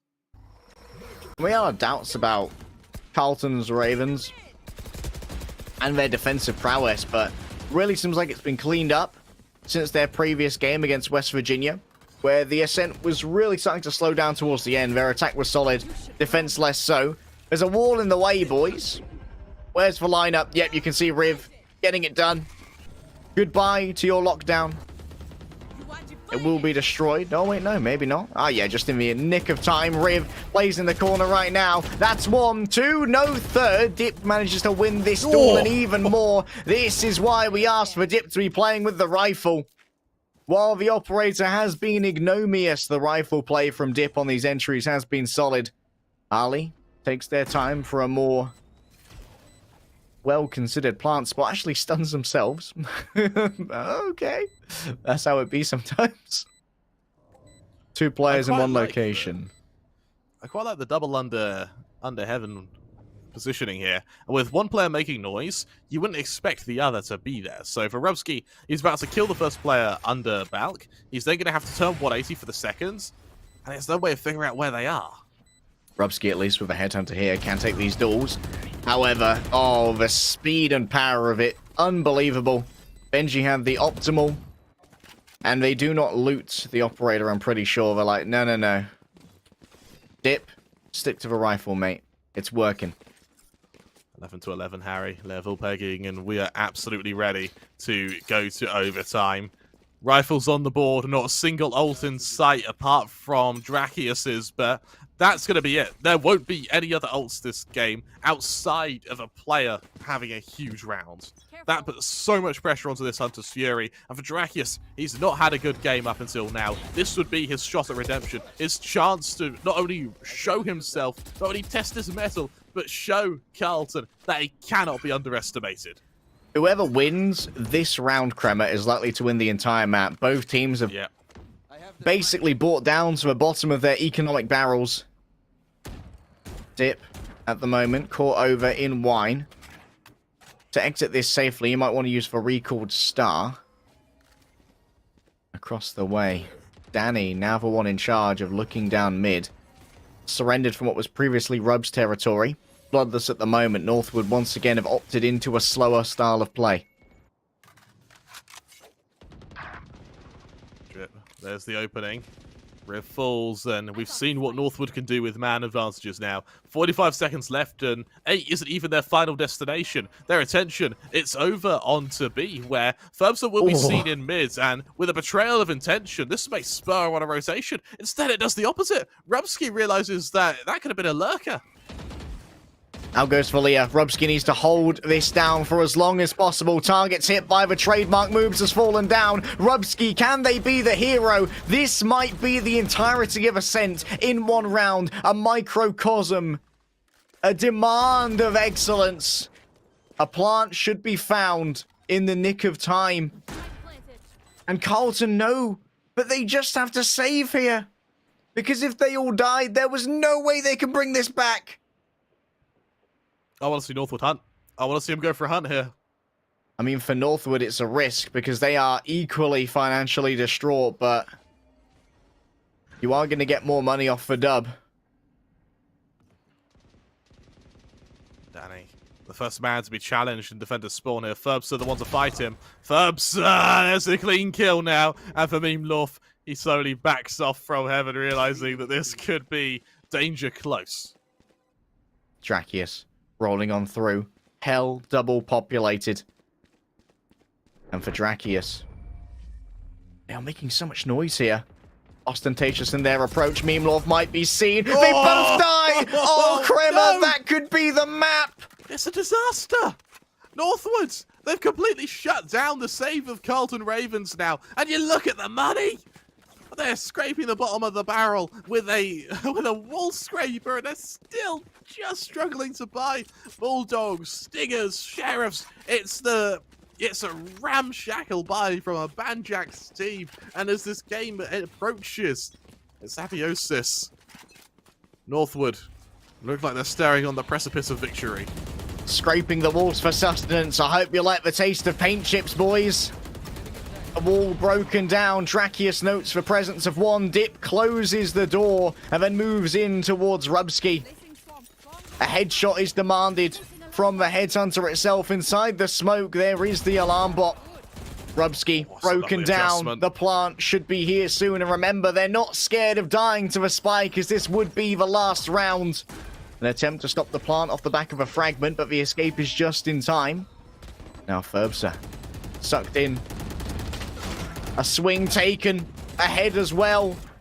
Ali doubled up in the back as Drakius is just playing so far afield. They are the guarantee. They are the insurance policy with the Hunter's Fury. Flash doesn't grab Benji, but Benji grabs himself one. Drakius is actually starting to move in closer. I wish that he was playing it a little bit more conservatively, but this is fine. Sova versus Sova, 2 versus 1. Ali outflanked for the moment, but guess what? Drakius is so far away. The Hunter's Fury shall try to detain you as you give your best to defuse the spike. Northwood struggle to make it happen, but they do claim the first map. They held on to that Hunter's Fury for what felt like about 5 or 6 rounds there. But when they finally use it, they use it to go 1-0 up in our series, in our grand finals, Harry. What a game that was from both teams. And for me, I want to highlight Dip. Now, when he's on the op, I mean, he's good. He's hitting shots. He's good. But when he's on the Vandal, he's brilliant. Time and time again, he gets the entry with that Vandal. And while the op has its effectiveness on his defensive side, on the attack, it's the Vandal being all the rage. I would love to see him actually just continue using the Vandal consistently on that attacking side. But we'll have to wait and see just if they keep up that trend. as we head over towards our second map. I can't remember exactly what it is. I think it might be Bind? Maybe? It's been a while since we've had a look. I'll actually drag it up. Icebox, sorry. It's Icebox. Icebox! That means that, sure, we might be expecting a little bit more Jet. We're going to see the Jet duel once again. Surely you've got to play a duelist now if you are on the side of Carlton. You can't play the lack of duelists any longer. It's going to demand Jet versus Jet, but who is ready to hold a candle to dip?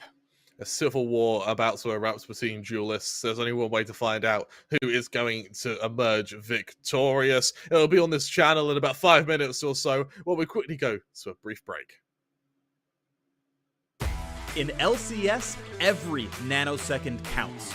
And with Samsung SSD, being fast means being first. That is fast blood in record time.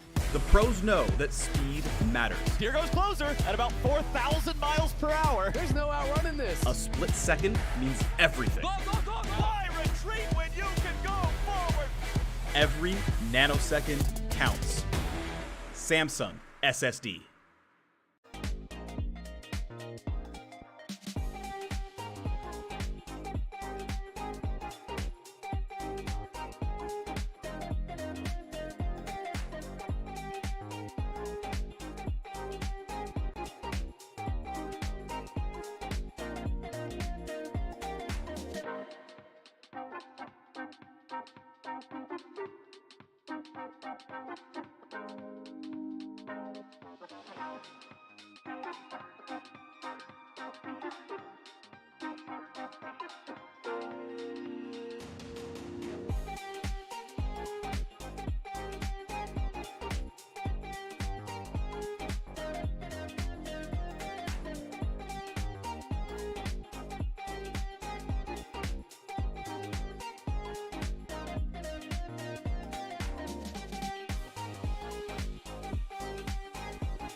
Winter Invitational presented by Samsung SSD returns to your screens, and someone's lost internet, so we've dragged in the analysts early. I've been joined by the wonderful coach Jim and, of course, Caleb as well. Lads, that was an absolute barn burner. Jim, what were you thinking during that matchup? I was thinking, man, my 3-0 prediction's going to go out the window, but then Northwood turned it around, and I'm feeling pretty good now about my 3-0 prediction. And you, Caleb? Oh, it was an absolute barn burner. I mean, Kremer said it so well. Round 16, was it? The first time Northwood brought a tie-back game, and then from there continuing out the game and just starting to really show that they can control the game and they can really control the pace, and that was really the turnaround. The player I would like to highlight particularly is Dip. I think that his impact on the op wasn't really there, particularly on the attacking side. But when he gave him a Vandal, it's like night and day. He played out of his mind on those entries. Yeah, and it was amazing to see just how much he started to step in and really take control of the game, going from really negative to just over positive 17 and 16. But LEGDAY, you called it out a lot. Just how much did Riv have control of the map and and what he did, but also his nades and his utility usage to stop Killjoy from really having much of a presence. What was really going on for Riv there? Riv obviously had the lineups that was super well placed, and I think that maybe there wasn't enough research in the previous matchup that may have indicated, you know what, maybe a Cypher would be better than a Killjoy here, just because the setups against the lockdowns are so good. Do we remember what Riv played on the non-Ascent map in their first semi-final? I can grab that in 1 second, but keep going. He's on the KO as well. I think he played KO both, didn't he? May have been KO on both, but I'm wondering if Riv's going to start to... if Riv's going to maintain effectiveness across multiple agents, because of course Riv looks very good on the KO, but KO's agent that not many people are used to scrimming against. Did you find it, Caleb? Yeah, I did find it. Riv on first map was playing Sky. That was it. How do you like the initiator meta at the moment, Jim? I prefer duelists myself. Like, honest to God, I like just watching as many duelists out there as possible. So that was definitely fulfilled by Northwood with a double. Yeah, I feel like we've rarely seen any duelists at all from Carlton. Do they play like one Raze? Occasionally. Yeah. I think it was. Hold up, looking through the first game here. They didn't have one on the first game either. It was. I think we just had Sora playing Raze. No, that Moobs was played West Virginia. Raze.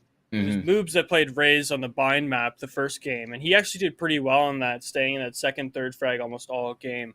But with the comp changes and how we've seen kind of Northwood kind of take that Kremer, what's kind of your thoughts on like the next game and what they could kind of re-change and re-challenge to kind of prepare for what they may see on Icebox here? Something I think that it kind of comes from teamwork, I want to say. It's something that we saw that worked particularly well for the members of the Ravens was when they were going into site takes, West Virginia were getting caught out time and time again by flanks. And on Icebox, that can have the same effectiveness, particularly when you see flankers come through mid in after plants over on A. I don't think that Northwood gave him too much space for it over on our first map, but there were still many occasions where they were either catching players in rotations or just outflanking one another. Speaking of the people being caught out, by the way, Drakius definitely had a little bit of a downturn in performance from the semi-final to the grand final. Did you guys on the analyst desk notice anything that may have caused that downturn in performance from sort of like pub stomping to bottom fragging? I think that the major thing that was the change was kind of his step up into the more controller. Like he had to be much more of a controller with the Carlton competition because of how Carlton was playing, right? So taking those steps and being able to be more of that Astra rather than more of the top frag, right? So it's to do what he needed to do. But obviously Jim's probably got another thought as well. No, I kind of agree there. I wanted to talk about Ferbsa, actually. Who nobody has mentioned yet, and very quietly was top frag for Northwood. That's true. Like, very quietly. Like, I looked, I'm like, wait, no, Ferbsa's top frag? Really? Yeah. Really? But 7 First Bloods, and we just not getting talked about. which I think is a crying shame, because anytime you get top frag, like, you're doing something right. Even if you're just cleaning up what other people are doing for you, you still have to do the cleanup. And a lot of work got done by Ferbsa there. Just like you guys were talking about flanks, you guys were talking about good holds, and just good marksmanship. That's all it really was. Like, if you're playing Arena, that's what you're playing for, is good marksmanship, and it was there for Ferbsa, and I hope it continues. No, you're I think that absolutely the way that people do end up quietly top fragging, as we call it, is that they end up getting their frags in the midst of chaotic team fights.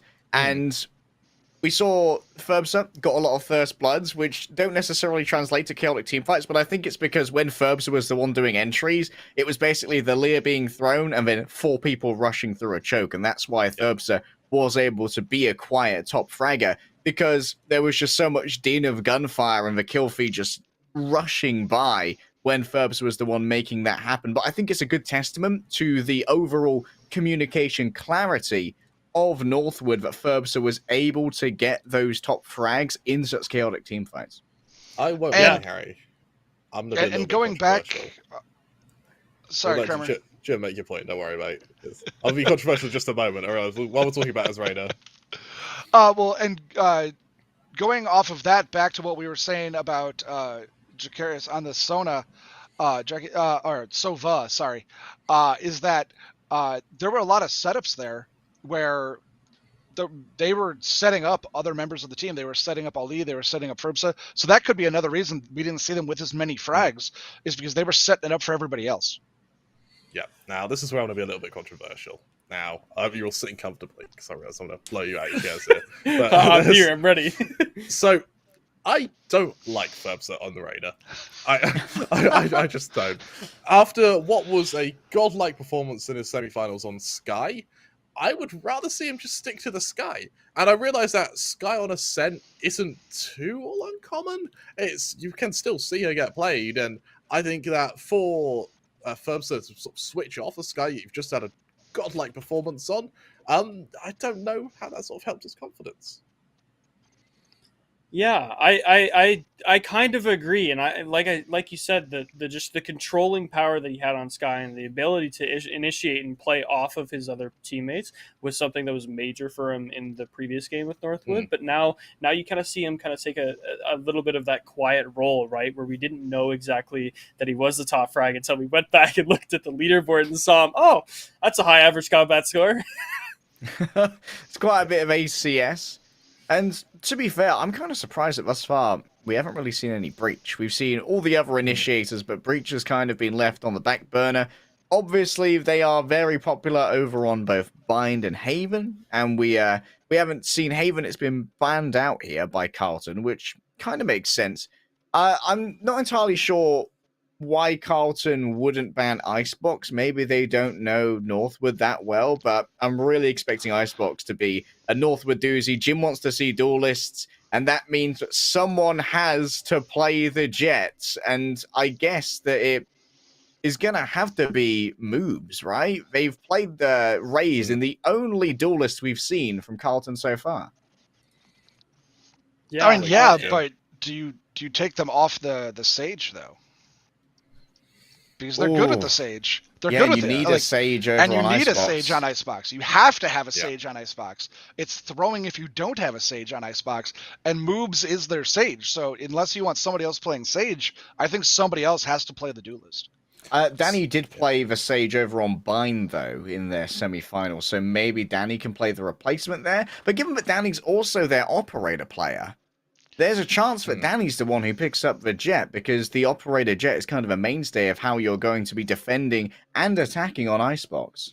We are going to quickly interject here. The reason we have a big delay is someone's lost their internet. At about 5 minutes or so, we're going to make sure they have a substitute. If that isn't the case, we may throw to a break. We may not. Right now, we're waiting for an admin ruling. That's why we're just buying a little bit of time. Hopefully, we can get the internet sorted soon. I do apologize for the delay. You were saying, buying time. Ontario. Yeah. We're buying time, but everyone else in the audience should be buying Samsung SSDs, who have graciously sponsored this event. Oh, baby! That's what they're paying me, the big bucks. They have got themselves a lovely line of SSDs, both in the SATA and NVMe fashion. If you want the fastest speed, you want that PCIe 4.0 on the newest range of motherboards that go up to 7,000 Caleb's got one megabytes right per there. second. Is Look at that it. one of a portable Yeah, so- USB SSDs? This is one of the ones that we were giving away for the giveaways, actually. So it's the that's T5 great. Samsung SSD, the portable T5. So that was an awesome one. These things go up to, they're so fast. It's a Hey, this Caleb, one maybe specifically is hold it 1 up to the terabyte camera a high. little bit more so the people can see it. Yeah, so There you go. My eyes aren't great, man. If you can Let's just see if I can hold get up a this bit to more stay. there. Oh, Oh, there's the look at focus. that. There it is. There it is. Perfect. let that focus. It's tiny too. You can take this anywhere. It's actually You put that in smaller your than. pocket, yeah. Well, look at the Samsung phone in comparison to it, right? So it's just absolutely tiny. That's pretty cool. That's very Yeah. cool. I would love to get one of those. Maybe you should enter the giveaway. Where's the giveaway happening, Caleb? The giveaways did happen over the break, like the setup for this tournament. But since we're doing another tournament with Samsung coming up in the summer, there'll be probably that's a 3 or leak. 4 more giveaways coming up with big leaks right now. But yeah, we'll probably do 3 or 4 more giveaways in the lead up to that. So if you want to jump in, follow the NECC Games Twitter. Hey, there we go. More and more plugs. This is the Shill Podcast. Maximum sellout for your money. All right. Just checking in to see what the status of our game is. We'll see if it needs to be a sub or what else needs to happen. Sometimes these things just happen with online tournaments. It's just the way that things be.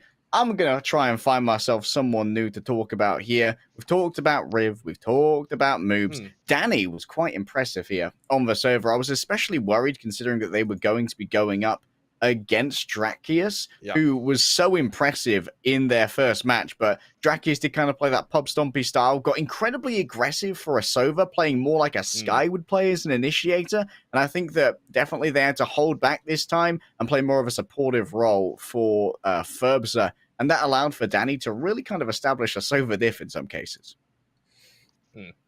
Yeah, he took a step forward between Drakius and Danny. Like, obviously, there's an 11 kill difference, but also a 2 assist difference and a major combat score difference, which could play into the kills.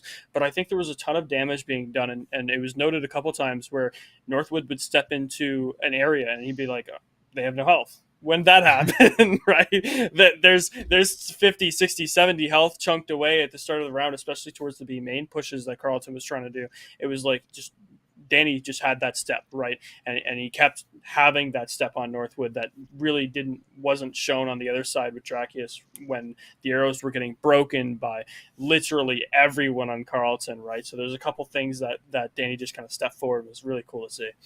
And when you're lacking heals, the poke damage is really mad. Go on, Jim. The one thing that I don't recall seeing, and somebody please correct me if I'm wrong, I don't recall Danny hitting a meaningful Hunter's Fury. No. All of his meaningful stuff was with a gun or with his recon, just not using the ult in any way that was meaningful. And we talked about on the other side, Drakius, like the only one that was meaningful was the one at the end, and it's the one that mattered. Yeah. But it was considering we had 2 Sovas, it was a game full of just not a lot of Hunter's Fury, and the ones that happened didn't mean much. Now, the one thing from the previous game that I would like to touch on is Memelorf. His Discord name is Jacklorf, but Memelorf, in the previous series with Carlton, we saw him continuously be on the top of the leaderboard, challenging WVU in many different ways, right? The Molly, as Brimstone. the push as Brimstone, right? But on the Astra here, we didn't quite see him the same way we saw him against WVU. Like, what do you think Jacklorf's kind of thinking, or Memelorf's thinking right now, and how do you think his next steps kind of play into this next game here?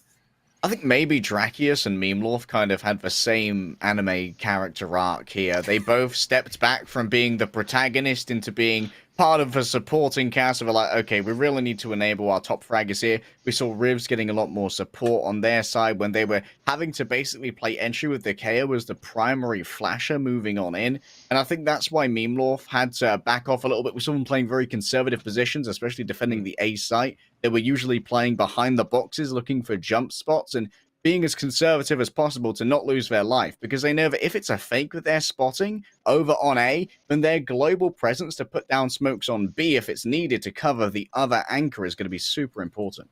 Tell you what, now you've mentioned that, and now that we've had quite an extended break, both teams have had a chance to kind of rest, recuperate. Jim, who do you see taking Icebox there?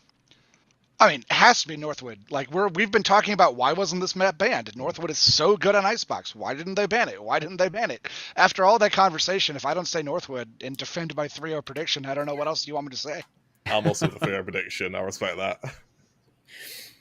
I think Northwood is going to be all about seeing what can match the Jets, because we haven't seen it thus far from Carlton. Oh, hello. I've been told not to send it to the next man.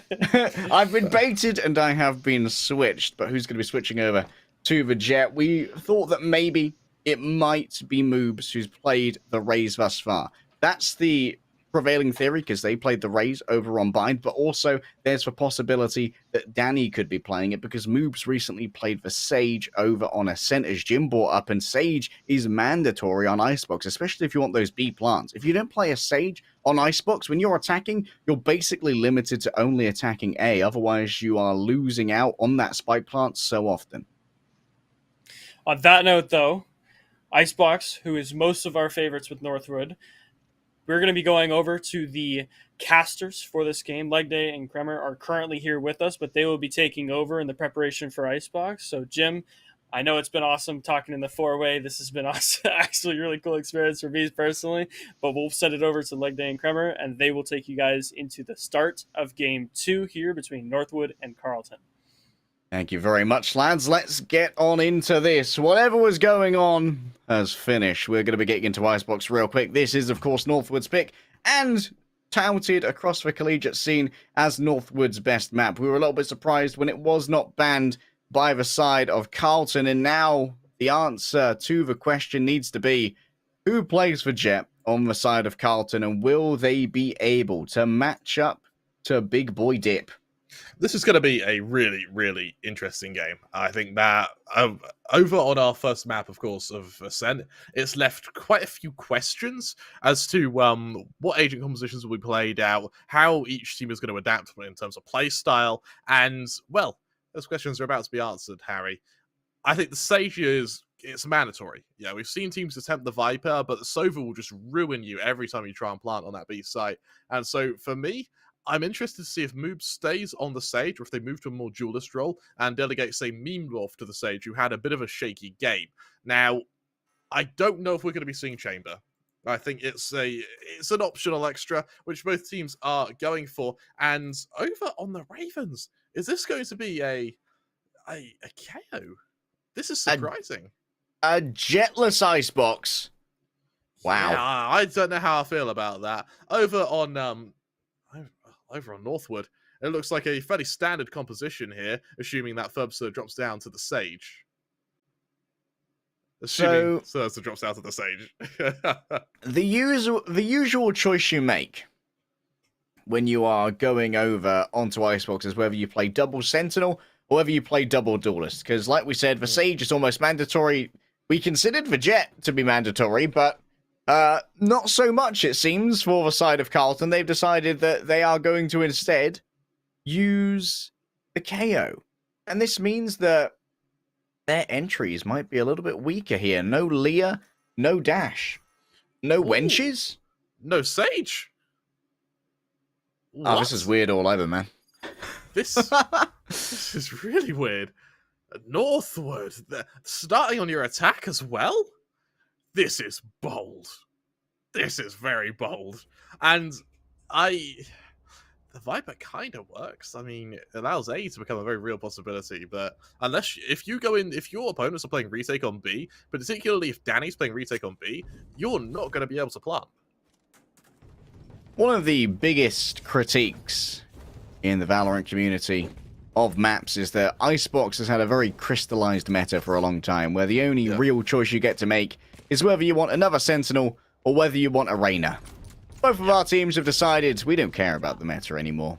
We do things our own way. Who needs Sage? This does mean, without a Sage, that I would expect Carlton Ravens to at least have 2 players anchoring A, rather than the one they have at the moment, because this is going to be the preferred site to plant if you do not have. Oh, what? You might actually split through mid to B, and then try and plant on the high ground, and then hold it from mid, if you aren't going to have the wall to plant. Yeah, it's a strategy we've seen them do before, and they're just going to do it now. Get it up mid, see if they can get this plant, and, well, for the opening Rupski, able to do damage before getting the hell out of there. 2 shots left, though, in the Headhunter. Rubsky, though, only needs 1. Danny catches Ferbster and Ali on their run in. The battle for mid proved to be a foolhardy execution here for Northwood. And Carlton Ravens, admittedly at the moment, they aren't feeling the sting of not having a jet because, hey, you don't really need it in the pistol round. You aren't overly worried about things like an operator, about the Blade Storm going up high, getting some cheeky angles over the top. This is where you are at your strongest, when the jet is would have been on the defense with limited firepower and a flawless for Carlton Ravens. Hey, no complaints yet, boys. None at all. Danny sorted around on his part, and Northwood, you need to remember, it took them 17 rounds to take the lead on Ascent. It took them 17 rounds. Carlton Ravens now looking to start Ascent just how they started it before, with a dominant start, not even a single member falling, as they now bring the judge out on the chamber as part of their anti-eco. This is a bit cheeky. I guess they're going to play in a cubby here and look to teleport away afterwards. Would make sense. Oh yeah, they're going up high. And up against what will be some lesser armored players, Rubsky should be able to absolutely dominate them. Has actually been spotted here. Has to snap away. That's a little bit more forward momentum, but Meanlaw gets to meet them. Didn't even see Ferbster, but still delivers the kill. Sometimes, Kremer, you just get lucky. 2 men down now as Northwood. They prepare the best assault they can muster, but Danny already in position with the Bulldog. It's already a 3-man defense, and breaking into this is going to be a bloody difficult ordeal. With Sheriff, though, there is that one-shot potential, but it's all silver linings here. Danny good for the first, and maybe good for the second and third here, with a beautiful position to work off of. Remember, against the lack of ammo, that burst fire is, yep, does a lot of damage. I think that was 3 leg shots. Benji does manage to avoid being finished off here, but can't really take anything more in terms of damage. Drakius taken out from over the top. Danny proving themselves to be the alpha Sova. A Sova male.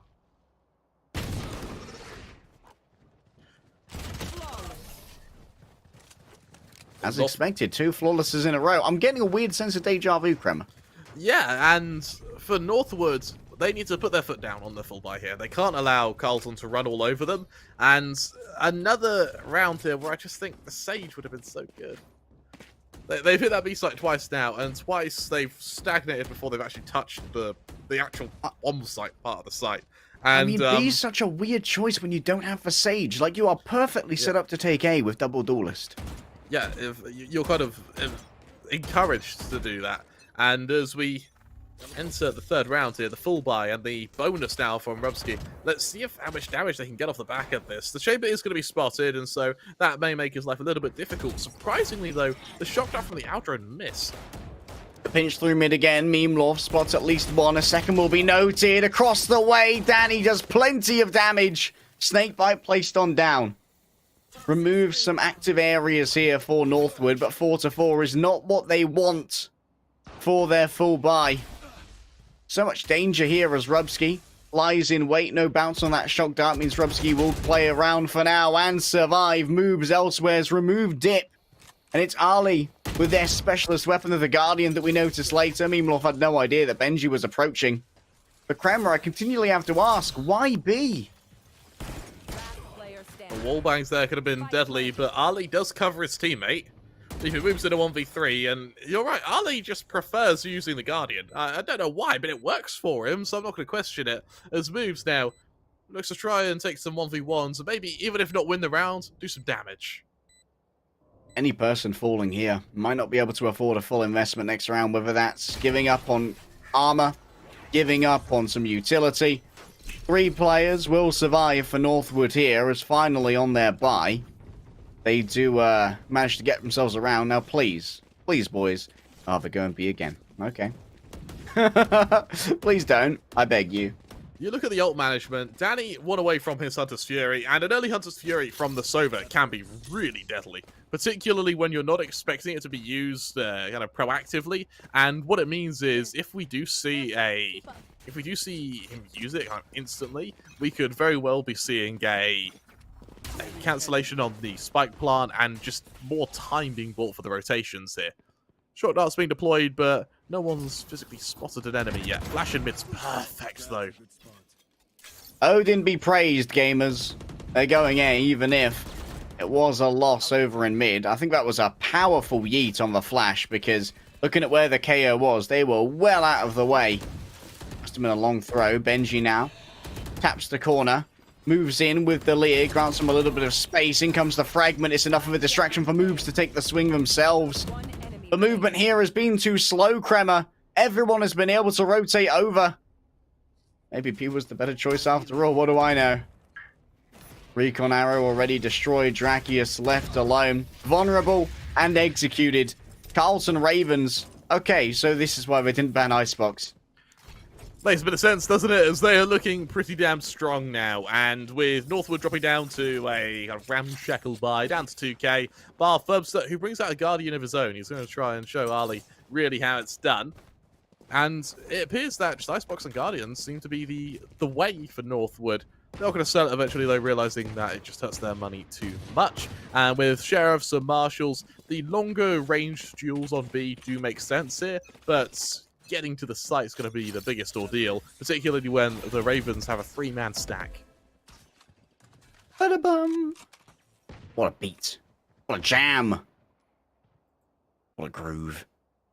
Rubsky here on the shoulder peak. Not too worried about the armaments that they're going to be facing here. Dip. Gets a headshot onto Moves. It's all going wrong. The gunplay for Northwood sublime right now in Memelaw. The second to come on in and try to fight this, but maybe considering A to be clear. It's high ground at the moment for Ali, and everyone else actually approaching rather loudly. A TP up to high ground, maybe? Playing it cautiously. Riv up close, still will lose their life, and that's an upgrade for multiple members of Northwood. They'll be able to grab the Vandal from both the KO and from the Sage. Burbs misses their freebie, and now they have to take an even duel. Maybe they could bring in some friends here. A body shot, they need to hit a head. I'm surprised that Furbs just continues to take these. A spike not planted yet. This wasn't eco. I would like to see it happen. Alas, moving up. What a beautiful recon there from Danny. Northwood have overplayed their hand, it would seem. Dip needs to get 2 kills here. Looks to try and get the spike plant. Actually sticks it the whole way. Pros don't fake. 300 extra credits for everybody. That will help to cover the expenses of this force buy. As Dip backs off to higher grounds, knowing that they can... Oh, they might well have been seen there by Danny. Free aim is strong. Danny. Oh, they don't want to play this much longer. Memelaw looks to try and stick the defuse, but Danny wins the duel anyway. Furbster, I'm really surprised they didn't call in for backup in that 1 versus 2. Harry, it feels like a busted flush. Northwood, they had a man advantage, a site to work with, and plenty of momentum, but they get greedy. They try and hunt down Memelaw, and, well, they get punished for it. And really nice recovery from the Ravens. Granted, it shouldn't have got to the stage where a recovery was required, but over on Northwood, it's a solid round. You see now, 3 ults available, ready for Northwood. Ali, 1 away from being able to bring out the Viper's Pit as well. Over on the Ravens, it's 1 away from their own Viper's Pit with a Hunter's Fury and a Resurrection to accompany it. The Benji now. The Tour de Force is available, but he doesn't need it, as instead Dip is going to be suppressed in mid and maybe even zoned out by the KO. It's okay. You can stay up there.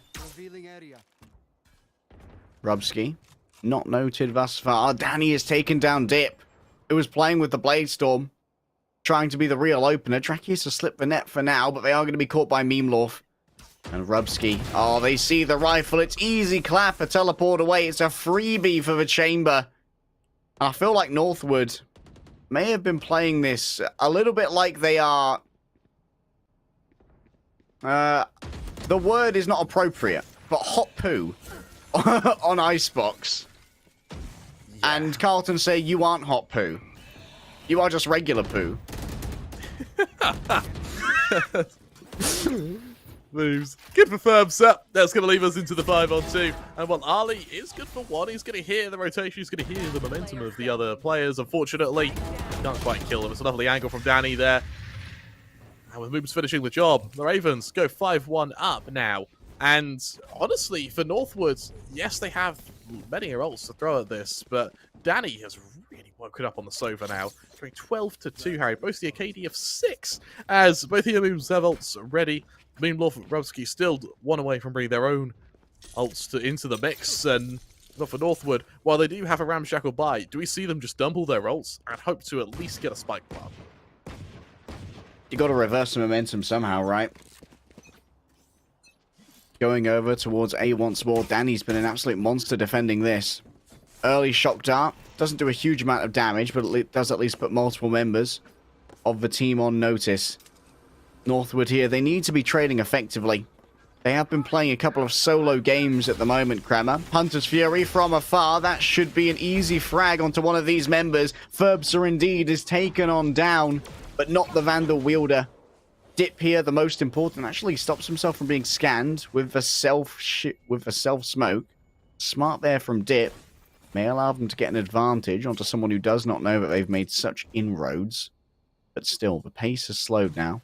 Danny gonna peek into the Sheriff. It's a lovely lineup though. Danny ADSs and slays.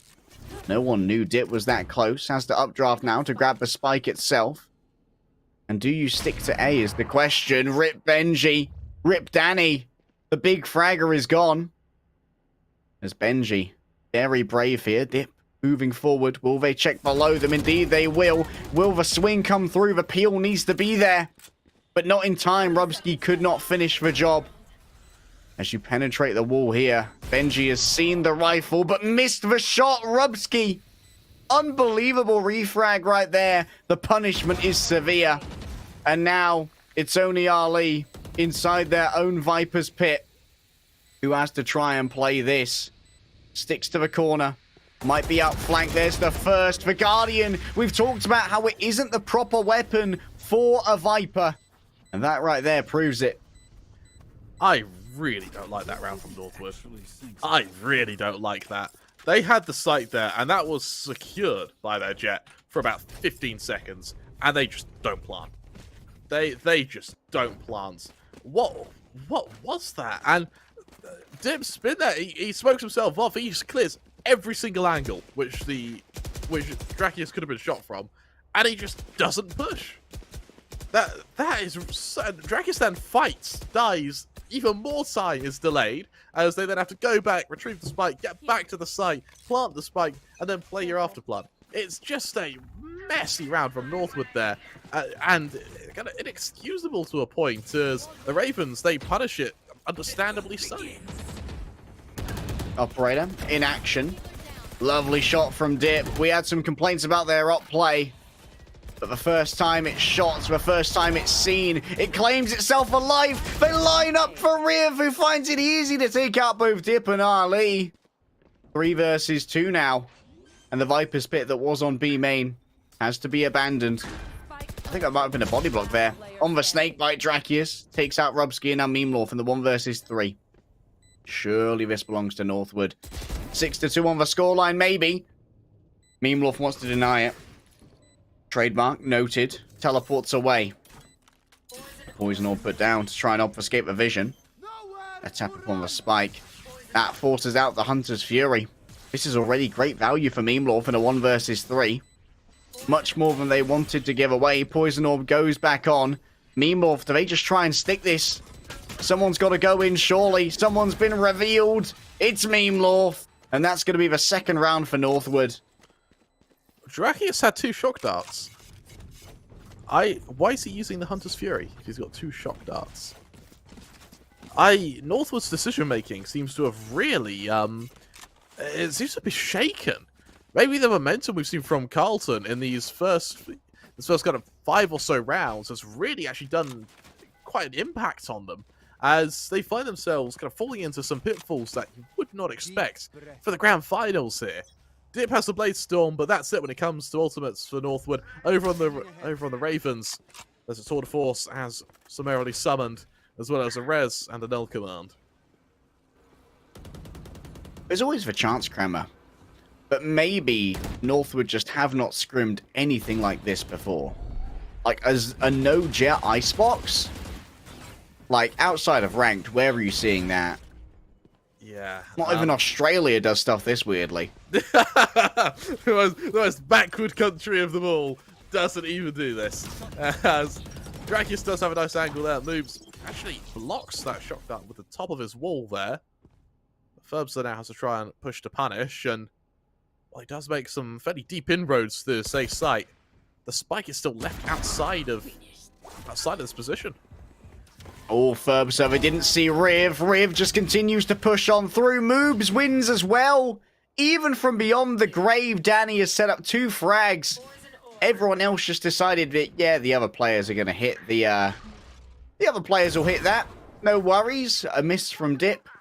Danny's resurrected. Oh, and things have gone from bad to worse. 5 versus 3 now. As for Tour de Force lies in wait, a shot and a teleportation. Grubsky took the gamble. It didn't pay off this time, but now they have themselves an even easier play. Upwards is for Flick, but no one is led downwards by the Tour de Force. The back is spotted. Maybe Mimloff loses out here on the timing. Benji actually moves up from their own plant to try and stop this. The Headhunter stops the plant. That should give over the round here, as is needed. The Bulldog is not the weapon for the job, and with 11 HP, Riv survives. Do you know what would have stopped Riv from swinging and killing the planter there? A Sage Wall? Yeah, Sage Wall. Food for thought, Harry. As the Ravens, they've still got their no command available, and that can be used to just counteract Dip here when he does bring out that Blade Storm. But for Northwood, they are currently being dismantled by the Ravens. This is turning into a very, very one-sided map, and for Northwood, I just don't know what to say. It's just been a collapse on all sides. Dip wins to begin with. Rubsky, a miss there, but the Headhunter works out better. Remember, not the ideal buy here from Northwood. And when the team fight begins, look at the diaspora of kills here. Look at where all the red X's are. Northwood are having a lot of trouble in this map, playing off each other and managing to get effective trades or at least double peaks. Right here. Drakius and Ferbster. It's not great to a Sheriff here.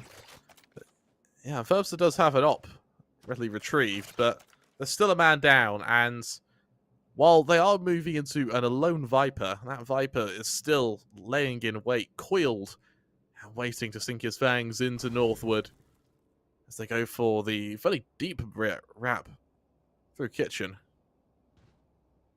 Mimloff with the pixel angle over towards mid. That drop down from Ferbster was definitely heard, and may well be reacted to here. Oh, Mimloff. The lurk activates. The wall comes up. And the Batman bye-bye.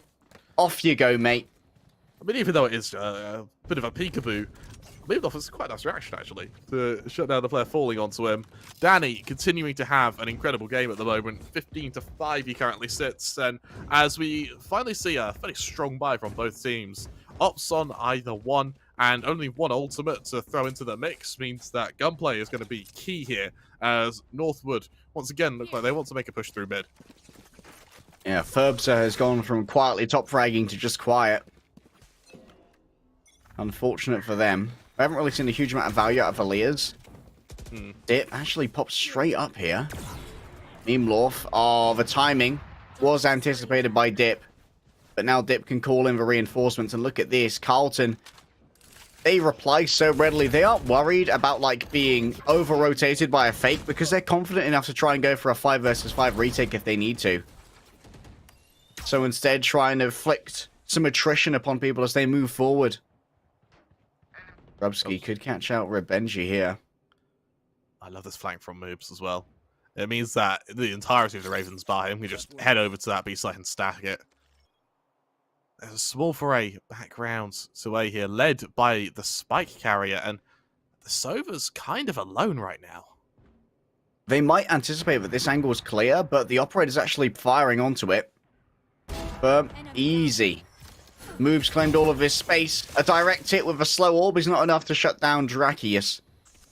And Dip might be able to activate on a lurk around the back. And indeed they will. Rubsky caught out. Now where's the spike going? Round and round it goes. A peekaboo again. A miss on an AFK meme lord, basically. Oh no. That is embarrassing. And now, guess what's stopping you from planting? You don't have a Sage Wall. Only 15 seconds to spare as well. Meme Lord broken down at close range. How do you get the spike plant here? Well, the easiest way is just to kill all the members of Carlton. Northwood hit their 3rd round here on the attack. Last round before the switch. They finally do so, but it's by playing deathmatch, not by supremacy of strategy or supremacy of minds. And I just, it is harrowed and kind of emphasized time and time again. You need a Sage on Icebox. And with Ferbser, really quite shaky on the Reyna at the moment, I would have happily seen single duelist with the Chamber and then just have the Reyna go play the Sage.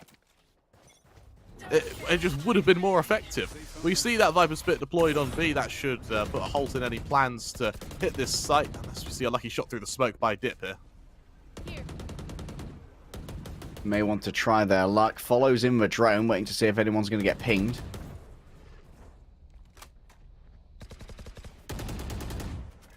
This would be brave. I'm surprised that they're considering pushing into this.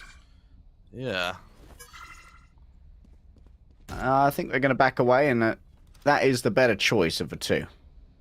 Dip is staying for the time being, maybe hoping to get a kill an overambitious defender, as the rest of Northwood slowly shift their way back to way, where Moob is there on the jump spot. Just play for info more than anything. As noise is made, Ferbser reveals his intention.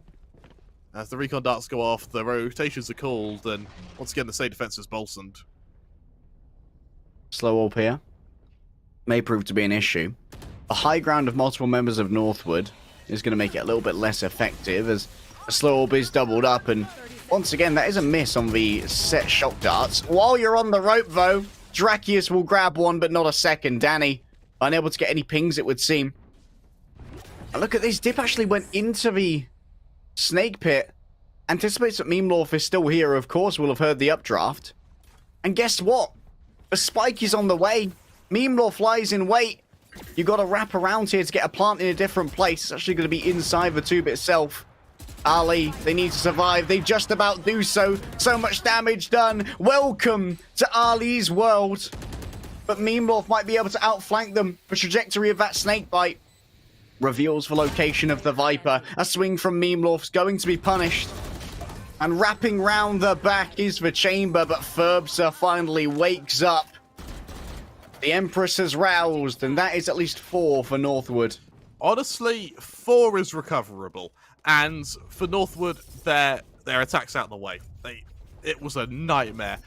Like crawling over broken glass. They finally get to the other side. The broken glass, hot coals are now all in the rearview mirror.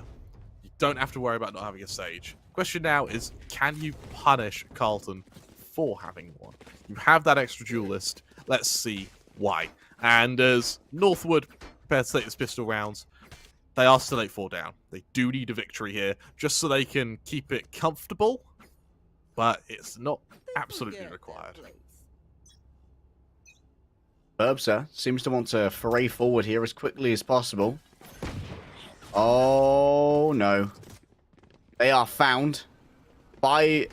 Wait, the drone doubles on back. Still, they take the duel. Dip has decided. Good job, man. Good distraction. I got my kill. Got mine. I'm out. Now Dip lies in wait. One headshot will do.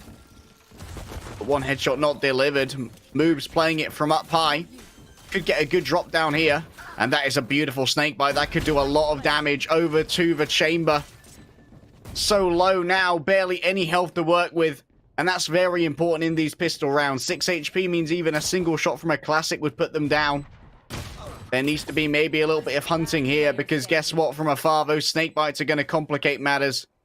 Memlorf sets up the next one. It's a lineup Larry as Ali is the first one to die. They got themselves for half, though. Drakius loses the duel. Memlorf has 22 HP, but now time is on their side. The lineup Larry may well have got everything they need. Here's the movement. There's the shot. The half defuse is good, and Benji, as the last man standing, will grab this for Northwood. 8-5, Harry. This is where Northwood can put their foot down a bit and maybe even try and gain a bit of momentum. But for how long? For how long? Because right now, Danny is playing out of his mind. and no one's really there to stop him. Northwood don't have anyone popping off to match the performance of Danny, and they're struggling to match the performance of Meemlorf at the moment. I'd have expected Dip right now to be really putting in numbers, particularly against a KO who isn't having a great game. 8-5 though. The second half is... The night is young, Harry. The night is so very young, and with a very ambitious peak in mid. Drakius will die, and Carlton got a man up. That was a bulldog in his hands, right? That was. I think that's going to be grabbed here by the Jet. Yep, I'll have that, mate. Don't mind if I did. Picks it up and gets out of there. Thurbs are insanely aggressive, actually. Is he going to keep going? He is. They might run into 5 here, though. This could get reckless. 1. There is the dismiss. However, Danny, a perfect shot, no damage, drop off 150 damage. Doesn't care about your weapon. And now that's in the hands of the enemy. Danny, who's been aiming like hell for the last few rounds, has a bulldog now. And that's worrying for Northwood. Over in mid now.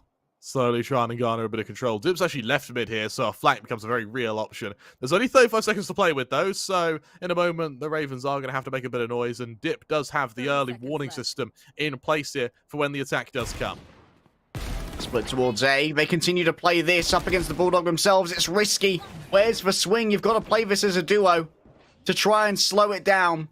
Danny going for the plant. Benji manages to at least get the kill right there. Dip fell in the meantime to the ghost of all things. But Carlton Ravens, they're pretty happy with getting 3 kills and a spike plant. Yeah, I don't really like that from the Reigner of Northwood. I think that, bear in mind, when you're against a Felico like that, peeking in mid and dying to the Headhunter, it sucks, but it's not bad, because they can't retrieve that Bulldog. When you walk all the way into their spawn to hunt them, and yes, you get 2 kills, you even the man count, but you've also handed them a Bulldog. You've handed them extra firepower in what was originally an advantageous matchup for you in the 3-on-3. Northwood looking to play bonus, though, against the full buy of the Ravens now. And if they can convert this, they are definitely looking like they could be in for something hot.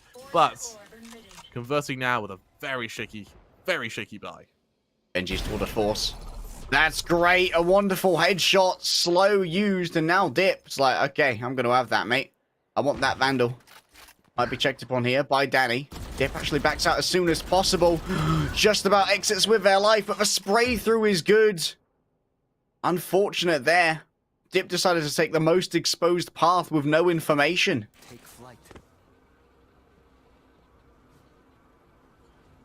Danny joining the entire site. All the info gather is just perfect from him here. And he sees both members. He sees the Sage and the... in this case, the Sova on the defense. An exchange of shock darts here to try and slow down the push. Drakius doesn't want to die to that. The wall once again proving itself instrumental. This could be a very cheeky peeky here. There it is. There's the stop into the snake bite. That means they're vulnerable, taking double damage. It's an ambitious bit of platforming from the side of Drakius, but Ferbsa says, let me show you how the boss does it in Assassin's Creed. Once Northwood have actually got themselves on that defense, they're attacking half, Harry. It wasn't a matter of winning, it was a matter of surviving. And they do. Now they hit the defense. Now that lack of Sage doesn't matter as much, and they're really looking to mount their comeback. The Ravens, they call for the timeout. I quite like the fact we're seeing an early timeout. It's something that both teams actually have done very well throughout this series, and I'm interested to see if there is a change in tempo from them. These last few rounds have been fairly methodical. I want to see them try and speed it up. I look back to the pistol rounds they took in their opening semi-final match, where they gunned it through the mid-split and got to that site in the space of, I want to say, about 30 seconds, if that. The tempo may be changing up, Kremer, but if you want your tempo to stay fast all the time, you need an NVMe SSD. From our friends over at Samsung SSD, the sponsors of the Winter Invitational, get up to 7,000 megabytes per second via PCIe 4.0 and the NVMe SSDs. They're so easy to install, that M.2 form factor, even I could do it. Even Harry could do it.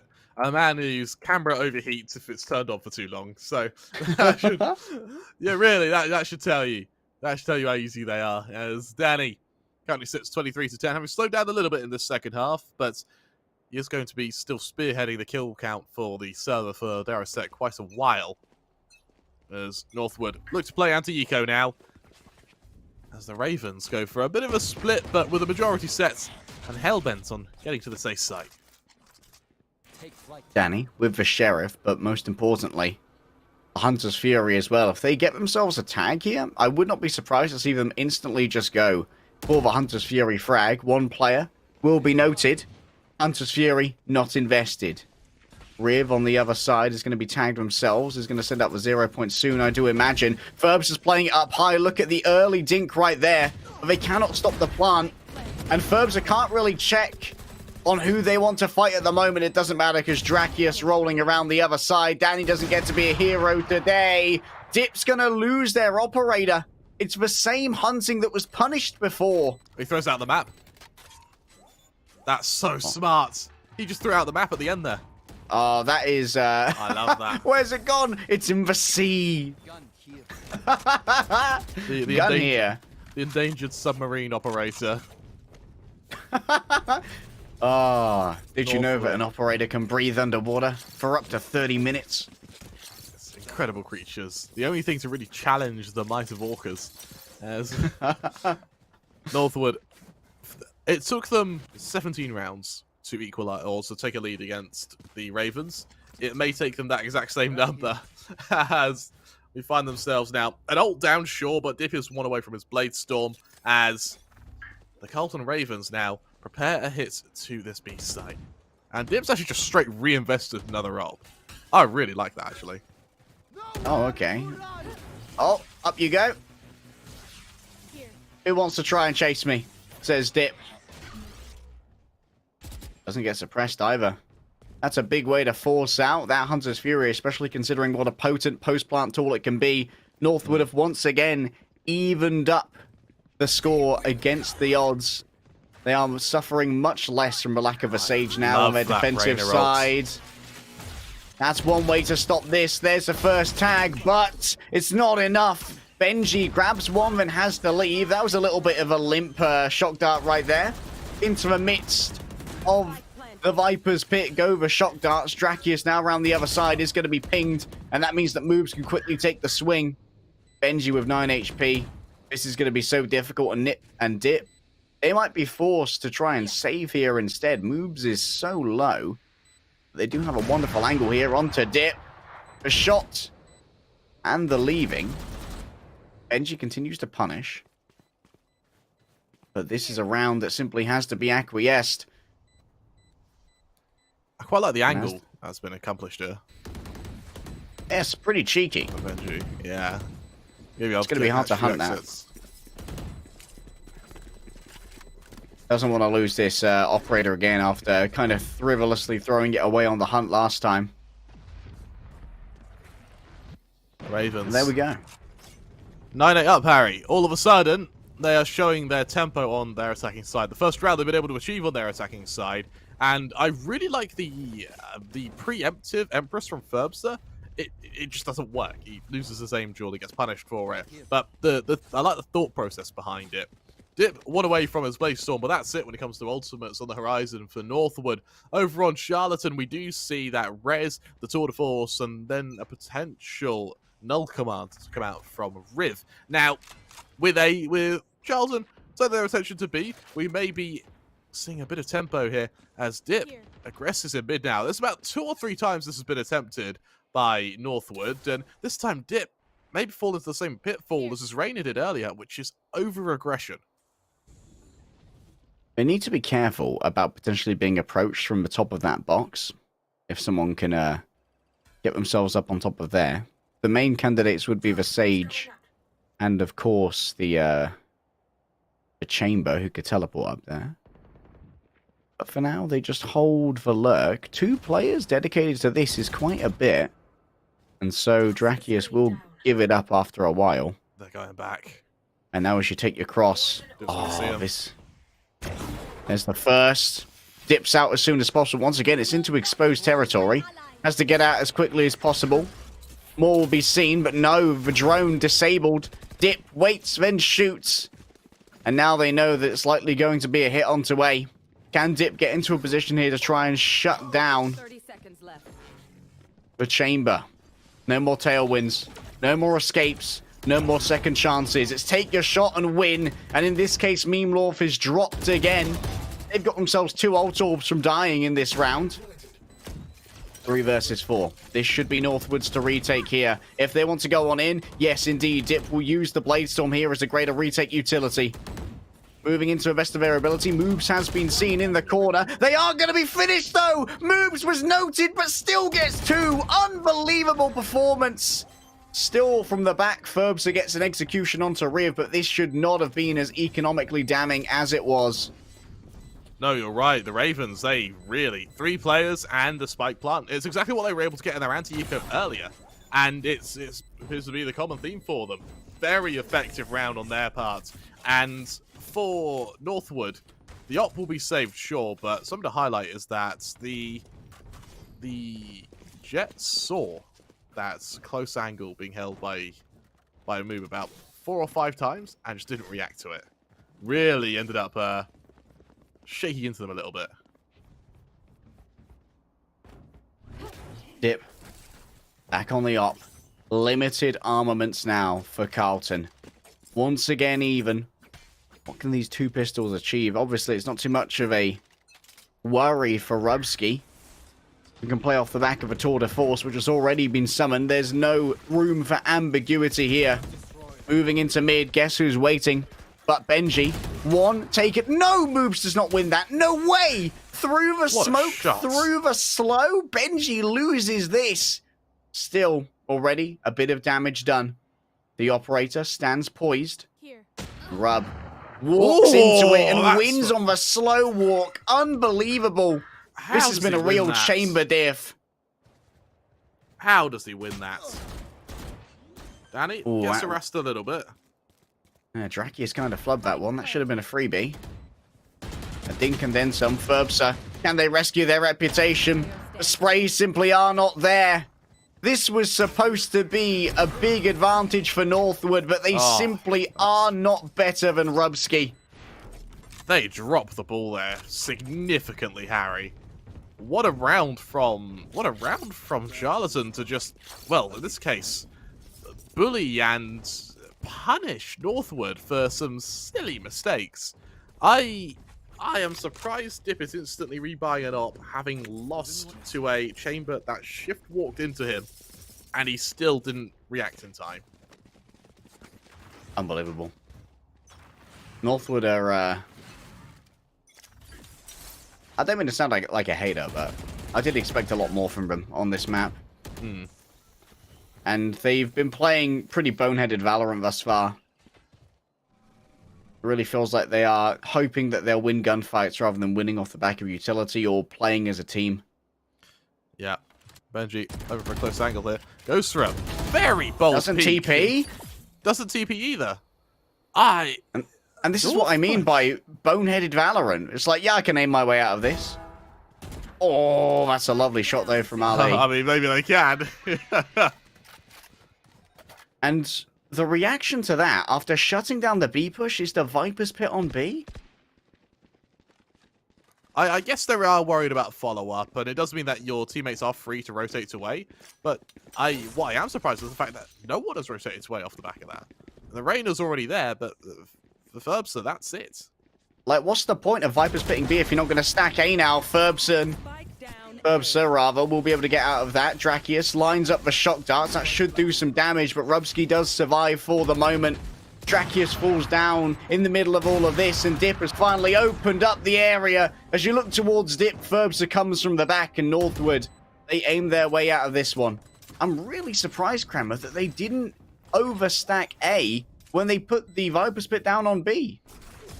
The decision making is really weird on Northwood, but by some weird kind of unpredictable hybrid way, it is working. You look at the Ravens economy, it's on its last legs. Spectres have to come out, Bulldogs have to come out, if that, maybe the odd Guardian. But you see them umming and ahhing about even buying at all here, because their money just can't withstand it. And for Northwood, winning a round like this could be what gives them that little nudge to get them to victory.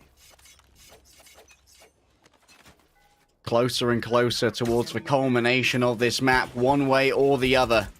10-10, Carlton have consistently been able to put themselves in the lead. That's a well-placed shock dart, does so much! Ali gets 4! It was so fast that the 4th kill appeared before the 3rd one in the feed! Unbelievable!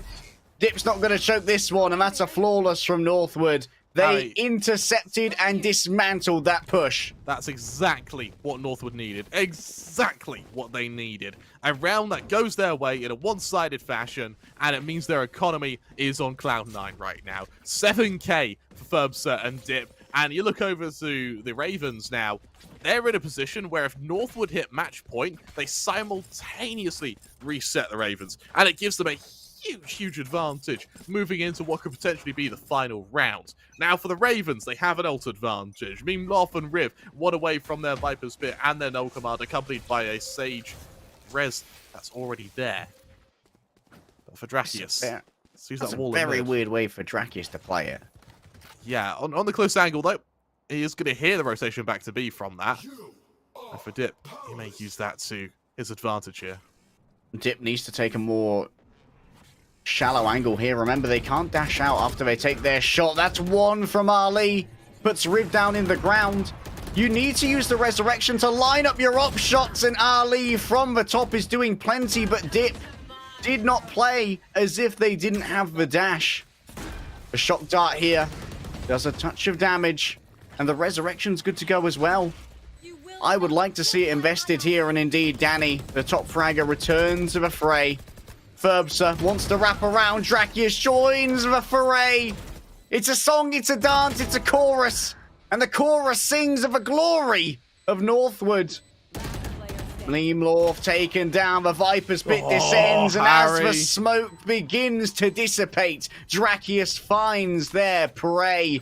That's a reset on the Carlton economy. And Northwood now should be able to win this easily. Harry, the chorus is building to a crescendo, and I tell you what, this map started, let's be honest, awfully, pitifully for Northwinds, but they've really turned it around. No one's matching Danny, but they don't have to. They're matching every other player on Charlatan, and what it means is that now that they have a investment, sure, the Charlatan Ravens go into this round without an ultimate. Northwood have a Hunter's Fury. A Hunter's Fury is what won Ascent.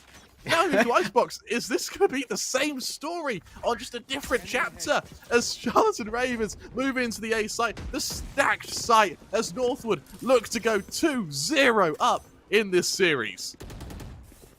Moves leads the way. The entry, Benji playing it as a distraction. It's easy for Northwood. Where was this earlier? Another flawless round. Northwood finished this off in style. Definitely more a defensive team than an offensive one. And that might be a tilter for the Carlton Ravens. You're absolutely right. A hell of a match from both sides there. But the Carlton Ravens are able to move and unfortunately not quite clinch a victory as Northwood go 2-0 up in our series. And I mean, Northwood, they started that map badly. But the fact they're able to recover, the fact they're able to keep their cool, for me, is very, very impressive. And Dip towards the end definitely showed that they do have quite a bit of prowess with the operator. It started off a little bit shaky, and of course we were all a little bit disappointed when the slow walk with the Tour de Force beat the operator. But hey, sometimes that's just Pika's advantage for you, baby. But now it's 2-0. Match point. A reverse sweep is demanded of Carlton if they want a majority of our prize pool. Winner Kremer gets $2,500. The loser of this match only gets $1,000. Places 1 and 2 in this tournament out of more than 80 teams walk away with cash. It's going to be a hell of a battle, Harry. And honestly, it's been such a good game so far. And luckily, we have potentially one more map. We need to go to a quick little break. When we return, the action will continue. In LCS, every nanosecond counts. And with Samsung SSD, Being fast means being first. That is fast blood in record time. The pros know that speed matters. Here goes closer at about 4,000 miles per hour. There's no outrunning this. A split second means everything. Go, go, go, go. Why retreat when you can go forward? Every nanosecond counts. Samsung SSD.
The Winter Invitational, presented by Samsung SSD, returns for map number 3 of the Grand Finals.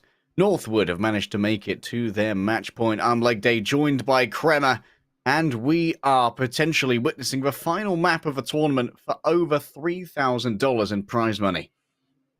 It's going to be a hell of a matchup, Harry, and it's do or die for the members of the Ravens. This has been 2 maps that have just been heartbreakingly close. But Harry, heartbreakingly close isn't a victory, and victory is something that Northwood, while laboured, have been able to taste the sweet, sweet essence of. We now move to bind, and for Carlson, I can't help but think this is going to be a tough old map. You know what? They have managed to clinch out 2 victories in a row. It feels like Northwood, while we have been a little bit detracting of their overall strategy, Kremer, because they've been playing a couple of aim-heavy rounds. What they are is more clutch, in my opinion. They have been doing a really good job of, when it is needed, absolutely being able to find kills out of nowhere. Memelorf has returned to the big old Brim himself.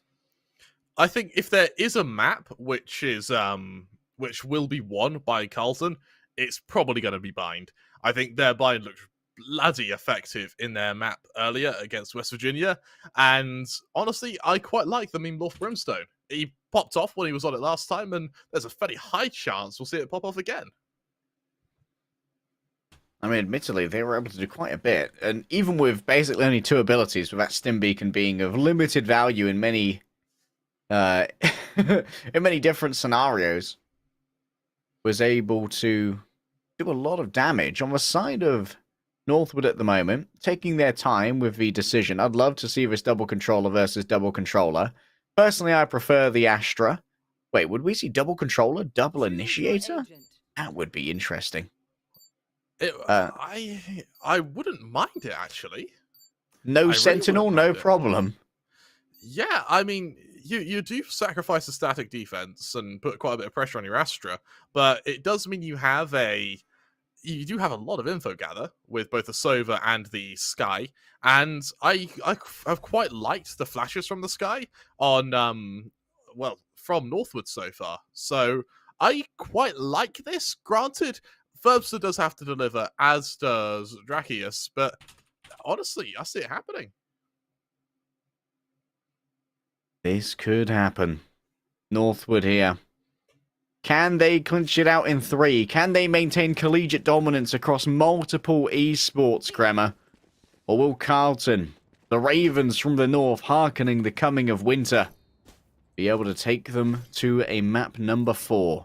A best of 5 is a little bit far afield for a bunch of these teams. We rarely even see these in VCT. We don't, and it's a bit refreshing, actually, to see have different maps, different compositions as well. And, well, maybe we'll see something maybe a bit groovy from Northwood. As Carlton... Groovy, dude. Yeah, I like a bit of groove. As Carlton, starting on their attack, are going to be looking to list to this A site, maybe even battling for some Showers control early on, where they will be meeting both Ferbster on the Rays as well as the Astra. Oh, the second that Riv brings out this dog, when the noise is made, it might be responded to with the grenade. There's the dog. There's the nade. Oh, I do wish they hadn't destroyed it, the dog, to be honest. Oh, that's Because a lot of damage to Memelorf, that though. took Riv directly out of their controlling mode, so they were able to get away even faster. I think they kind of outplayed themselves there. One of the things we've got to know about the Carlton... Oh, one of the things we have to realize about Carlton here is that 2 of them are dead, but they also have a lot of healing. But for Sage and the Sky means that any damage taken, any early poke is pretty easily forgiven, Kremer. Benji now looking to hunt a bit with the dog, but it goes past his opponents, actually, and Riv, he's able to punish it with a quick kill onto Ferbster. This A site is slowly but surely falling. And Benji's moved away from their signature sentinels. Drakius falls on down to Memelorf here. 30 seconds left. And U-Haul is going to be blockaded. Waiting for Dip to arrive. A 2 versus 3. Frenzy at this range, not ideal. Oh, but Dip. They use the discipline. They might wrap around behind here. should be easy. 1, 2, dip with the reload. Now, how do they play this? They have an idea as to where Riv is. Can they win the duel? No, the Ghost simply better at that range. Carlton start off strong, and I can't help but feel that it was a silly move to use that Tasmanian Tiger when Drakius still had that smoke up. Yeah, I agree. I think that you sort of give yourself a false negative there, and you don't anticipate how close Carlton actually are to fighting. And I think Ferbser went for quite a wide rotation, expecting there to be no one there. He gets caught out, and the whole defense sort of collapses from there on out. However, it does come to a close round, and that means for Northwood, they feel a bit emboldened now, bringing out a few more Sheriffs, the odd frenzy, as they move to their eco. Exchange of blinds. No one gets to see anything. That's a lot of pings. And that's a lot of info. Will it bring over the attention, though? It is going to potentially result in a rotation. The door opened right there by the grenade. Now rolling out first! A double Sheriff headshot. Anti-eco? What anti-eco? A refresh on the grenade. Drakius now waiting around the back. A right click will hit its mark. The second doesn't do a touch of damage to Riv. From great aim to no aim. Ferbser now, remember, playing with no armor. So they are pretty... good dodge there from Riv. They're pretty fragile right now on the side of Northwood. But 4 versus 2, if they play as a group, this should be fairly easy to trade out effectively. Riv. Pushing into Luka here. It's the fault. Counter flash. It's only good for 1, though. Probably 3 now for Danny. Oh, Danny now noted. Are they going to wall themselves in? They give it a go. 9 HP. Ali goes up high with that looted Bulldog. Thanks to the upgrades, boys. Northwood play it off the back of aim. What a performance from their Rays. Ferbser with the double Sheriff headshots absolutely toppled Carlton's plans. Yeah, Ferbser and Ali, great round from them, and it equalises. Now, Carlton are going to move to the Sheriffs of their own, and maybe even try and do unto Northwood what was just done to them. However, Northwood a bit more of an aggressive setup actually, as we see a fair few, at least for now, a fair few abilities to wield and some fairly high caliber rifles. Almost a bonus for Northwood in some cases. Oh, well, as the story was before, so too shall it be here. Moves, getting some real value out of a Sheriff, sprayed down by Drakius, and now at range, this is an embarrassing spray until Ali gets it back under control and finds a super vulnerable Danny.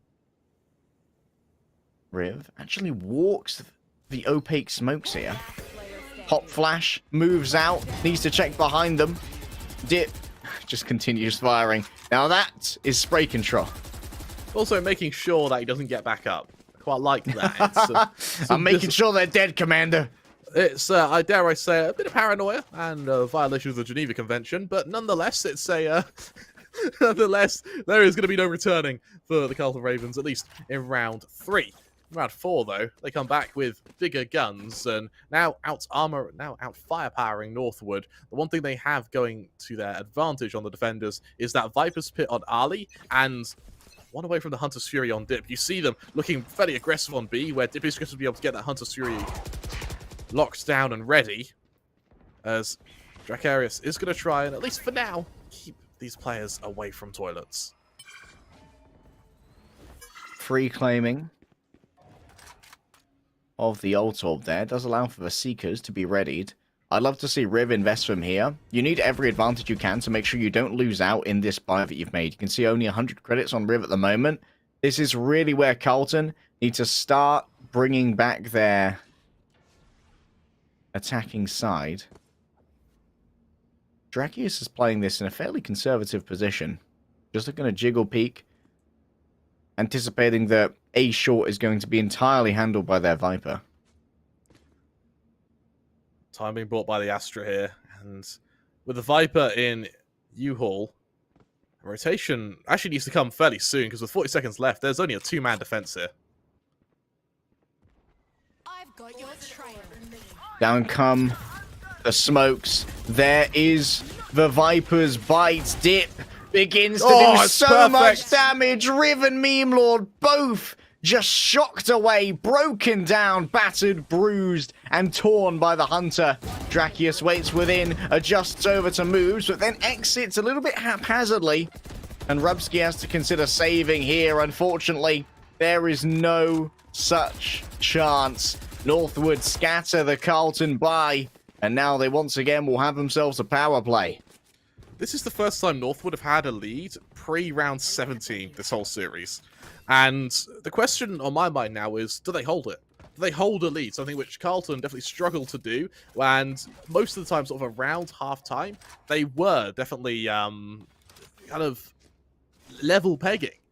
For Ali, that Viper Spit still hasn't been committed. For Drakius, they still have that Cosmic Divide. Something I suspect we'll be seeing in a retake more than anything. That is about to be tested. The timing is heartbreaking, though. That is so unfortunate. An attempt to maybe try and gatekeep the weapon here. No spam from Drakius, despite not being shown any traces from this Phantom. Needs to check their own back, however. This would be an uncanny way for Northwood to be losing their power play up against Sheriff's Dip. Has no such design, sees one. Doesn't know about the advance of a second. That is valuted. Play there from Moobs. That's a spike. Spikes on the floor. Drakius can now gatekeep this. Up against the Viper. The adjustment is solid. And now Moobs with their looted Vandal is the only one remaining. 2 kills on Northwood. It's been a good run for Carlton. And Drakius simply doesn't have the timing here. Ferbsa gives it a swing. Seen again. Drakius grabs themselves a 4K. And interesting as well now that Drakius is the one who's playing the Astra. I didn't notice this at the beginning, but they actually changed Dip over from the usual duelist onto the server themselves. That they do. And now as we see it's a difficult position to be in if you are one of the members of the Carlton Ravens, because you have none of your sites have really worked. Your pistol round went well, sure, but there hasn't been much follow-up since then, and, well, for now, the Ravens, it's a early use of the orbital strike, and moves out committing the rocket as well. That rocket may not get any mileage at all. Needs to be randomly thrown out here. It's actually going to go towards Ali. A guess was taken and a guess was rewarded. Inside the Viper's pit, the plant is solid. Space was opened up by the orbital strike, and now the Cosmic Divide as well. Interesting stuff in that it will bring everyone else out onto these areas. Ferbs are playing up high. An uncanny angle here for a raise. Drops down, looking for that Viper. Remember, the tracers within this Viper's pit may prove deadly. The Judge up close, moves, has closed the gap. Doesn't give themselves an upgrade, why bother? I'll just play up close within the smoke itself. Moves takes out their counterpart and gets themselves a 4th. What a display from Moves. Now, that's a solid round from Carlton. My issue is, though, is that was a heavy commitment of ults there. You set out your Viper's Pit, your Showstopper, and your Orbital Strike. I can't help but think that while it was a very successful round, can it be repeated? Because for Northwood, all they had to do there was sort of sit back, let them drain their ults, make it a little bit costly, and just recuperate and look to strike back. Now, if Carlton can keep the pressure up, they keep this momentum, suddenly we have a very, very close half. But they need to win this round. Good turn away there from Dip. Still, no one's going to be charging too fast into this due to the slow. Out goes the dog. It's actually peaked alongside with the Brimstone. But no damage is done to the personnel who take the risk.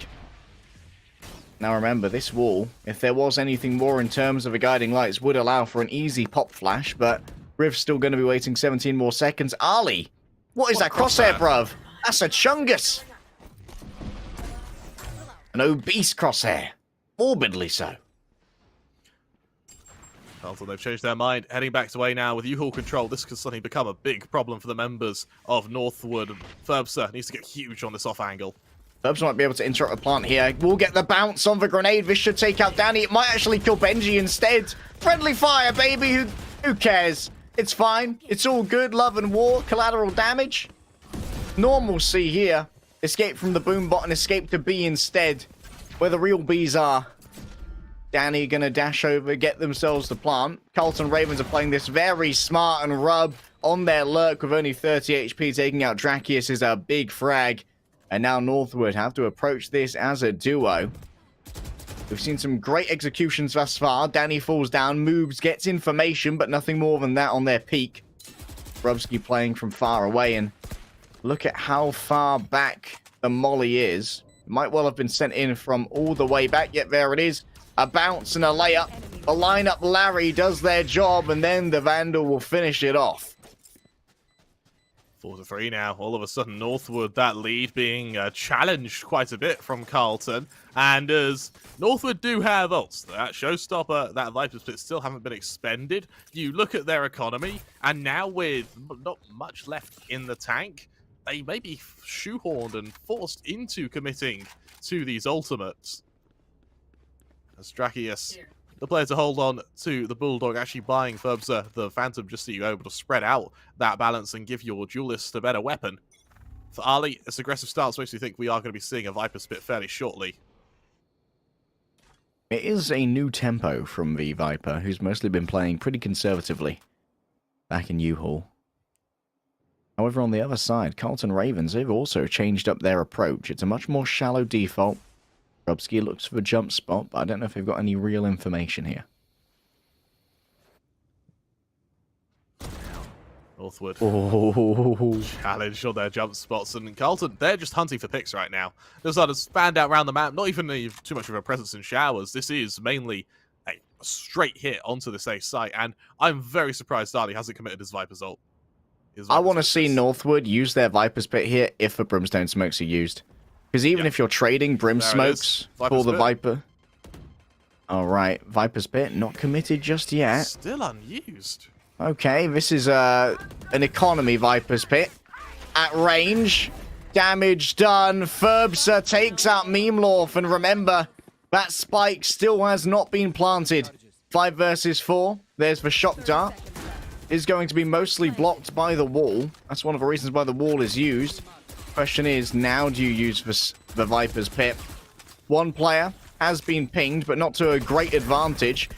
And moves as they take their swing. Able to trade. Ali falls on down. U-Hall in favor of Carlton. But Furbs are simply built different. Comes down to a 1 versus 1. But the greater Sky is the one on the defense. Northwood get their pack together and grab themselves a 5th. We still don't see the Viper's Pits. I'm very surprised actually by that. Got a true interest on that. Yeah, there was a really that was the round to use the Viper's Pit. You know they're coming, you know they've committed their smokes, and more importantly, you know that they are going for showers control because your teammate's there to clear it. So with that though, they still have an ult to use, and Drakius is now just one away from being able to pull out that Cosmic Divide. As over on Carlton, they do have a full buy, but their economy once again strained, only this time there aren't any ults to bail them out. Riv one away from the Seekers, moves one away from the Showstopper, and Ali going aggressive yet again here, but not using the Viper's Pit. Knows they have to get out after that jump spot, otherwise they could be double peaked. Ali style is Drakius. I heard you like the Guardian. Me too, mate. Furbza falls on down. A triple peak there with the boom bot. Ali still kills one. Now it's 3 versus 3. Drakius moves ahead of a grenade. Furbza. What? No. The Guardian is a bad weapon. A bad gun, and you should feel bad. Moobs, this is a sad time. Do not open that door. Do not open that door, Benji. That's a wasted ultimate right there. Cerebral play. Dip so low after just stepping inside of that snake bite. It was put directly at their feet, and I can't help but feel once again, Northwood, they aren't willing to really commit to these rounds. Why is the Viper's Pit not being used? I don't know. I'm lost for words. Benji, though, left in the 1 versus 2. Remember, if he's able to get yet another kill, he'll be able to bring out his Seekers, which may very well assist this attack here. It's an uncanny position for a spike. Yeah, can he kill Moobs, though? And he may just back up and save. Nah. Yeah, he saves. If the Viper's Pit's used there, that's a round 1.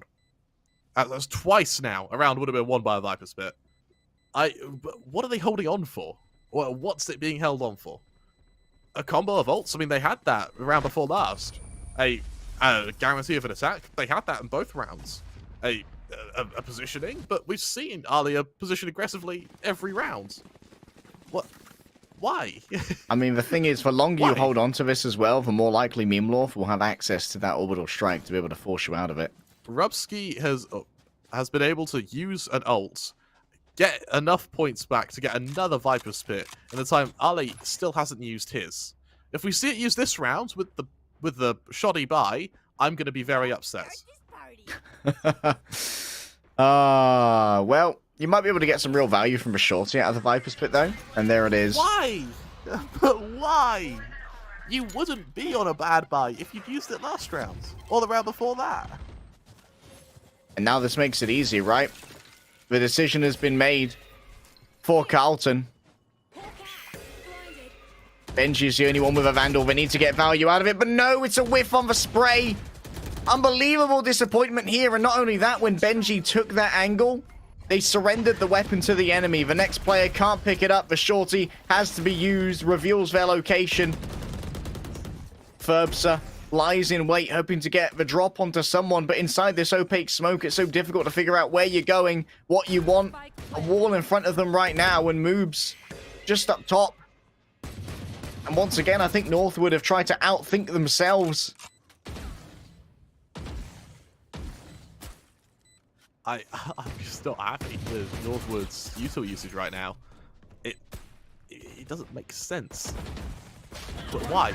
And well, now you've lost the Viper's Pits, and you have bugger all economy. You just about have a buy next round, but for Carlton, they equalise. You've given up so much for a Viper's Pit on an eco, which doesn't have any impact. And the aggressive swing as well.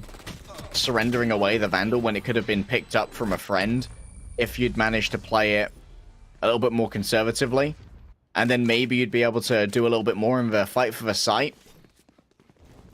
I think Benji, who's only on 2 frags at the moment as well, it's a bit of an ego play, and now they can't afford a full buy here either, because they invested in the Hero Vandal last round. Yeah, Northwood find themselves with a buy, sure, but it's not a pretty one. Look at their credits, Harry. There's nothing behind it. And while Benji does have the Seekers, Dracarius does have the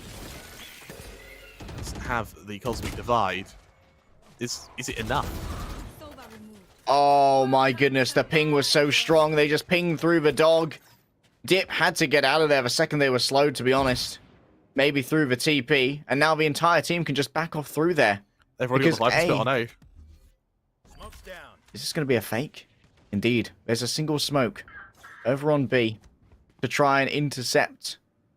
Ali just plunged into the Viper's Pit themselves, hoping for information, but all they found was pain. They're waiting for that rotation, and it's still not come yet. And for Dracius, this is going to be the make or break of the round. Does he kill the Viper? And considering how passive Carlton are being right now, I think they're waiting for that next kill. The wall brought on up.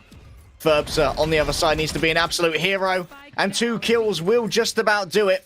2 versus 3 now. Dracius, you never are the second one to go through the TP. You know the rules. You've made me desk slam. I hope you're proud of yourself. Benji left in a 1v3. The rotations are there. It's a unpleasant position to be in by any stretch of the imagination. The elbow swing should be easy here. Moobs is prepared for it. It's an unwinnable scenario. And so it does continue to be. Carlton, they have found their groove, and Northwood have kind of switched their brains off. This isn't Carlton winning. This is Northwood losing. Like, this is Northwood losing right now. And they have just taken their eye off the ball. They really have. And for Carlton, they have that res available as we enter the final round of this half. They're 1 away from the orbital strike, and while Northwood do have an ult advantage, they certainly don't have a weaponry advantage. As Ferbsa, a player who started the half playing out of his mind, currently going 7-10. Dip not falling for this one again. Over on the Bulldog, it's not the ideal buy, but it's better than nothing. Tasmanian Tiger. Oh, Ali. That's the kind of frag that's going to embolden you. Elbow going to be cleared. Oh no, they've actually cleared tube instead with the orbital strike. This is going to mean that moves can move on forward. The wall is used yet again. I would love to see someone like hang out inside a smoke so they'd get lifted up by the wall for Barca or Ferbsa here. From the back. Cannot find anyone just yet, but they will take out their counterpart. Trades himself with moves as Danny is going to get that resurrection. Dip now makes their own way out and gets themselves one. Ali still a present on the site. And Danny broken down. There we go. Northwood have finally started responding to these takes on B. Because when Carlton started this, it looked like they weren't going to be stopped. Now this half is 6-6. Is it too little too late, Harry? I think we need to see the zeitgeist of the overall round, because one of the things you got to think about here for Carlton Ravens is that their defensive smokes are very weak. If you can force a Brimstone to use one of these early, you can go to the other site and they've got like maximum 2 smokes. That's true, and over on Northwood, you do have a lot of utility to work with. I don't know. I still feel kind of unsure. That mismanage of Ali's ult would have given them what could have been a significant lead, a kind of 8-4, 9-3 lead here. But instead, we're level pegging as Northwood look to turn their attention to A and hopefully kickstart their second half with a bit more success, as Carlton have some very aggressive poses for now. Northwood not upgrading any of their pistols. Classics across the board and a big investment in both shields and in utility as well. Danny tagged. And at the moment, I think upon seeing the Viper utility here on A, I'd probably rotate over to B, you know? Like, they've used their wall. They've got their Viper utility here. A large amount of this has been used, but still, Northwood have decided that A it is. And so they will open this one up. The gunfights are all going their way. The incendiary does not strike Paydirt, but the boombot will. Northwood move like a tide, and they should be able to get the spike plant for the bonus cash as well. Claymore Rumba, the scariest thing on the planet, has moves.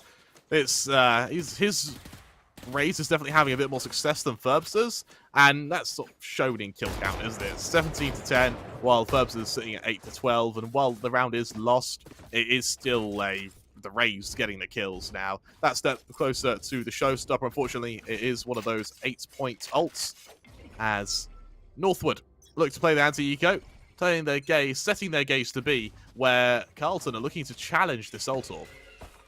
Benji playing with the Ghost here. Interesting considering that Northwood probably need to start to build up a round advantage as quickly as possible. Moves, is unable to disengage. Caught with the util in hand, and healing is going to be required. Given on over readily by the Sky. The ult orb here should be secure to whomever wishes to try and take it. What you do have to worry about, though, is the flank coming in from the Brimstone. Benji doesn't actually upgrade to the Sheriff here, which is interesting, considering that it was in the hands of the Raze. And now Dip simply has to stare in this direction. There's no need to get timing here. There's only one thing you need to watch in this 5 versus 4. The other angles are already dealt with. Meme Law should fall down. Spotted out. The recon as well. Seeing if there's any more here. The Ghost will fall on down. And the Bulldog easily grabs its man. An upgrade here for Danny to the Bulldog. Swaps over to the Ghost for the fight. Maybe add an empty magazine. And the Bulldog will be reclaimed. Northwood pick up their anti-eco for a second on their attack. And 8 rounds overall.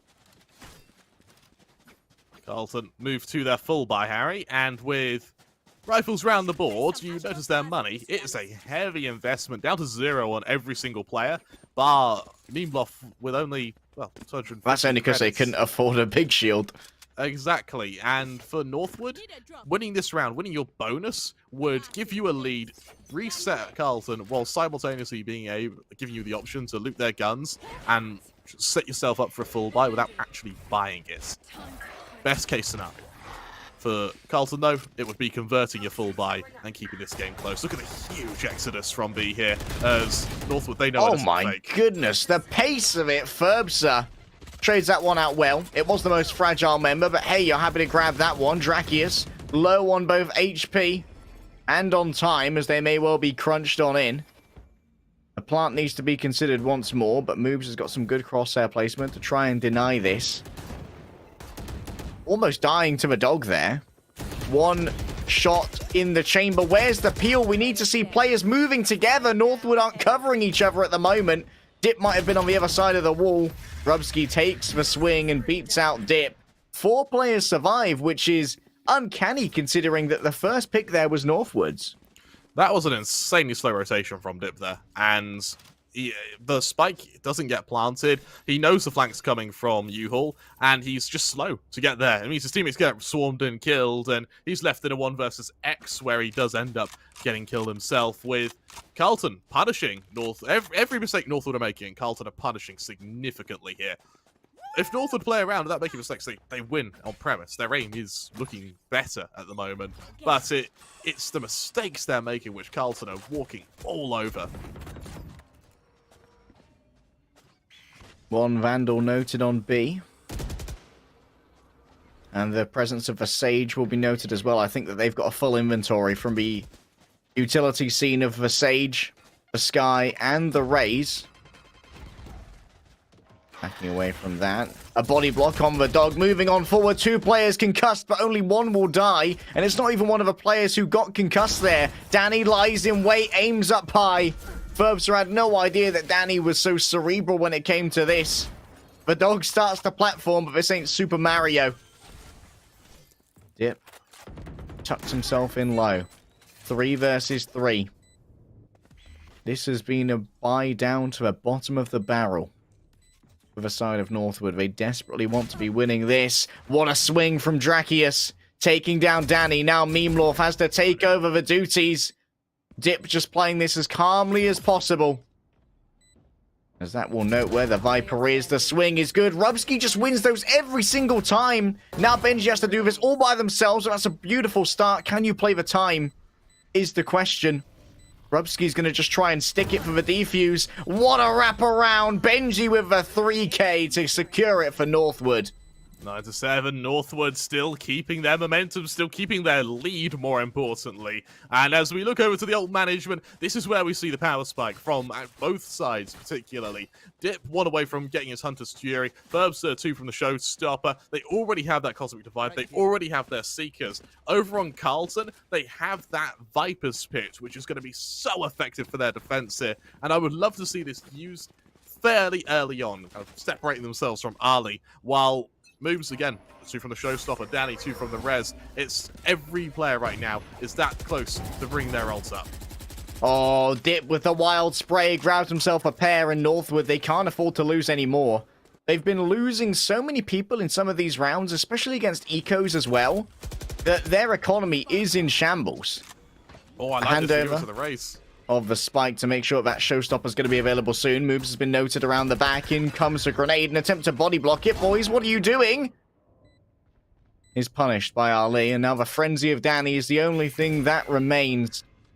The important thing here is that Northwood, they have 4 ultimates. And they're going to want to use those to shut down the next Carlton Ravens buy to keep them on this paycheck-to-paycheck economical cycle.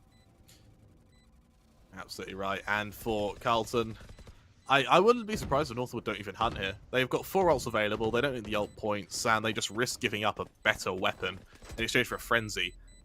It would all be stat padding, if anything, and, well, that's no place in the grand finals of the tournament, Harry. Danny reveals himself, he accepts his fate, and he will die to the spike. 10-7, Harry. Northwood 3 away from claiming a victory in the grand finals of the Samsung Invitational, with Carlton 3 away from equalising. $2,500 to the winner of the Winter Invitational presented by Samsung SSD, Kremer. That's a lot of scratch. That's a lot of money. And Northwood, they are 2 away at the moment from Ali's Viper's Pit. I would not mind a contentious effort here to really grab this ult orb.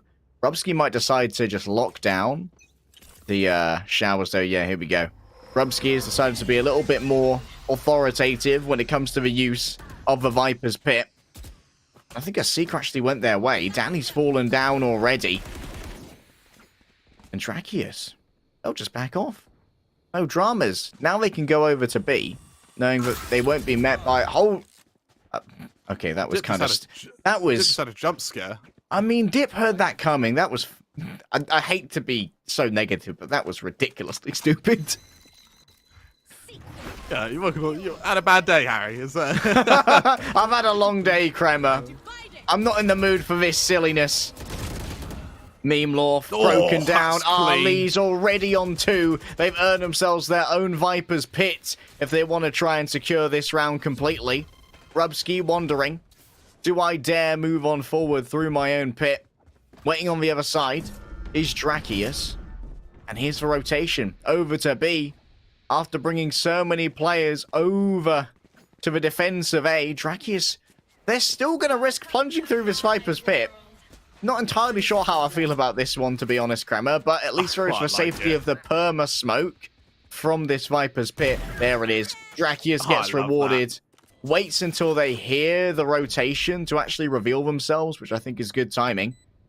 Staying out of the Viper's Pit at the moment is Ali, then dips back into it. They're playing it from hookah, which means that they're fairly safe unless they get flanked. A good turn away here from Moobs. Riv is trying their best to make up for past mistakes. Sending in the showstopper. Ali is confirmed in this location. Moobs wants to hunt. Moobs indeed does so. And now at range, it's Benji. Did they just block the grenade with the pistol? At range, it's an easy headshot. Masterful. If that nade was blocked by the pistol, that is play of the tournament. Was that an interception? Dude, he's got chaff. That was incredible if that worked. He's got the chaff launcher. I wish we had replays. That would have been so sick. Oh. Our analyst has chimed in to be a killjoy and said no. It's Caleb again. The nerds are just telling us no, it wasn't a block. Thank you, Caleb. Actually. Yeah, well, actually, guys. Carlton, they do have an ult advantage. I'll be wrong and happy. Yes, they do have an ult advantage, but they certainly don't have a firepower advantage. A Judge in the mix here as the dog is effective, and Ali has been so strong on these entries here. Meme Lorf doesn't need eyes, nor does he need life. Grabs himself a pair before being put down by Fabasa. Dip missed out on their opportunity, and the spray once again. Yep, that's that's the Dip spray if ever I've seen one. Danny now to try and avoid the match point of Northwood. The Judge is not the ideal weapon, nor so is the Spectre, but Meme Lorf returning changes the dynamic slightly. At range, Meme Lorf's already taken a bunch of damage, but maybe Dip should have been saving this to try and stop the diffuses. Meme Lorf gets another. A line up on the shock dart. Dare you move forward, sir? Almost nades himself for Bass. Or Ferbsa. I keep putting an A in there for some reason. On the 4. Correcting their name to a different name. Ferbasa. I'm thinking about Mufasa because, man, Ferbsa's the king. Mikasa Ferbasa. Northwood. They find themselves now, Harry, match, series, and tournament points, ready to walk away $2,500 richer. And you look over to the Carlton Ravens, the only men that could stop them. And it's with 2 judges, a Guardian, a Spectre, and a mere Phantom. Are you no men? ults in sight. Or are you birds? The Guardian spams away. I believe a pair of judges, like you said. And already 2 Brim Smokes have been used. If I'm Northwood, I play this slowly now. But Brim has used so much of a utility. Moobs is playing on the close corner here. This could be a good shot, but no. Ferbsa, I'll get your name right as you're on match point. Takes out their counterpart. The Raise nade should be well placed here to displace Meme Lorf. There isn't going to be the commitment yet. Once more, unto the breach. The bird sent out. No one confirmed in terms of presence. A full blind is given over as everyone just moves over onto the site. An easy adjustment for Dip. Only the Viper remains coming from the back. The plant will soon be readied. Spike planted. And now, Rubsky has to do it. With only a Spectre already spotted out. The first man to take the fight will claim their life instead. Northwood had a couple of struggles on the first few, but their attack on Bind has been absolutely sublime. Honestly, despite all the mistakes they were making there, it is in those mistakes that we saw them struggle ever so slightly. It's where Carlton were able to punish them.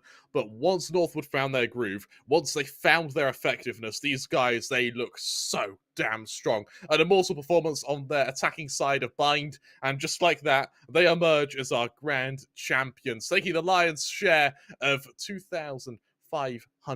Unfortunately for Carlton, they don't leave empty-handed. They're going to walk away with $1,000, as well as I believe there are some Samsung SSDs in there for all of the players. Yeah, some wonderful Samsung SSDs to reduce the lag and the load times with data transfer speeds up to 7,000 megabytes per second. Thank you so much to Samsung SSD for presenting the Winter Invitational here at NECC. Kremer and I, we've been a little bit mean. We've had our complaints. But we have had a lot of fun. However, some people who can be either meaner or a lot more credit-giving than us are our wonderful analysts. So let's head on over to the desk to see what these guys thought about that last match. Jim, it's been Caleb, you're still muted. It had to happen every single time, right? It had to happen every single time tonight, making sure that I'm done. All right, I'm done. It's been an incredibly long day here, but it had to end off with the closest series we've had so far, with just 1, 2, 3, 4 mistakes being the difference between winning these games and extending this series, or losing this game and letting Northwood go in. But game 3 there, break it down a little bit quickly there. What was the best? What was the worst? What did you want to see a little bit differently? What's going on in your head right now? What's going on in my head right now is a game 3 was a masterful display of Northwood making me correct on a 3-0 sweep. That's what I like out of it. But no, they played the map a lot better than the first 2 maps. I'm looking at my notes here. They lost the pistol round, picked up a thrifty in round 2, and then just kind of, it went even at the break, but even then it felt like they had control of it. And they were making mistakes. They were making mistakes and still weren't losing. And that's kind of what I was noting. The casters talked about it. Their aim was just better. In the later half of map 2 and most of map 3, aim difference, marksmanship difference. If you use your utility poorly, your marksmanship has to be on point, and Northwood's was. Yeah, and it was really well thought out, but the one thing I want to point out is, you said it already, Carlton didn't have a lead after round 1. That was it. That was the end of their lead for the entirety of the series. That was round 1, and then it was done, right? So it was amazing to see how Carlton led the first 2 games and continually challenged those first 2 games. But as soon as that kind of ended, and they led game 1 and then lost it. They led game 2, not by a little bit, by a lot. 8-4 was the scoreline at the end of half. 8-2 was the best scoreline that Carlton owned there. And then they lost, right? So that mental game, that consistent push from Northwood challenged Carlton and probably put them into that same thing that I wanted WVU to do earlier, which was get them out of their heads, right? Like, push them in a way that Carlton hasn't been pushed before, and you will win the series. And that's what Northwood did here today. Map 3 really came down in the second half. In round 15, I'm checking my notes here, Carlton had a big win there. It was 8-7. It was 8-7, and then they looked really good in round 16. And Benji with the 3K and the huge clutch at the end, and it took all of the wind out of Carlton's sails. They were right there. It was 8-7, and they had the lead in that one. And Benji's just like, no, I feel like reinstalling Valorant and playing, and gets the 3K, gets the clutch, because in the next round it was flawless. And after that, you have no economy for Carlton, and it was just kind of like an inevitable conclusion. And the casters were really hoping that was a pistol block, but you did confirm it was not. But they were really hoping it was. Unfortunately, pistols as they're being thrown don't have a hitbox. I would have loved to see that because that has happened in CS:GO before, where nades and flashbangs have been blocked by thrown utility, and that's something that just doesn't happen in Valorant the same way. But we did see one slight brim molly block there. It didn't fully work out, but someone did try to jump in front of it to throw off the lineup. They still had to jump off bomb, but in Valorant specifically, you do have to get fully in front of something in order to block it, and that normally comes at the detriment of your life, especially with Sova shocks, etc., etc. But no, I thought it was good the whole way. It was exciting the whole way. As some players I know have been wont to say, it looked like maybe some throwing for content. They wanted to make sure the stream took a while. They wanted the 3-0, but they wanted like a really long 3-0. They wanted to really showcase, like, oh yeah, we're Northwood. We're just gonna come in, kick butt and take names. So No. Yeah, and on that note, we do have here today, Northwood did come out on top. That means that Northwood is going to be winning our $2,500 prize pool for first place, as well as a swag bag of Samsung utilities, which means they're going to get a backpack, I think some clothing as well, a Samsung SSD. I'm pretty sure it's a 980 Evo of some fashion, either the Pro or something like that. Don't quote me on that. They will be getting it in the mail, and they'll be posting pictures on that once they get it. But congratulations to Northwood and how they did here today, because at the end of the day, they went through the tournament. They had to beat UH Premier to get here. They had to beat SNHU to get here. They had to beat UC Davis to get here. And then they got here, and they beat Carleton at the end of the day. And that's what really matters. That it is. Caleb, are we sending it back to the casters? Do have one note just to make LEGDAY and Kremer's life a little bit easier. Thank you to ESTV for being the live TV partner for this today here. They are going to, this is also going to be live on ESTV next weekend. So if you did miss anything today, or you want to catch up on it one more time, it'll be live on ESTV once more again next weekend. Thank you for Samsung for being the title partner of this whole show. Everything is possible from Samsung here. It was absolutely amazing to work with them, and it's going to be continually amazing to work with them in the future. And thank you to everyone behind the scenes that doesn't get much credit. Dazed was our observer on stream today. Tofu was our producer on stream today. Michael Martinez basically set up the run of show for everything on the back end. Patrick set up a lot of the coordination between the game managers, our game manager specifically, Michael Hernandez and Gabe. Oh God, I'm so bad with last names. Gabe Anderson, both of them helped set up and TO and organize the tournament through the back end. And thank you to the 83 teams that signed up and competed over the last 3 days to see who was the Samsung Winter Invitational champion. On that note, though, and that long-winded spiel, thank you, Jim, for joining me on the analyst panel today. Thank you, Banks, for earlier today as well. And LEGDAY and Kremer, off to you guys for the last notes of today. 83 teams, whittled down to 4, then down to 2, and then Kremer. Only one would stand. North would claim our crown. The pack have certainly established dominance over the Forest. They walk away with the big prize of a Samsung swag bag as well. I could use myself one of those SSDs. They are incredibly reliable and fast, so make sure you're considering Samsung SSD products next time you want to upgrade your gaming rig. Thank you to Jim and Caleb for acting as our desk today. You've done an excellent job in your spiel about all of the little minutiae that Kremer and I can't quite catch during the games. However, for all of you at home, for those of you watching us on Twitch, make sure that you follow the channel here, because NECC brings you collegiate esports all the way through the week as well. We have our regular season going on with Kremer and I casting some Valorant tomorrow. In fact, we also feature games such as Rocket League and Overwatch, so no matter your tastes, there is something to whet your appetite. However, Kremer, any goodbyes? Yeah, we have one or two. Once again, thank you so much for NECC for making this possible, and once again, thank you to Samsung for also being able to just make the tournament exist. For Jim and, of course, the wonderful Blink as well, who were able to stand in for us momentarily, as well as Caleb. All three appeared on the analyst desk. All three of them were absolute stars. And of course, thank you to the viewers for watching it, because if you don't watch it, it doesn't happen, frankly. So thank you very much for all of that.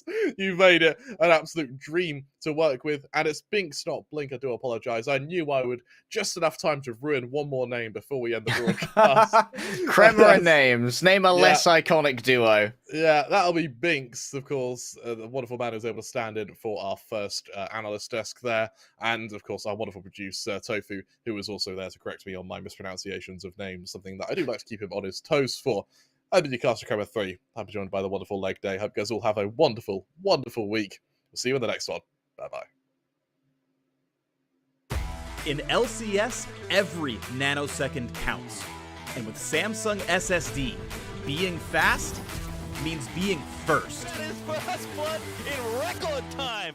The pros know that speed matters. Here goes closer at about 4,000 miles per hour. There's no outrunning this. A split second means everything. Go, go, go, go. Why retreat when you can go forward? Every nanosecond counts. Samsung SSD.